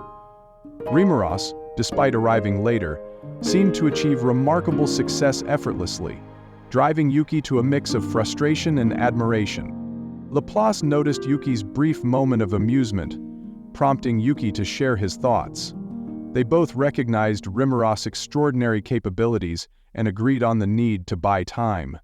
Kigali, Terry, and Laplace stood alongside Yuki, ready to face Jahil in Footman's body. Sylvia continued to keep a close watch on Yuki and the others as she fought against Leon. Although they had a numerical advantage, Jahil clearly held the upper hand. Yuki, with his chest wound closed up, was still critically injured. His anti-skill allowed him to block Jahil's fireball, barely sustaining the battle's intensity. With Yuki as the cornerstone of their defense, Laplace and Terre adopted a hit-and-run approach, while Cagalli provided support. This strategy enabled them to hold their ground against a much more powerful adversary. Sylvia observed that Yuki's leadership and resilience were crucial to maintaining the group's morale and coherence. Yuki, recognizing the immense strength of Jahil, voiced his frustrations. His anti-skill could bypass defensive barriers, but Jahil's sheer durability rendered their attacks ineffective. Despair began to set in among the group, but their hope lay in the arrival of Rimuru and his team, whom they believed would come to their aid. Sylvia, while engaging in combat with Leon, noticed that he was struggling with his own internal conflict. Michael's mind dominance had given Leon orders to defeat his enemy, but subconsciously, Leon was still fighting to regain his free will. This internal struggle slowed him down, giving Sylvia a slight advantage. Sylvia also pondered why Feldway remained inactive. She speculated that Leon and Jahil were sacrificial pawns, with Feldway aiming to gather data for a more decisive confrontation later. Feldway's extreme caution suggested he valued his safety above all else, indicating that he might have additional secret tricks up his sleeve. As Sylvia continued to analyze the situation, Jahel, ever the researcher, recalled how to counter Yuki's anti-skill disorders. By abandoning magic and skills in favor of pure physical power, he could bypass Yuki's defenses. Jahil, realizing the limitations of anti-skill, decided to switch tactics to pure violence. Using his body as a projectile, he relentlessly attacked Yuki, landing blow after blow. The battle quickly became one-sided, with Yuki barely able to fend off Jahil's attacks. Laplace and Terre were similarly overpowered, and soon all three were on the ground. Cagalli, in a fit of anger, activated a spell against Jahil, but his aura blocked it effortlessly. Jahil's sheer power decided the battle, and he sought Feldway's permission to finish them off. Feldway, indifferent, allowed Jahil to proceed. Pooling his destructive energy, Jahil prepared a devastating attack. Sylvia, horrified, realized the impending danger. She erected a defensive barrier, while Leon, sensing the threat, stopped his attack to protect Feldway. Yuki, nearly out of energy, attempted to use Mammon, Lord of Greed, to bolster his defense, but it was insufficient. Cagalli's unique skill, Schemer, provided a last-ditch barrier, but it couldn't withstand Jahil's overwhelming power. Jahil's attack involved two stages, a fireball to vaporize Cagalli's barrier, followed by a main strike from Agni, Lord of Blazes. His immense magicule count made him a walking wall of energy, far beyond Sylvia's capabilities to defend against. Sylvia looked to the others for help. Cagalli was exhausted, Yuki was out of energy, and Terre lacked an ultimate skill. All hope rested on Laplace. As Sylvia glanced his way, she was startled to recognize his face beneath the broken mask. Memories flooded back, and she screamed for him to run, but it was too late. Jahil's final words signaled the end. His attack caused intense destruction, obliterating Leon's castle in a massive explosion. The fireball spread heat and flames across the land before flickering into nothingness. All Yuki could do was laugh in despair. Reflecting on his journey over the past decade, he realized this might be the end. He had met Cagalli, then the demon lord Kazalim, and had tirelessly worked towards his dreams. Along the way, he made true friends, sharing both joy and hardship with them. Despite his rapid growth, the cracks began to show. Unlike Rimuru, who seemingly succeeded effortlessly, Yuki's plans started to crumble when he overlooked Clayman's changes, filling him with guilt. He had other regrets too, and in his final moments, he sent a thought communication to everyone in the room, apologizing for his mistakes. Cagalli, burdened with remorse, acknowledged her obsession with Leon had led to this situation. Yet Skara, it also brought her to Yuki, offering some small solace. Terre, despite her jumbled memories and feelings, reassured Cagalli that they had always been on her side. She expressed contentment with their shared fate, finding happiness in dying alongside Cagalli. Laplace, reflecting on their time together, expressed his gratitude to Yuki and Cagalli. Even as the demon lord Kazalim, Kagali had been reliable and cool, and now, as the princess, she seemed perfectly suited to her role. Yuki's heart was warmed by the loyalty and camaraderie of his friends. Despite the dire situation, they faced their end with unwavering support for one another. They had given their all, and there were no regrets among them. The bonds they had formed were stronger than the fear of death. "So yeah, boss," Laplace added with a smile. "Don't worry about it, okay? We all did our level best, and we ain't got no regrets. I'm sure Clayman's waiting for us, so let's have fun over there, huh?" They had walked a path filled with both good and bad, but they had done so without shame, making Laplace proud of their journey. "Haha, you really ought to complain to me some more, guys," Yuki insisted. "It's your last chance." "We don't have any complaints," Kagali told him. Right, Tia agreed. "I mean, yeah, I believed in you, boss," said Laplace. "If you couldn't do something, we could accept it couldn't be done." But Yuki stood firm. "You're okay going with me, Laplace. I think that girl called you something else, but if you went it alone, I bet you still have time to get out of here." Sylvia had called him Phallium, and the memory had returned. He glanced at Sylvia, relieved to see his beloved wife was safe. But Laplace knew his place was with his friends. It's fine. I'm Laplace. Laplace the Wonder Jester, Vice President of the Moderate Jesters. It's all in the past now kind of thing, so you don't need to worry about me, boss." "You don't?" "Nah. Besides, you want to leave me alone at the very end? Forget about it." Hearing this, Yuki felt the absurdity of the world soften. Maybe life wasn't so bad after all. Until the very last moment, he decided to resist with everything he had. The logical part of him suggested he wait for the current, but he refused to do so. You're all such a bunch of idiots. Not that I mind. I don't need you telling me that, boss." "I'll say," added Kagali, "you're really smart, Sir Yuki, but sometimes you do the dumbest things, just like now, too." Yeah, but it's kind of fun to join forces with everyone right at the end, isn't it?" United at heart, Yuki's team faced the unfathomable threat of Jahil without fear. As long as they had each other, even hell could be endured. "So farewell then," Jahil declared.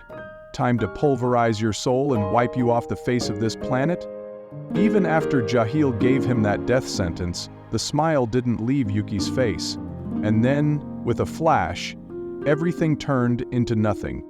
The time for playing was over, and with it, the ambition of Yuki and his friends came to an end.